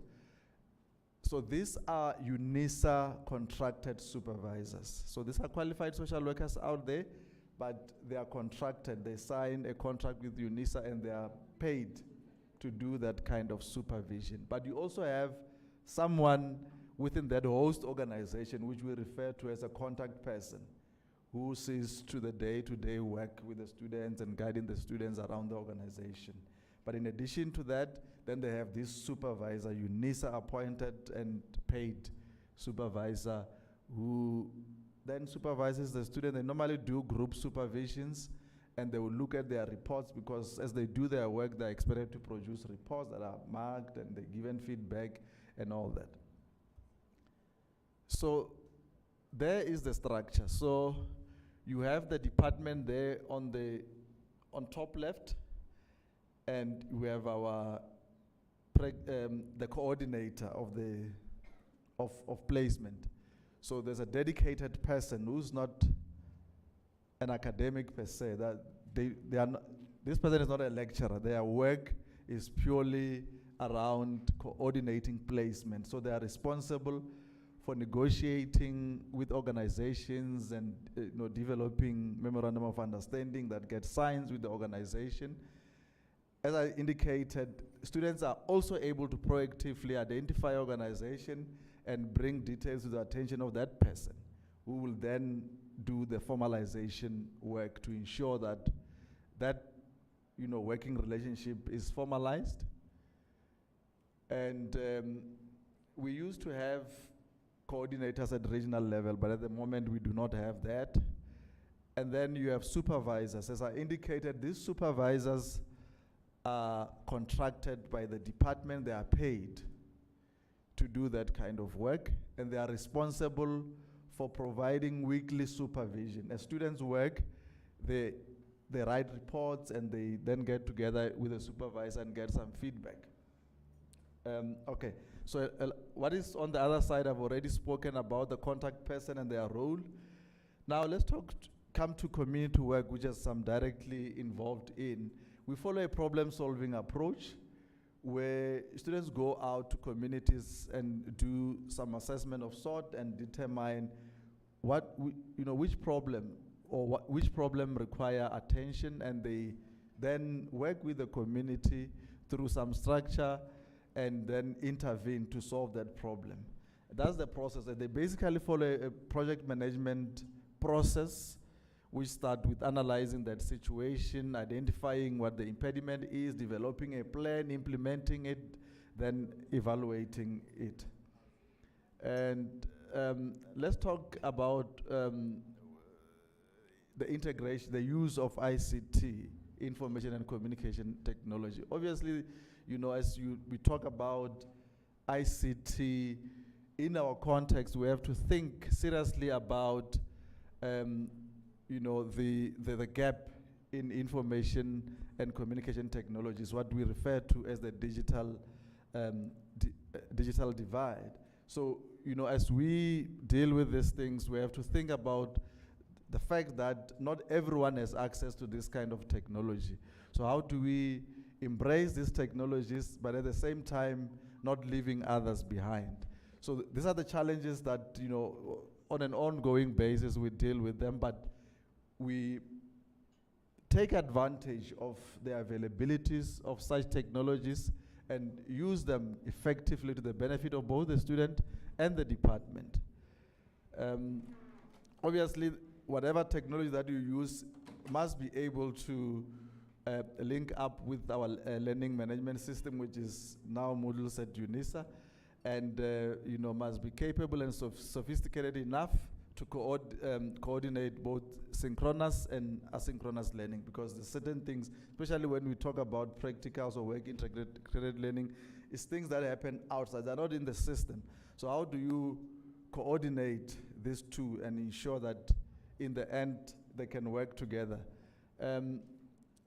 We've used video conferencing platforms, especially from when COVID started up to now, and we're continuing, where through these video conferencing platforms we are able to do workshops with students. We're able to give students an opportunity to do simulations, role plays in social work, obviously, because we work with people. In preparation for them to go out into the field, they do role plays, and in the video conferencing platform, you have an opportunity to do that, and we are able to record as well, so that those students, there was a point earlier raised about instances when students are not able to join, or there's load shedding or whatever. So because this can be recorded, students are able to follow through on those even afterwards if they miss the session. They are obviously asynchronous because they are outside the learning management system.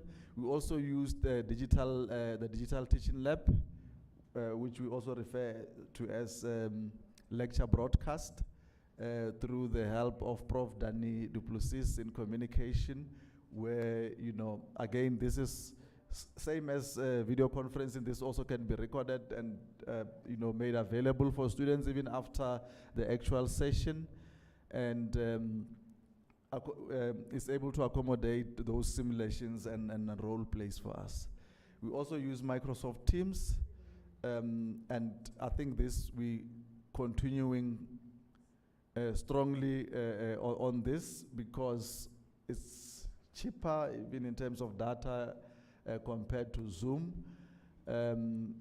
It works in most of the devices, and you can also have breakout rooms and all those things. So this is, I'm finding that this works much better for most students.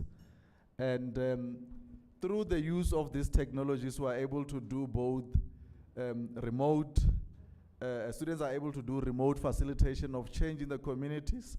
Like, the students will share now how, they were able to facilitate projects remotely, even during COVID.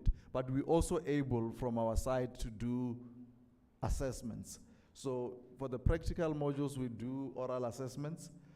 In the past, would go out to the regions and do those assessments. But, thanks to the availability of these technologies, we're now able to do it remotely. We do all our final year oral assessments using Microsoft Teams.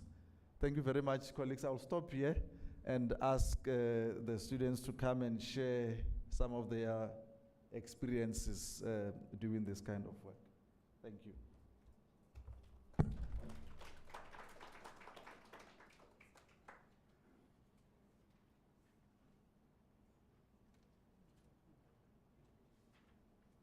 Good afternoon, colleagues. Thank you so much, Prof. Okay, I'm going to be brief because I've only been given 5 minutes before handing over to my colleague who will be joining us digitally from Free State. My job here is only one, is to share my experiences while conducting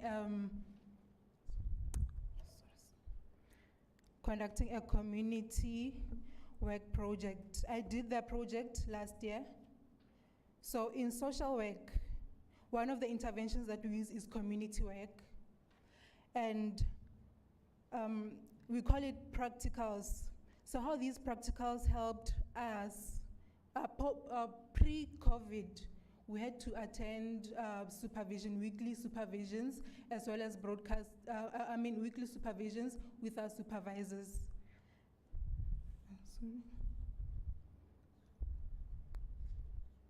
But post-COVID, technology had to come into play because we could no longer attend physically.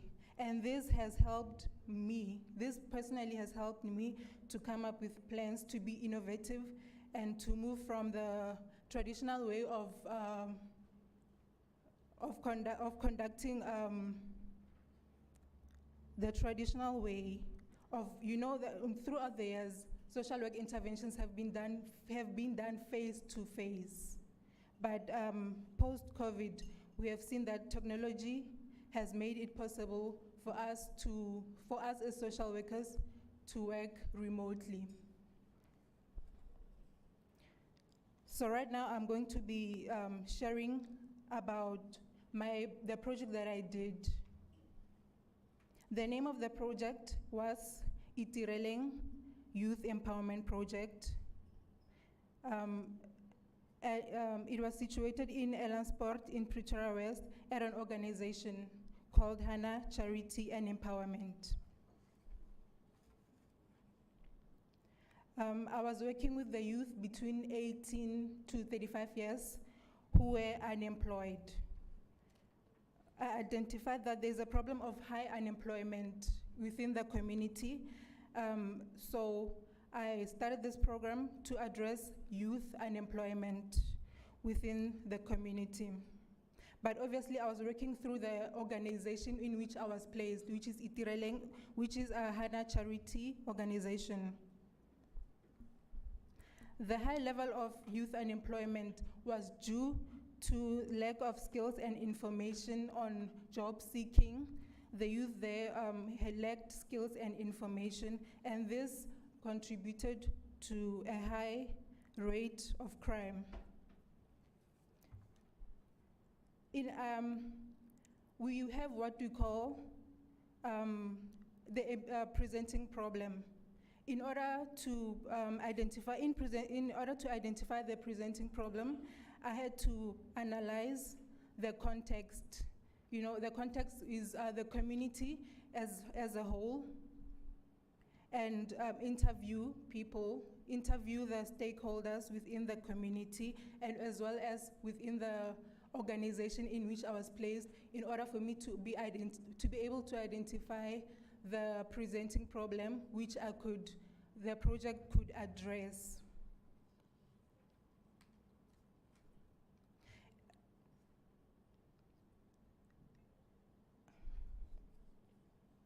And in addressing this, technology played a major role, because instead of me conducting face-to-face interviews with the stakeholders, with some of the stakeholders, I was able to conduct WhatsApp, to use a WhatsApp video call, which saved me a lot of time, and it saved a lot of money from traveling to and fro. We have what we call practice models in social work. Practice models are concept and principle that guide intervention. So I use, in order to address this problem, I use the community education model. The community education model is based on the premises that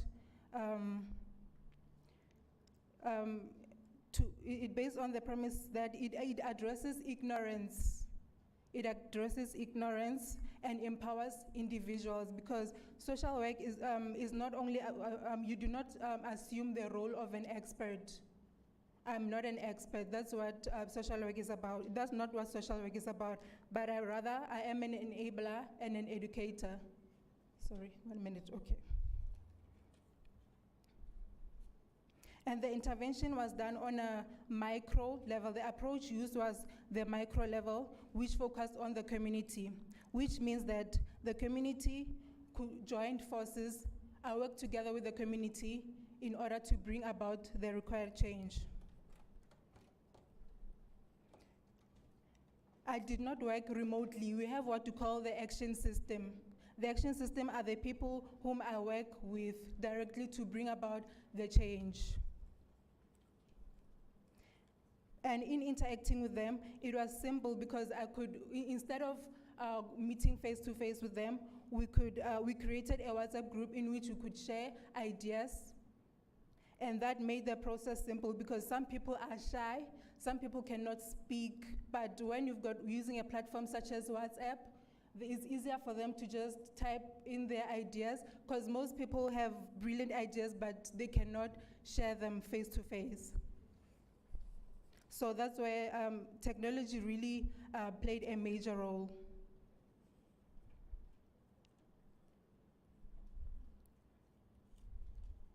And in closing, I could say that we are in a definitely in the fourth industrial revolution, and the way of helping social work has really changed, and we have seen that it is possible to use technology in the helping profession. I'll close and I'll close and I'll cross over to my colleague Pietros Motere, who will also share his experience all the way from Free State in Welcome.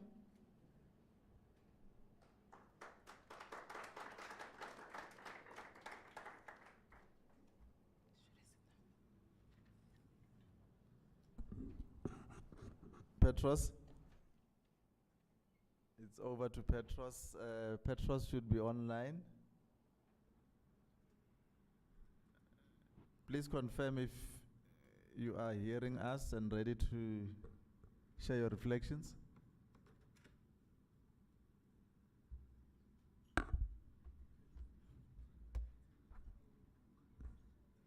Petros.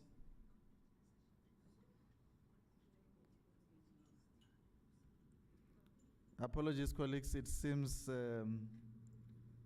Petros may not be connected.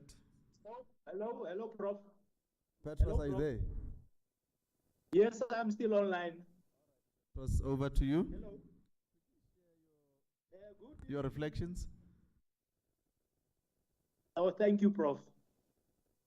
Yes, like the Professor has alluded to, I'm Petros Moteche, based in Welkom, Free State, but now currently at Bethlehem, where I'm working. Yes, my experience with the work integrated learning has experienced, given the COVID-19 pandemic restrictions and everything, which forced us to develop a new model of learning and teaching. As a student, we had a community work project that we were supposed to focus on, which the community work project that were solution focused, and also which the focus was to empower communities with knowledge and skills. So the community work project, I presented a myriad of challenges which ranged from situational analysis, identifying and analysis of the impediments, developing plans and implementing plans, and lastly, evaluating. The use of technology given the fourth industrial revolution, it helps me a lot to bridge the gap between me and the lecturers and the supervisors, in that the project that I was engaged in, it required a lot of documentation of interventions and processes that I undertook. The use of technology assisted me in terms of academic learning and teaching. It is also enabled me to fast track and to work out my project successfully through the advices and the interventions of the supervisors and the mentor on the ground. It made my life so simple as it is currently, because I was able to progress so that I could complete my degree. I was also able to attend classes online, the supervisions online, the workshops online, interacted and networked with other fellow students so that we can share the information. Also, the technology and the social media that we used, it also benefited me a lot, especially when there's a traveling that I was expected to go and attend classes, especially where I'm situated, and to attend the classes.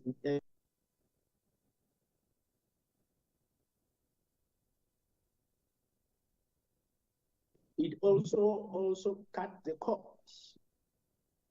It also helped me a lot in terms of cost-cutting measures, like rather than using the transport money to travel to and fro between Bethlehem and Bloemfontein, and also to book the accommodation to attend the workshops and the classes,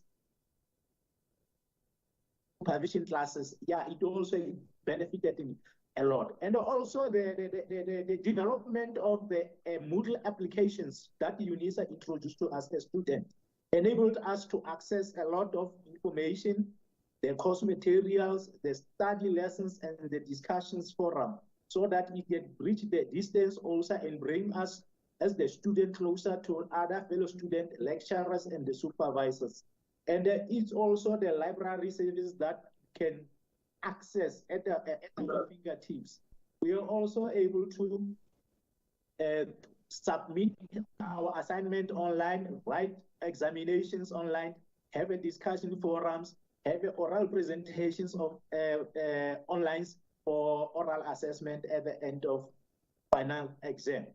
And also the use of its proctoring materials, proctoring tools like the invigilator apps, which help also us as the student to stick to our academic honesty, so that we may avoid academic dishonesty and plagiarism.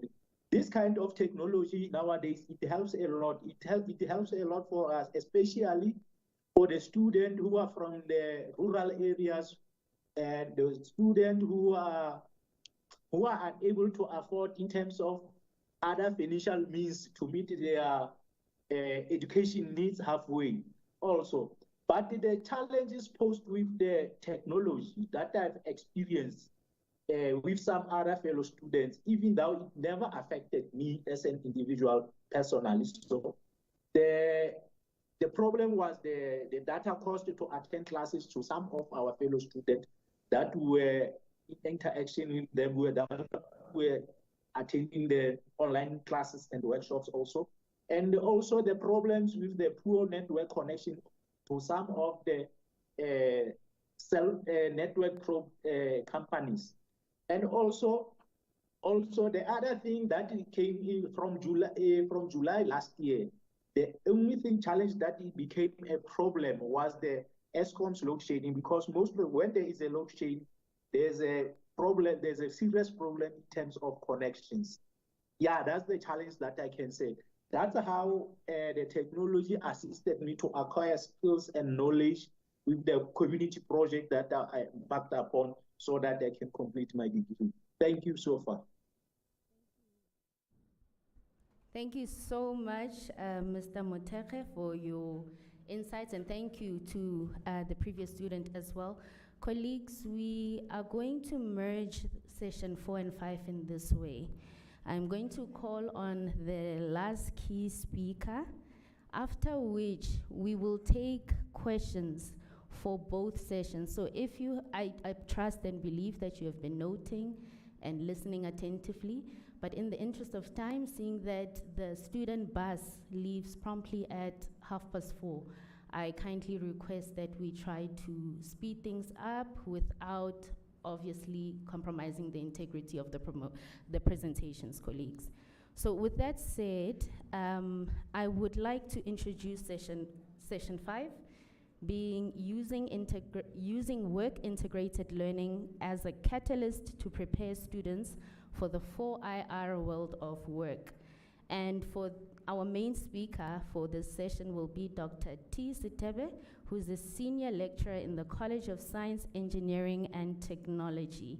Now, Dr. Sitebe works in the Work Integrated Learning Committee as the chairperson, and he joined UNISA in 2006 and was acting chair of department from 2009 up until 2011. Apologies. He was the team chair for the UNISA Mini Baja project from 2016 to 2018. And we will hear much more about Dr. Sitebe when he ascends the podium to give us his presentation. Over to you, Dr. Sitebe.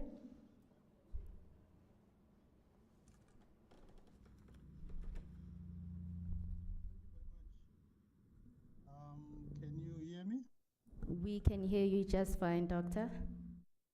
Yes. Can you see my presentation?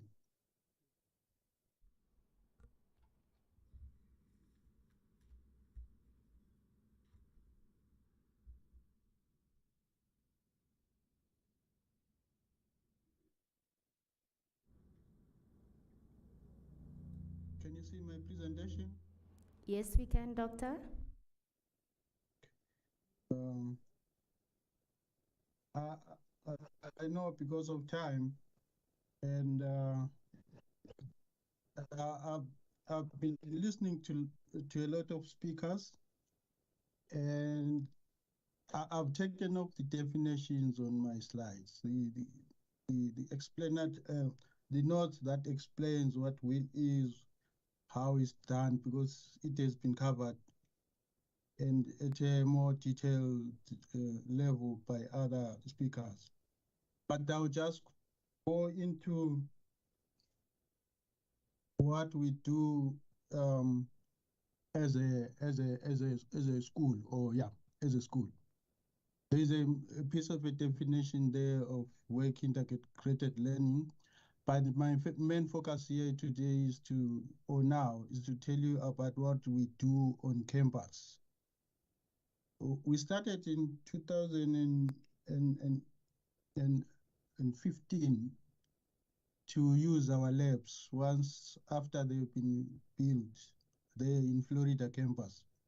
So we started, I'll show you what we did for students, because students have to know, like this is for mechanical, for example. If you look at this slide here, this is we call it mini badger. It was built on campus. This was in 2018, I think, yes, thereabout.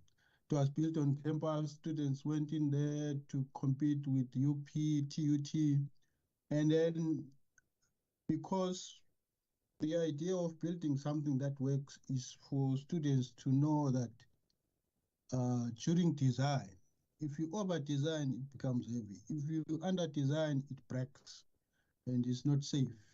If this is because we were given options whether we do stimulated wheel, we do project bags, we decided to get their hands dirty. So this is one of the projects, which this is mechanical engineering. Mechanical engineering then stopped because of COVID. This project was stopped. The funding dried up. Then came after COVID, we continued with something called the solar car. Some of you have seen it.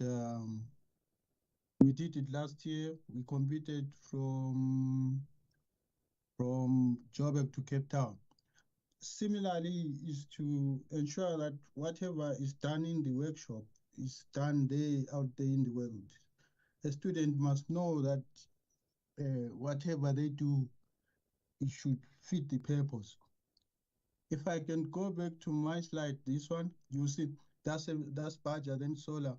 Then in chemical engineering, there is a chemical engineer there. There is chemical engineering students in the group here. They did something called brewing. They are diploma students. So they did, if you have a detailed question about how they did it, the will lecturer is in there, sitting there. He will tell you what they did. They actually came up with their own brew from Florida campus and went to compete with other institutions. They are diploma students, but they competed with someone doing maybe a master's level on the brewing side. The details for which we can get there. So why I'm saying this is to look at we're speaking about the fourth industrial revolution. So how do we assist our students, because one part which I was thinking about, how do we have some monitoring techniques that are suitable for our university, or how many will visits are sufficient, or do we have to put them in? If we have to do a total 100% monitoring, maybe a camera to see what the student does, whether they arrive in the morning on time, or what time they spend during lunch, or what, or the level of communication between the mentor and our student, or our will coordinator. All these, we can monitor that, or the level of training that the business does in comparison with what the university wants. Do we really, there was a student here who spoke about they get a placement, they do, which means this company has their requirements, which may not suit the university requirements. But do we train a student to suit the university requirements? We have trained it, we have given the student all the theory, but on practical side, are we really competent enough to say what the mentor on in ESCOM, for example? Of course, ESCOM, it's a long in say Transnet, for example. Oh, Transnet also. Yeah, in Transnet, for example, the mentor says, here are the students. They are students from UP, they are students from TUT, they are students from UNISA. It's just one program. I've seen that. I'm talking about what I saw. So what comes out there, do you, as a person, do you say it's not sufficient, or is it gets sufficient when that student get employed, like the two students who were presenting there? That's where we can say the level of success. To me, that's the level of success. Than to say he comes to back to the university, gets a distinction, but still he roams the streets. So that's my thought, colleagues. The other part is we've done a small study to look at what is ongoing. The will training what is required by the companies, and we have to benchmark with what we require and come up with an optimum one which goes through. Or how many will students are good for one mentor? A big company will just employ one person or 4 or 5 people monitoring 13 students from 3 or 4 universities. So the students may not get that complete one-on-one. At the end of the day, the student passes and go out, and students start to look for employment, maybe because the training was not sufficient, or the student was trained, but the company may not require the level of, when they require someone with the same qualification, you might find the student can fail that interview in the process. Or the size of the business, for example. I've seen small companies that employ, the consulting companies that employ our students, mechanical, for example. You find there are 5 engineers, and our student becomes a draft person. It rolls. Whatever comes through, it rolls. It's also a skill that, because ours is a diploma, as a draft person, it's super allowed. So those are the, so we sampled 50 organizations.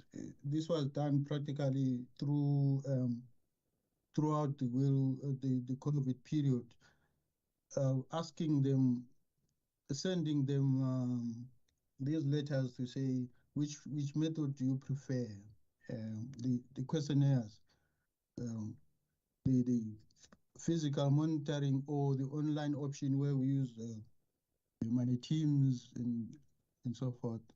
And then the results was just in this table here. I don't know whether you can see. But what I'm not sure of is if I have to redo the same procedure again, will I get the same result? I'm not sure, but it was 70% preferred physical monitoring, and if you look at the age part, the older people, those that may not fit well into the 4IR are the ones who preferred the physical, hands-on type of thing. But the younger generation, those who just completed, prefer the online because you can. They might even be working half home, half online, half on site. So I've got a small conclusion then, but the main thing which is my presentation is to see if whatever we supply as requirements to the industry, it's what the product as a student suits that industry. So that when after the student completes that qualification or that training is employed, or he forms their own, they form their own similar holding. Like I know someone who was in a consulting, the HVAC consulting, they formed their own company. Still, whatever state of the company, the student learned something out of it. So these are the, as will coordinators or as management of, I know they are management of the colleges here. Those are the questions that when a company X comes and say this person got 70%, do we refuse that mark? Do we, because he was there just for three months or for 6 months? So that's my take. But I have in this room 2 brilliant students who are part of the solar challenge. They are designing the solar cars as we speak. This year they are going to compete on the ground. Their cars will run on the ground. I would stop here so that they give you their experiences, colleagues. Thank you very much.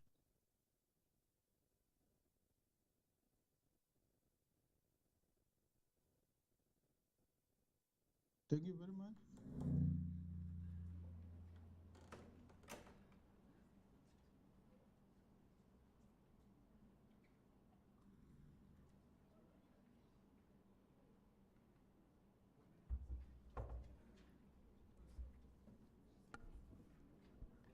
Thank you very much, colleagues. I wonder if the students are able to hear us and if they can please unmute so that we can hear their views. Oh, the student is here. My apologies. Please ascend the podium.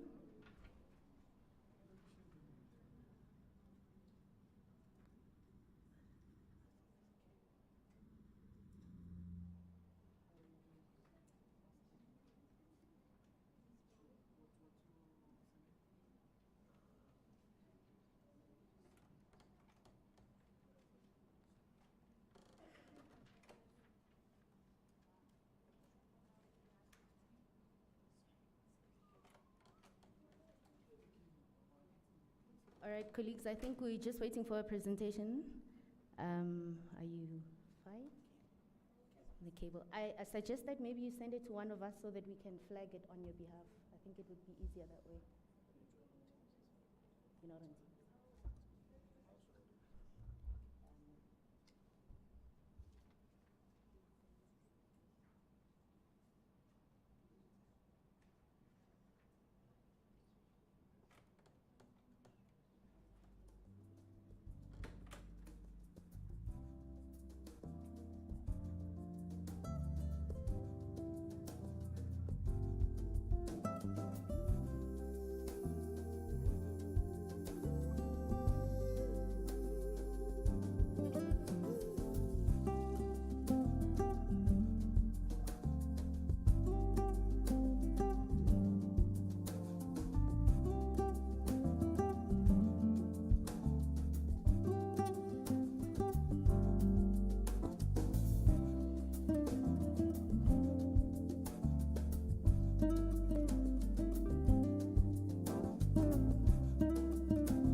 sure people can't even see me.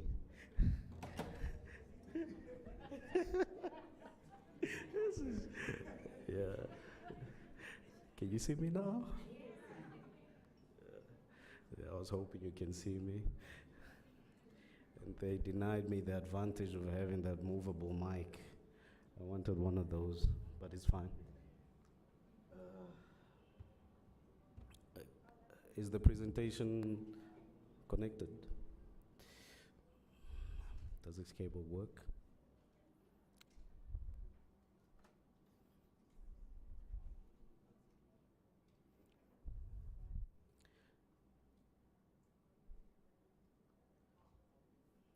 Okay. Sorry for delaying.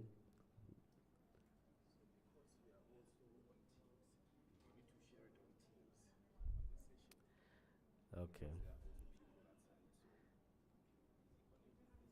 Okay. More problems.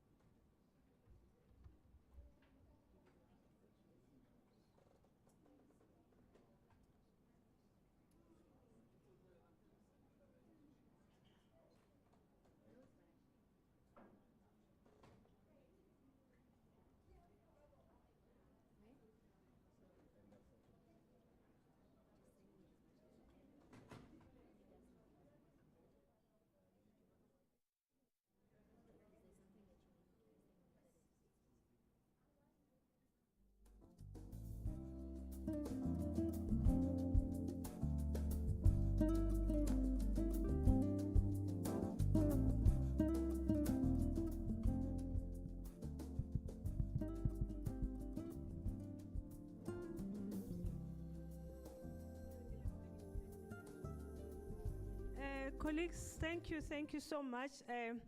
Because of the shuttle, they are waiting outside for our students. They come from Johannesburg, all the way from different regions. I just want to say thank you for being patient with us and for participating and learning with us. We will be calling another student in Indaba, which will be organized much more differently from this one. And we apologize for all the technical challenges and the time challenges. But thank you for coming. We'll send you personal emails for us to say thank you to all of you. Thank you for your participation. We will remain with those who can remain, but those who are already waiting for the shuttles, they can leave because they're already outside. Thank you.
Okay, colleagues, apologies for that long ad break, but we are back. We will give the gentleman an opportunity once he gets sorted.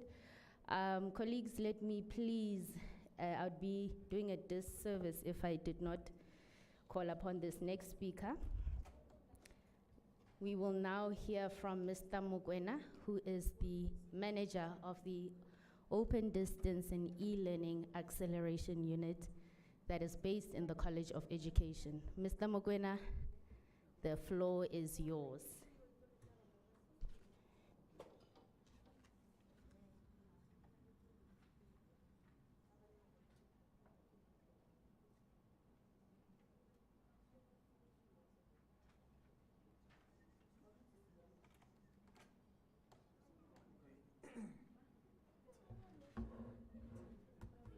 Hey, what happened to the music and the applause? I'm kidding. I'm kidding. Colleagues, let me first say that I will not at all be offended if you walk in and out, if you feel sleepy. It has been a very long day. But we are doing this at least for the record. This program is being run online as well. And the same way we catch up with court cases and other lengthy programs that happen during the course of the day on live transmission, we can catch up with the various snippets later on.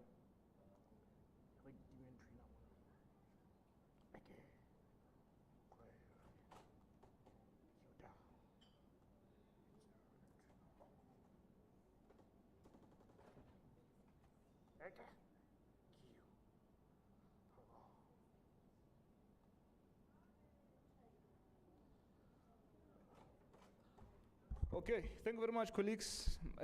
My name is Mohau Mokwena, as introduced by Ms. Tusha, who is my trusted colleague. My table of contents is as follows. I'm going to take you through who we are. Secondly, I'm going to take you through what the e-learning labs, the teacher centers are.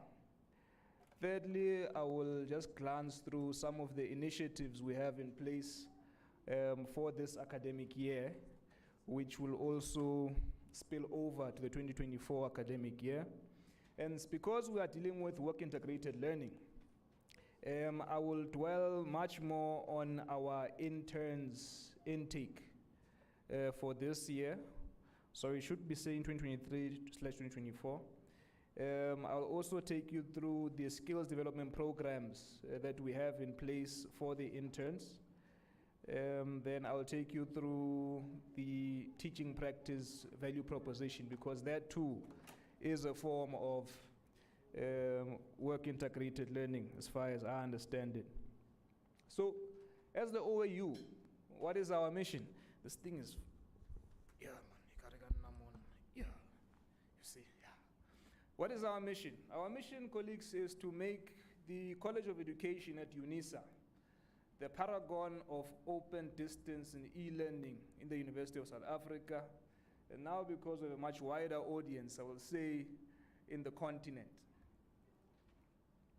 What do? We have three streams of work. The first is infrastructure and facilities. The second is video and audio-based learning. The third is applied technological innovations. With regard to today's focus, I will focus more on the infrastructure and facilities at the level of the e-learning labs and teacher centers.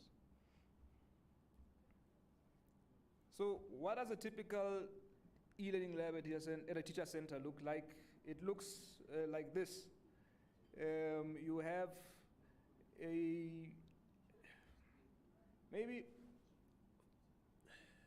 as context, the Department of Basic Education, the National Department of Basic Education, as well as the College of Education, have entered into an agreement wherein the Department of Education will avail its workshop facilities, for lack of a better word, which are based in various education districts. So the department avails these facilities. From each facility, we identify one room that we convert into an e-learning lab. So hence the name. So in each of these rooms, we have, as you can see there, a smart board or interactive board. We've got video conferencing. We have nice air conditioning, tables, chairs, furniture. We have free Wi-Fi, gadgets, laptops.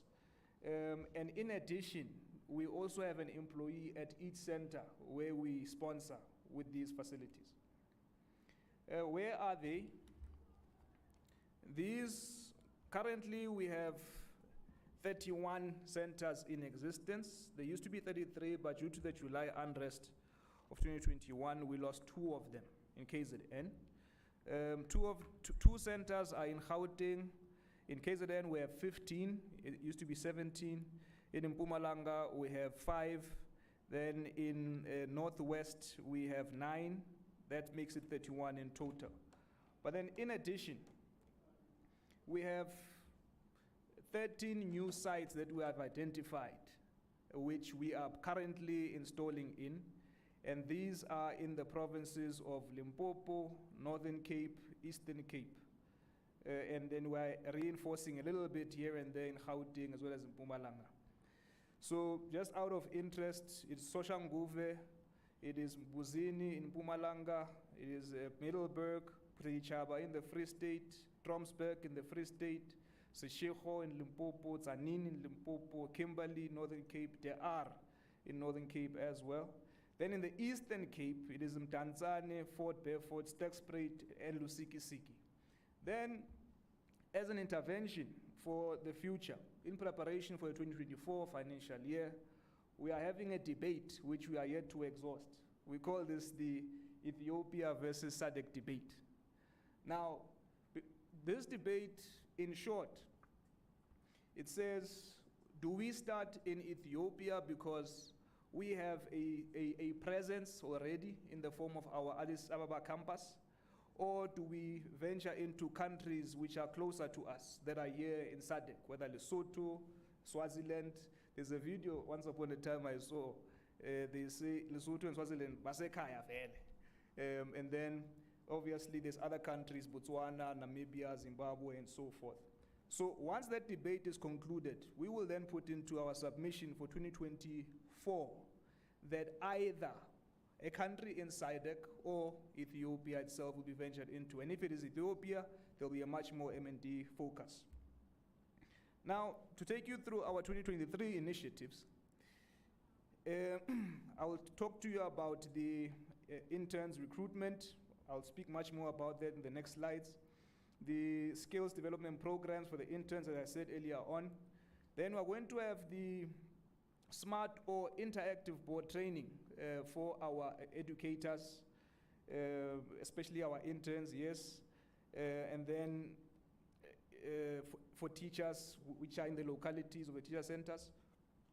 We'll have kiddie coding as well, where we'll take children in the ECD phase as well as the intermediate phase, take them through training on training and robotics, basic skills there.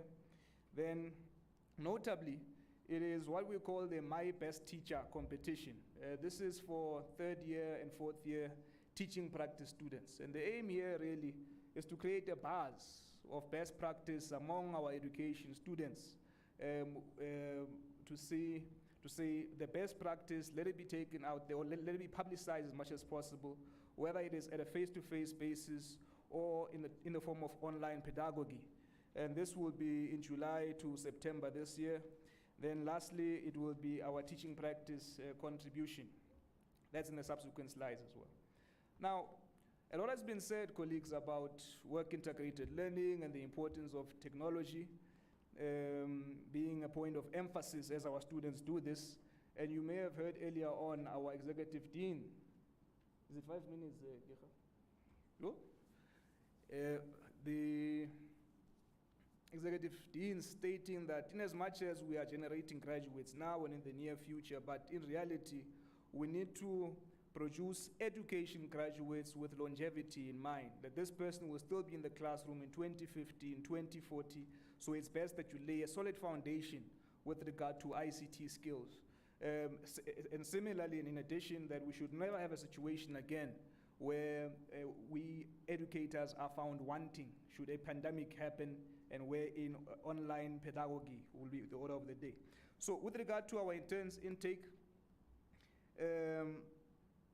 we have 50 internship positions across now the 44 e-learning labs at teacher centers. This is the old center as well as the new centers. The minimum requirements are, as has been stated before by various speakers with regard to these kinds of opportunities, as unemployed South Africans with no formal work experience, but 2, that all relevant qualifications referred to below must either be, which are either in progress or completed, must be those of UNISA. Thirdly is the age restriction, 35 years and below. Then the most important part here, that these must be 3rd year, 4th year, or students who have completed their B.Ed in senior and FET training. And since we have restructured our offerings into streams, we are focusing primarily on ICT-related skills, ICT-related streams rather, wherein our students are studying. So in this instance, 3rd or 4th year B.Ed in CAT, Computer Application Technology Qualification Stream. And then secondly, we are saying those who have completed a PGCE, Senior FET phase in Information and Computer Studies Qualification Stream. And then we are saying those who have completed the Advanced Diploma in Computer Integrated Education.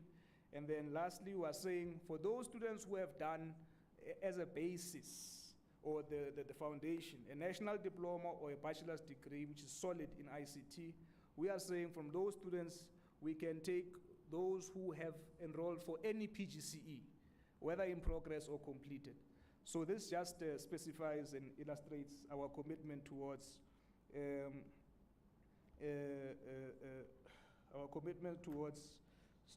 education students who are in the ICT streams. Another important point is that the presence of mentors in UNISA regional offices, because of our proliferation across the country, we now need to have a solid presence in the regional campuses where our mentors who will take care of these interns at the level of centers, they can be visited in close proximity to the regional campuses. The same way that the College of Law, for example, has an office in Middelburg, an office in Durban. We are saying the same thing must happen for the biggest college in the University of South Africa. Skills development programs, very quickly, the types of learning programs that we are going to take them through, these interns of ours, are those which are related to intelligence systems for the enhancement of operations, coding tools, building and maintaining cloud-based applications, cybersecurity, and other 4IR related basic programs. And then lastly, it will be ZADNA, which is the Domain Authority of South Africa. They have got a domain reseller program. So the purpose of having our interns undergo these kinds of programs is that they should, to the extent possible, be able to render similar classes or similar programs to educators who are in the field already and to fellow students. So this applies to Microsoft Azure Developer, Microsoft Dynamics 365, Microsoft Power Platform. And mind you, none of these are the Microsoft Office packages that we all know. These are specialized fields in which we believe, specialized provisions of Microsoft which we believe an educator of the future should be familiar with, especially those who specialize in this particular stream. I was going to just show you an example of one such program, the module content, but you will then have a look. Okay, it will follow. Then the implementation partners that we have identified are NEMISA, the Department of Basic Education, Girl Code, Lindaba Management Systems, IT Think, Zadna, and Tivier. So these are effectively public and private partnerships. Please don't look at the screen anymore. I see the slides are no longer moving as they're supposed to. But the approach here was to say that we have the facilities. Oh, you're able to see there. Okay, thank you. So we have the facilities, one. So we have the students as well, which is a constituency that needs to be trained, two. But three, please do not ask us for any money. We don't have it. So these partners, which are private sector companies, which are non-government organizations, and which are government organizations as well, have the responsibility of sourcing these funds. And the programs I was talking about earlier on will be rendered by them, because these companies, in fact, or these entities, their primary business is education. So I think, colleagues, my last slide now, no bad, is on our value proposition to teaching practice office. The first value proposition is remote supervision. We, working together with the teaching practice office in the College of Education, have piloted and tested, and in fact now promulgating a remote supervision model for our students. The second value proposition is on student placement, where the 50 interns that we have at the level of e-learning literacy centers, they too will beef up the staff complement in the teaching practice office to assist with placement of students. There's been an outcry for quite some time, and we're dealing with that. That is our proposal and proposition. The third is recruitment of supervisors. Supervisors are those supervisors who physically will visit students and be with them in class and watch them and give them feedback, that because the centers are located across districts, that we will now have a wider pool to draw from when you're looking for supervisors of students. Then the fourth bullet out of 6 is to incorporate teaching practice modules in daily operations of our e-learning literacy centers. And then as well as to have our centers as venues for supervisor mentor workshops. And lastly, to have our student development programs taking place at the level of teacher centers. That is, for example, micro-teaching, whether online or face-to-face, as well as technologically enhanced teaching broadly. So colleagues, I would like to pause and submit, and thank you very much for your attention.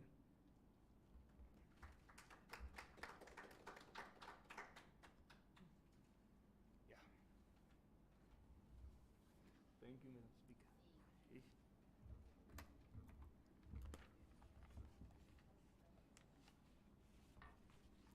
All right, colleagues, thank you very much, Mr. Mugwena, for representing the Odell Acceleration Unit and giving us a comprehensive overview of what the unit deals with.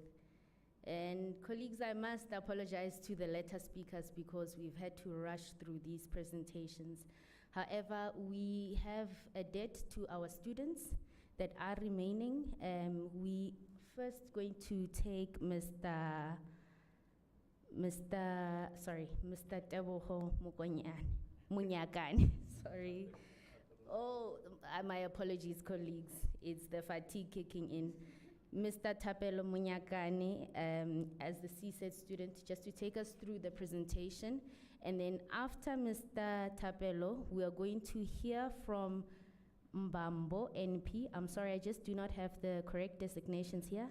And Ngobese S. These are the SEDU students, so they will let us know on the experience in as far as work integrated learning is concerned. And then colleagues, after these speakers, we will do a round of questions. This will be led by Mr. Tapelo, and then we will move for closure. So let us bear to the very last, colleagues. I know it has been a long day. Over to you.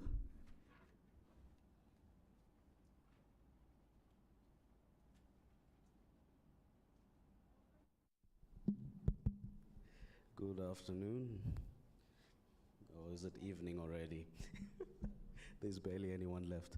Okay, sorry for the delay that happened previously. Yeah, and I opted to take this mic because you guys obviously won't see me behind this podium, unfortunately. Okay, so I'm gonna rush through this. I don't wanna be too long on it. I've been a student at UNISA since 2019, doing my national diploma in mechanical engineering. And in our final year, or whenever you choose to do it, but I did it in my final year, we did our in-service training in mechanical engineering. So the first slide, I wanted to explain that, I heard a lot of definitions, but everything we do in engineering is defined according to the Engineering Council of South Africa. They give us the guidelines. So I'll take it verbatim. This is what it says. The requirement for in-service training stems from the need to understand the basic principles of engineering design, manufacturing, quality control, and maintenance and operation functions before an engineering technologist can reasonably be expected to execute or assume responsibility for professional functions in engineering. Wow, that's a mouthful. But anyway, the reason I took this definition is because when you're doing a national diploma, you can only qualify as a technologist at first. For you to get to the level of a professional engineer, when you took the diploma route, you'd have to first do your advanced diploma, or formerly the BTech, and then do your honors, and then from honors do your masters, then you're at a level that you can be a candidate engineer. For now, I can only go from here to being a technician, then technologist, then I can wait my turn. Okay, next slide. Okay, how were the requirements fulfilled during our training? So I have a whole list of things there. So specific guidelines from EXA, again, safety in the workshop, measuring techniques and instrumentation, hand tools and handwork. This is all the in-service training or the practicals that we did. We first have to start there. Machine tools, including lathes, etc., welding, basic electricity, electrical work, assembly, reassembly, industrial exposure, which means being in the workshop environment under supervision, general maintenance and or manufacturing or construction, plant operation, plant layout, drawing office procedures, organizational structures of a company. In this case, because we did our in-service training in UNISA, UNISA would be the company. Structures within the company where the basic training was completed. Yeah, and I gave a whole list of what we did on the other side. Next slide.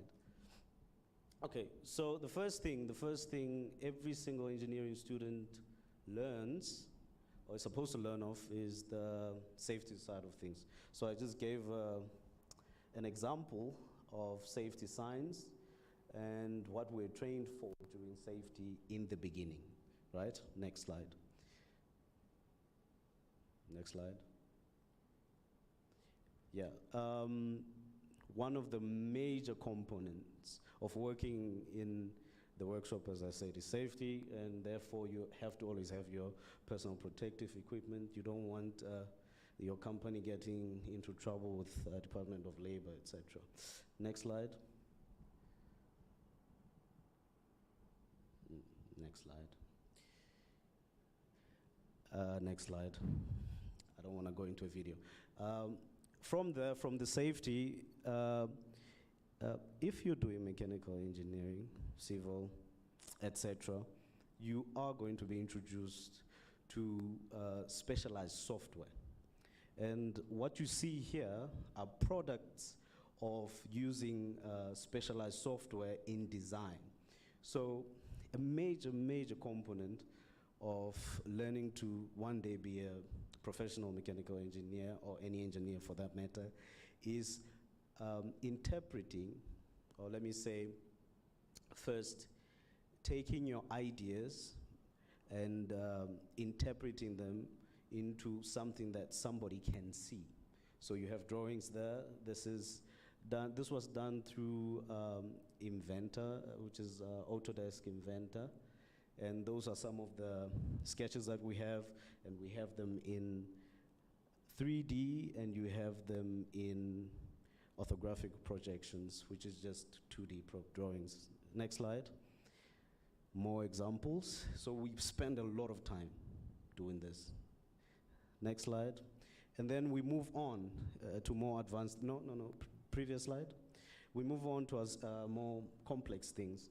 So what you look in there on the bottom left, that's an assembly drawing. So what you do, you start with 2D, developed into 3D, then you painstakingly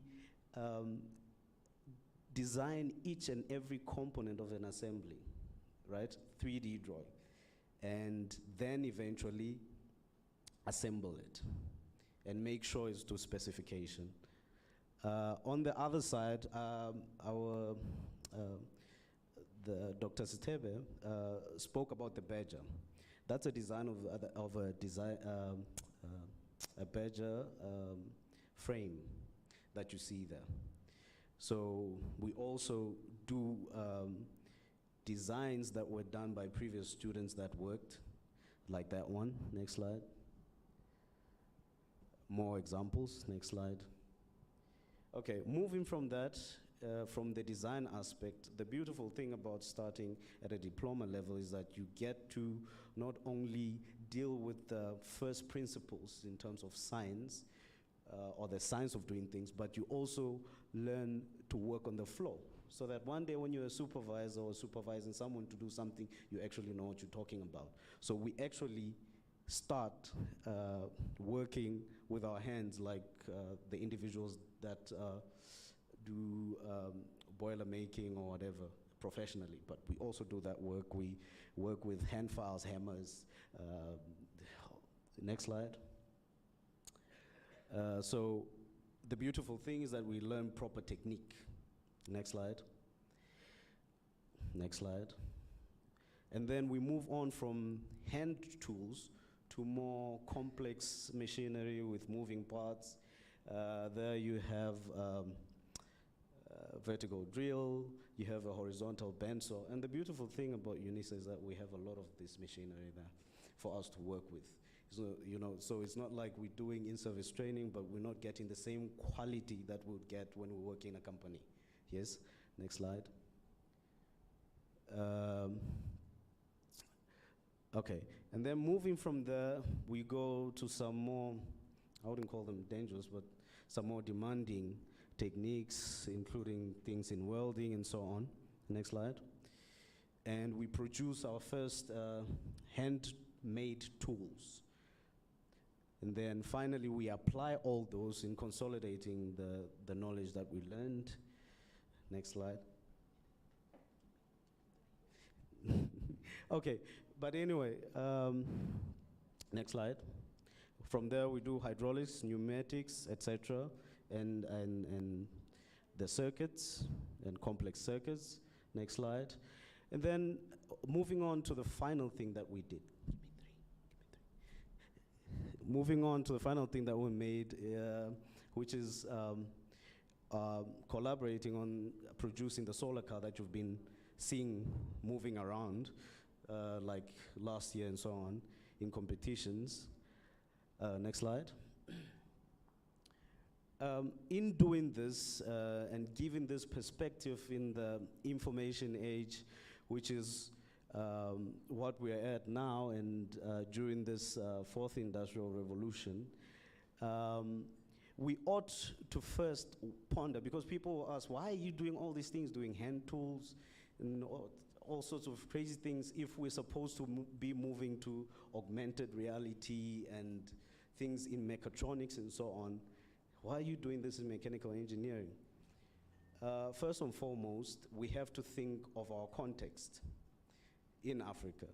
How does how do we view all of this fourth industrial revolution talk in the context of Africa?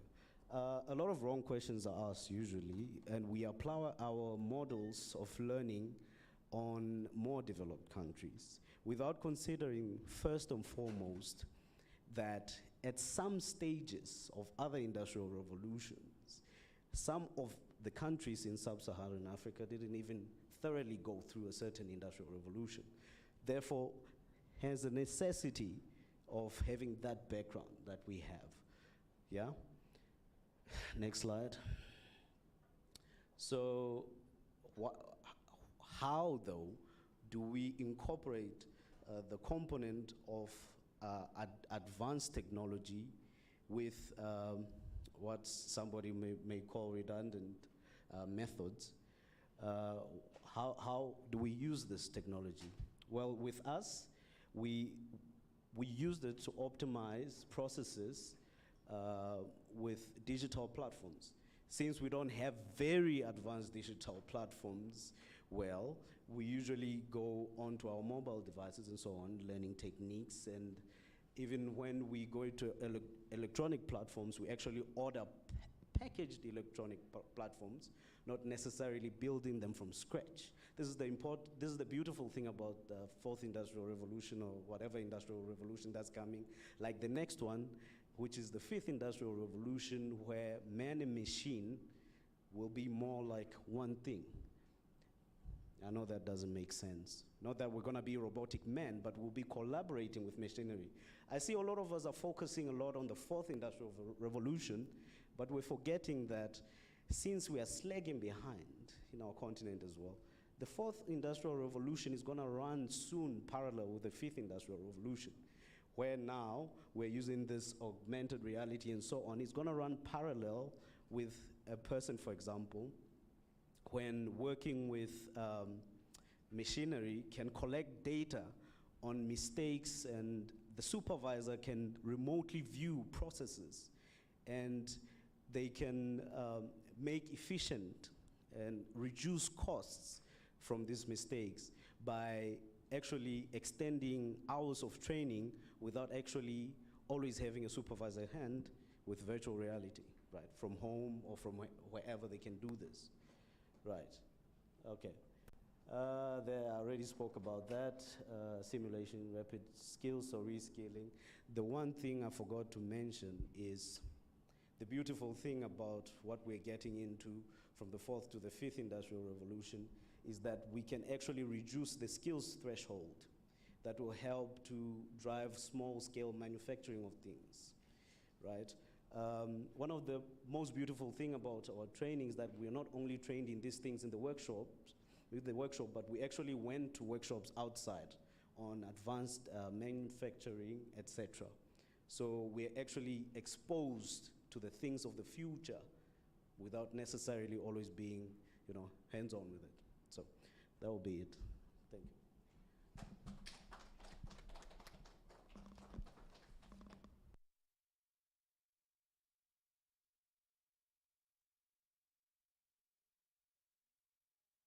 I wonder if we still have on the line our SEDU students. If our SEDU students are still with us on Teams, this is the opportunity to share your experiences.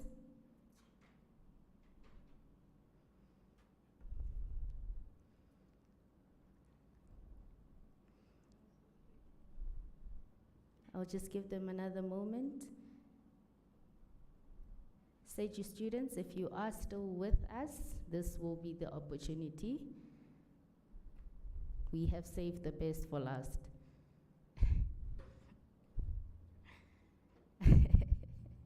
Okay, colleagues. All right, I'm getting the feedback that we do not have them with us. Okay, colleagues, this is where I think if we still have it in us, and in doing justice to the presentations that we had, we are going to take a last round of questions. Given all that has been said, the three letter speakers that were here, if there are any burning questions, colleagues, taking into account that we've been paying attention and we have them on hand, this is the time to do so.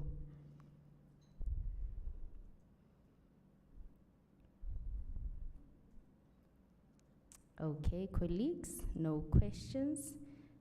Dr. Sisoko, yes. Over to you, ma'am. And thank you, colleagues.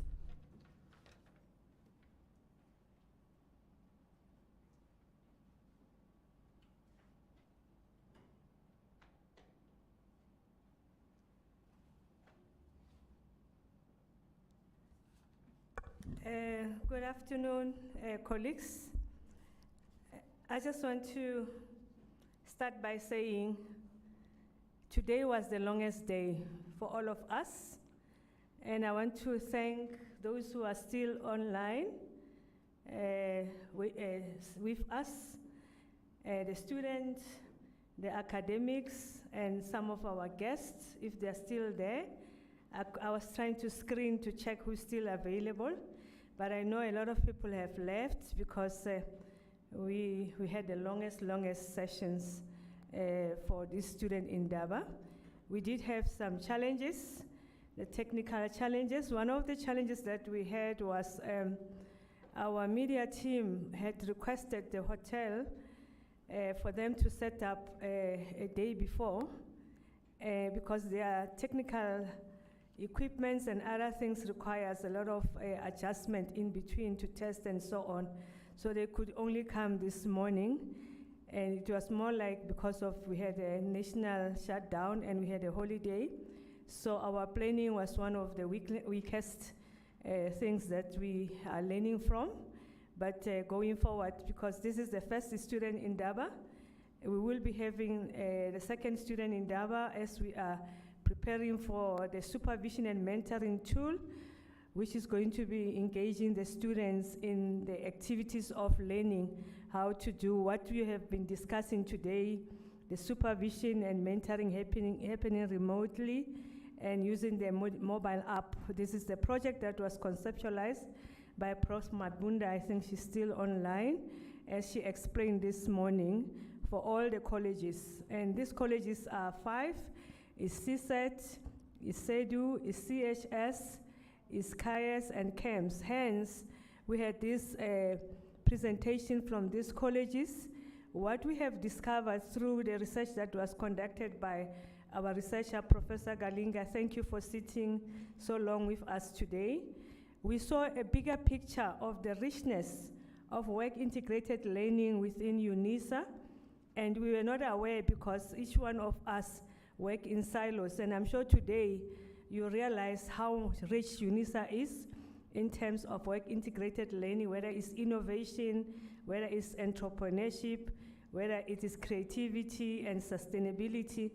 But this richness, we came through this research, and hence we organized this conference, this student in Indaba.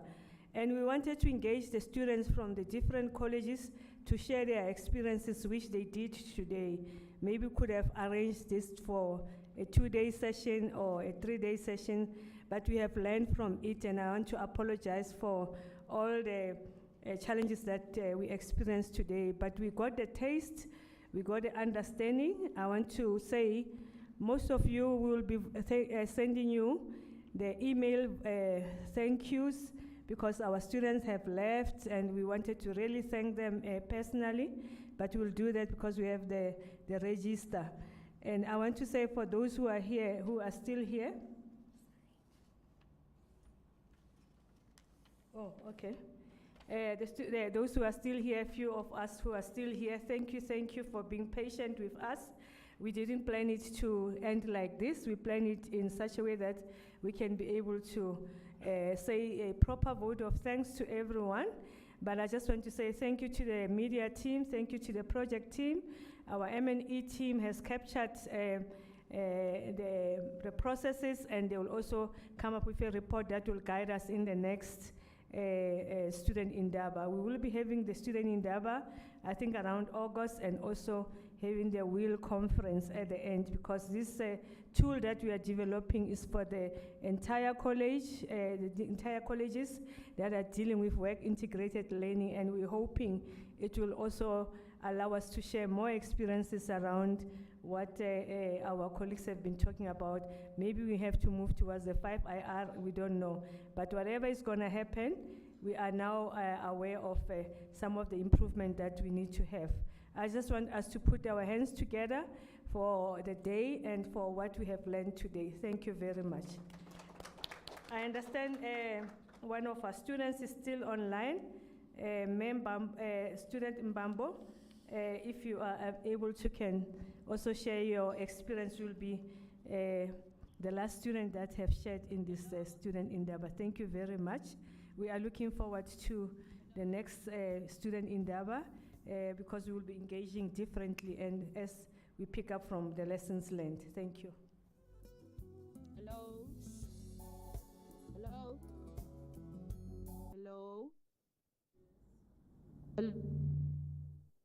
Hello. Hello. Greetings, yes, Hello. we can hear you. Go ahead. Hello. Hello, yes, we can hear you. Hello. Hello. Hello, we can hear you. Thank you. Hello. Hello. Greetings. Hello. We can hear you. You're on. Can you hear me? Hello. Go ahead with your presentation. We can hear you.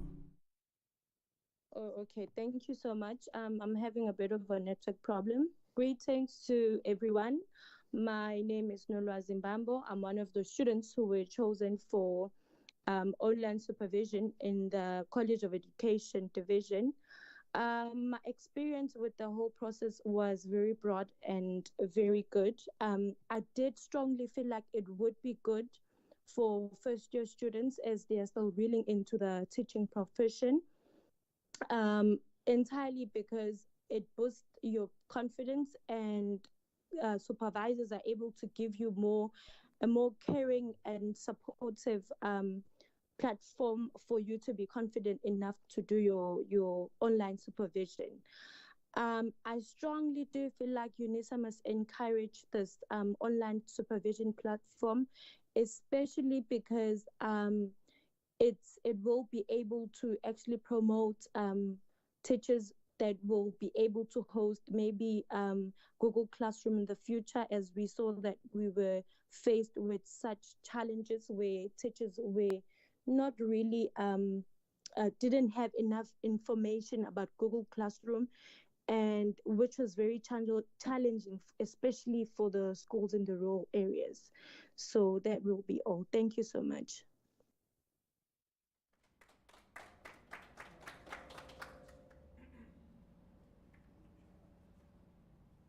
All right, colleagues, it feels a bit strange after descending. Colleagues, thank you so much. The organizers obviously cannot thank themselves, but nonetheless, all withstanding, today was a great day. We have learned a lot, and we look forward to the initiatives that are going to emerge here on out. And colleagues, to those who have stuck it out through the end, I think perseverance is in all of your names some way. So from my side, Kehasi Tusha and my co-pilot in absentia and my standing in co-pilot, thank you very much. May God bless you and may God bless the work of your hands. May you have a great evening further. Goodbye, colleagues, and goodbye to the colleagues online. Thank you very much.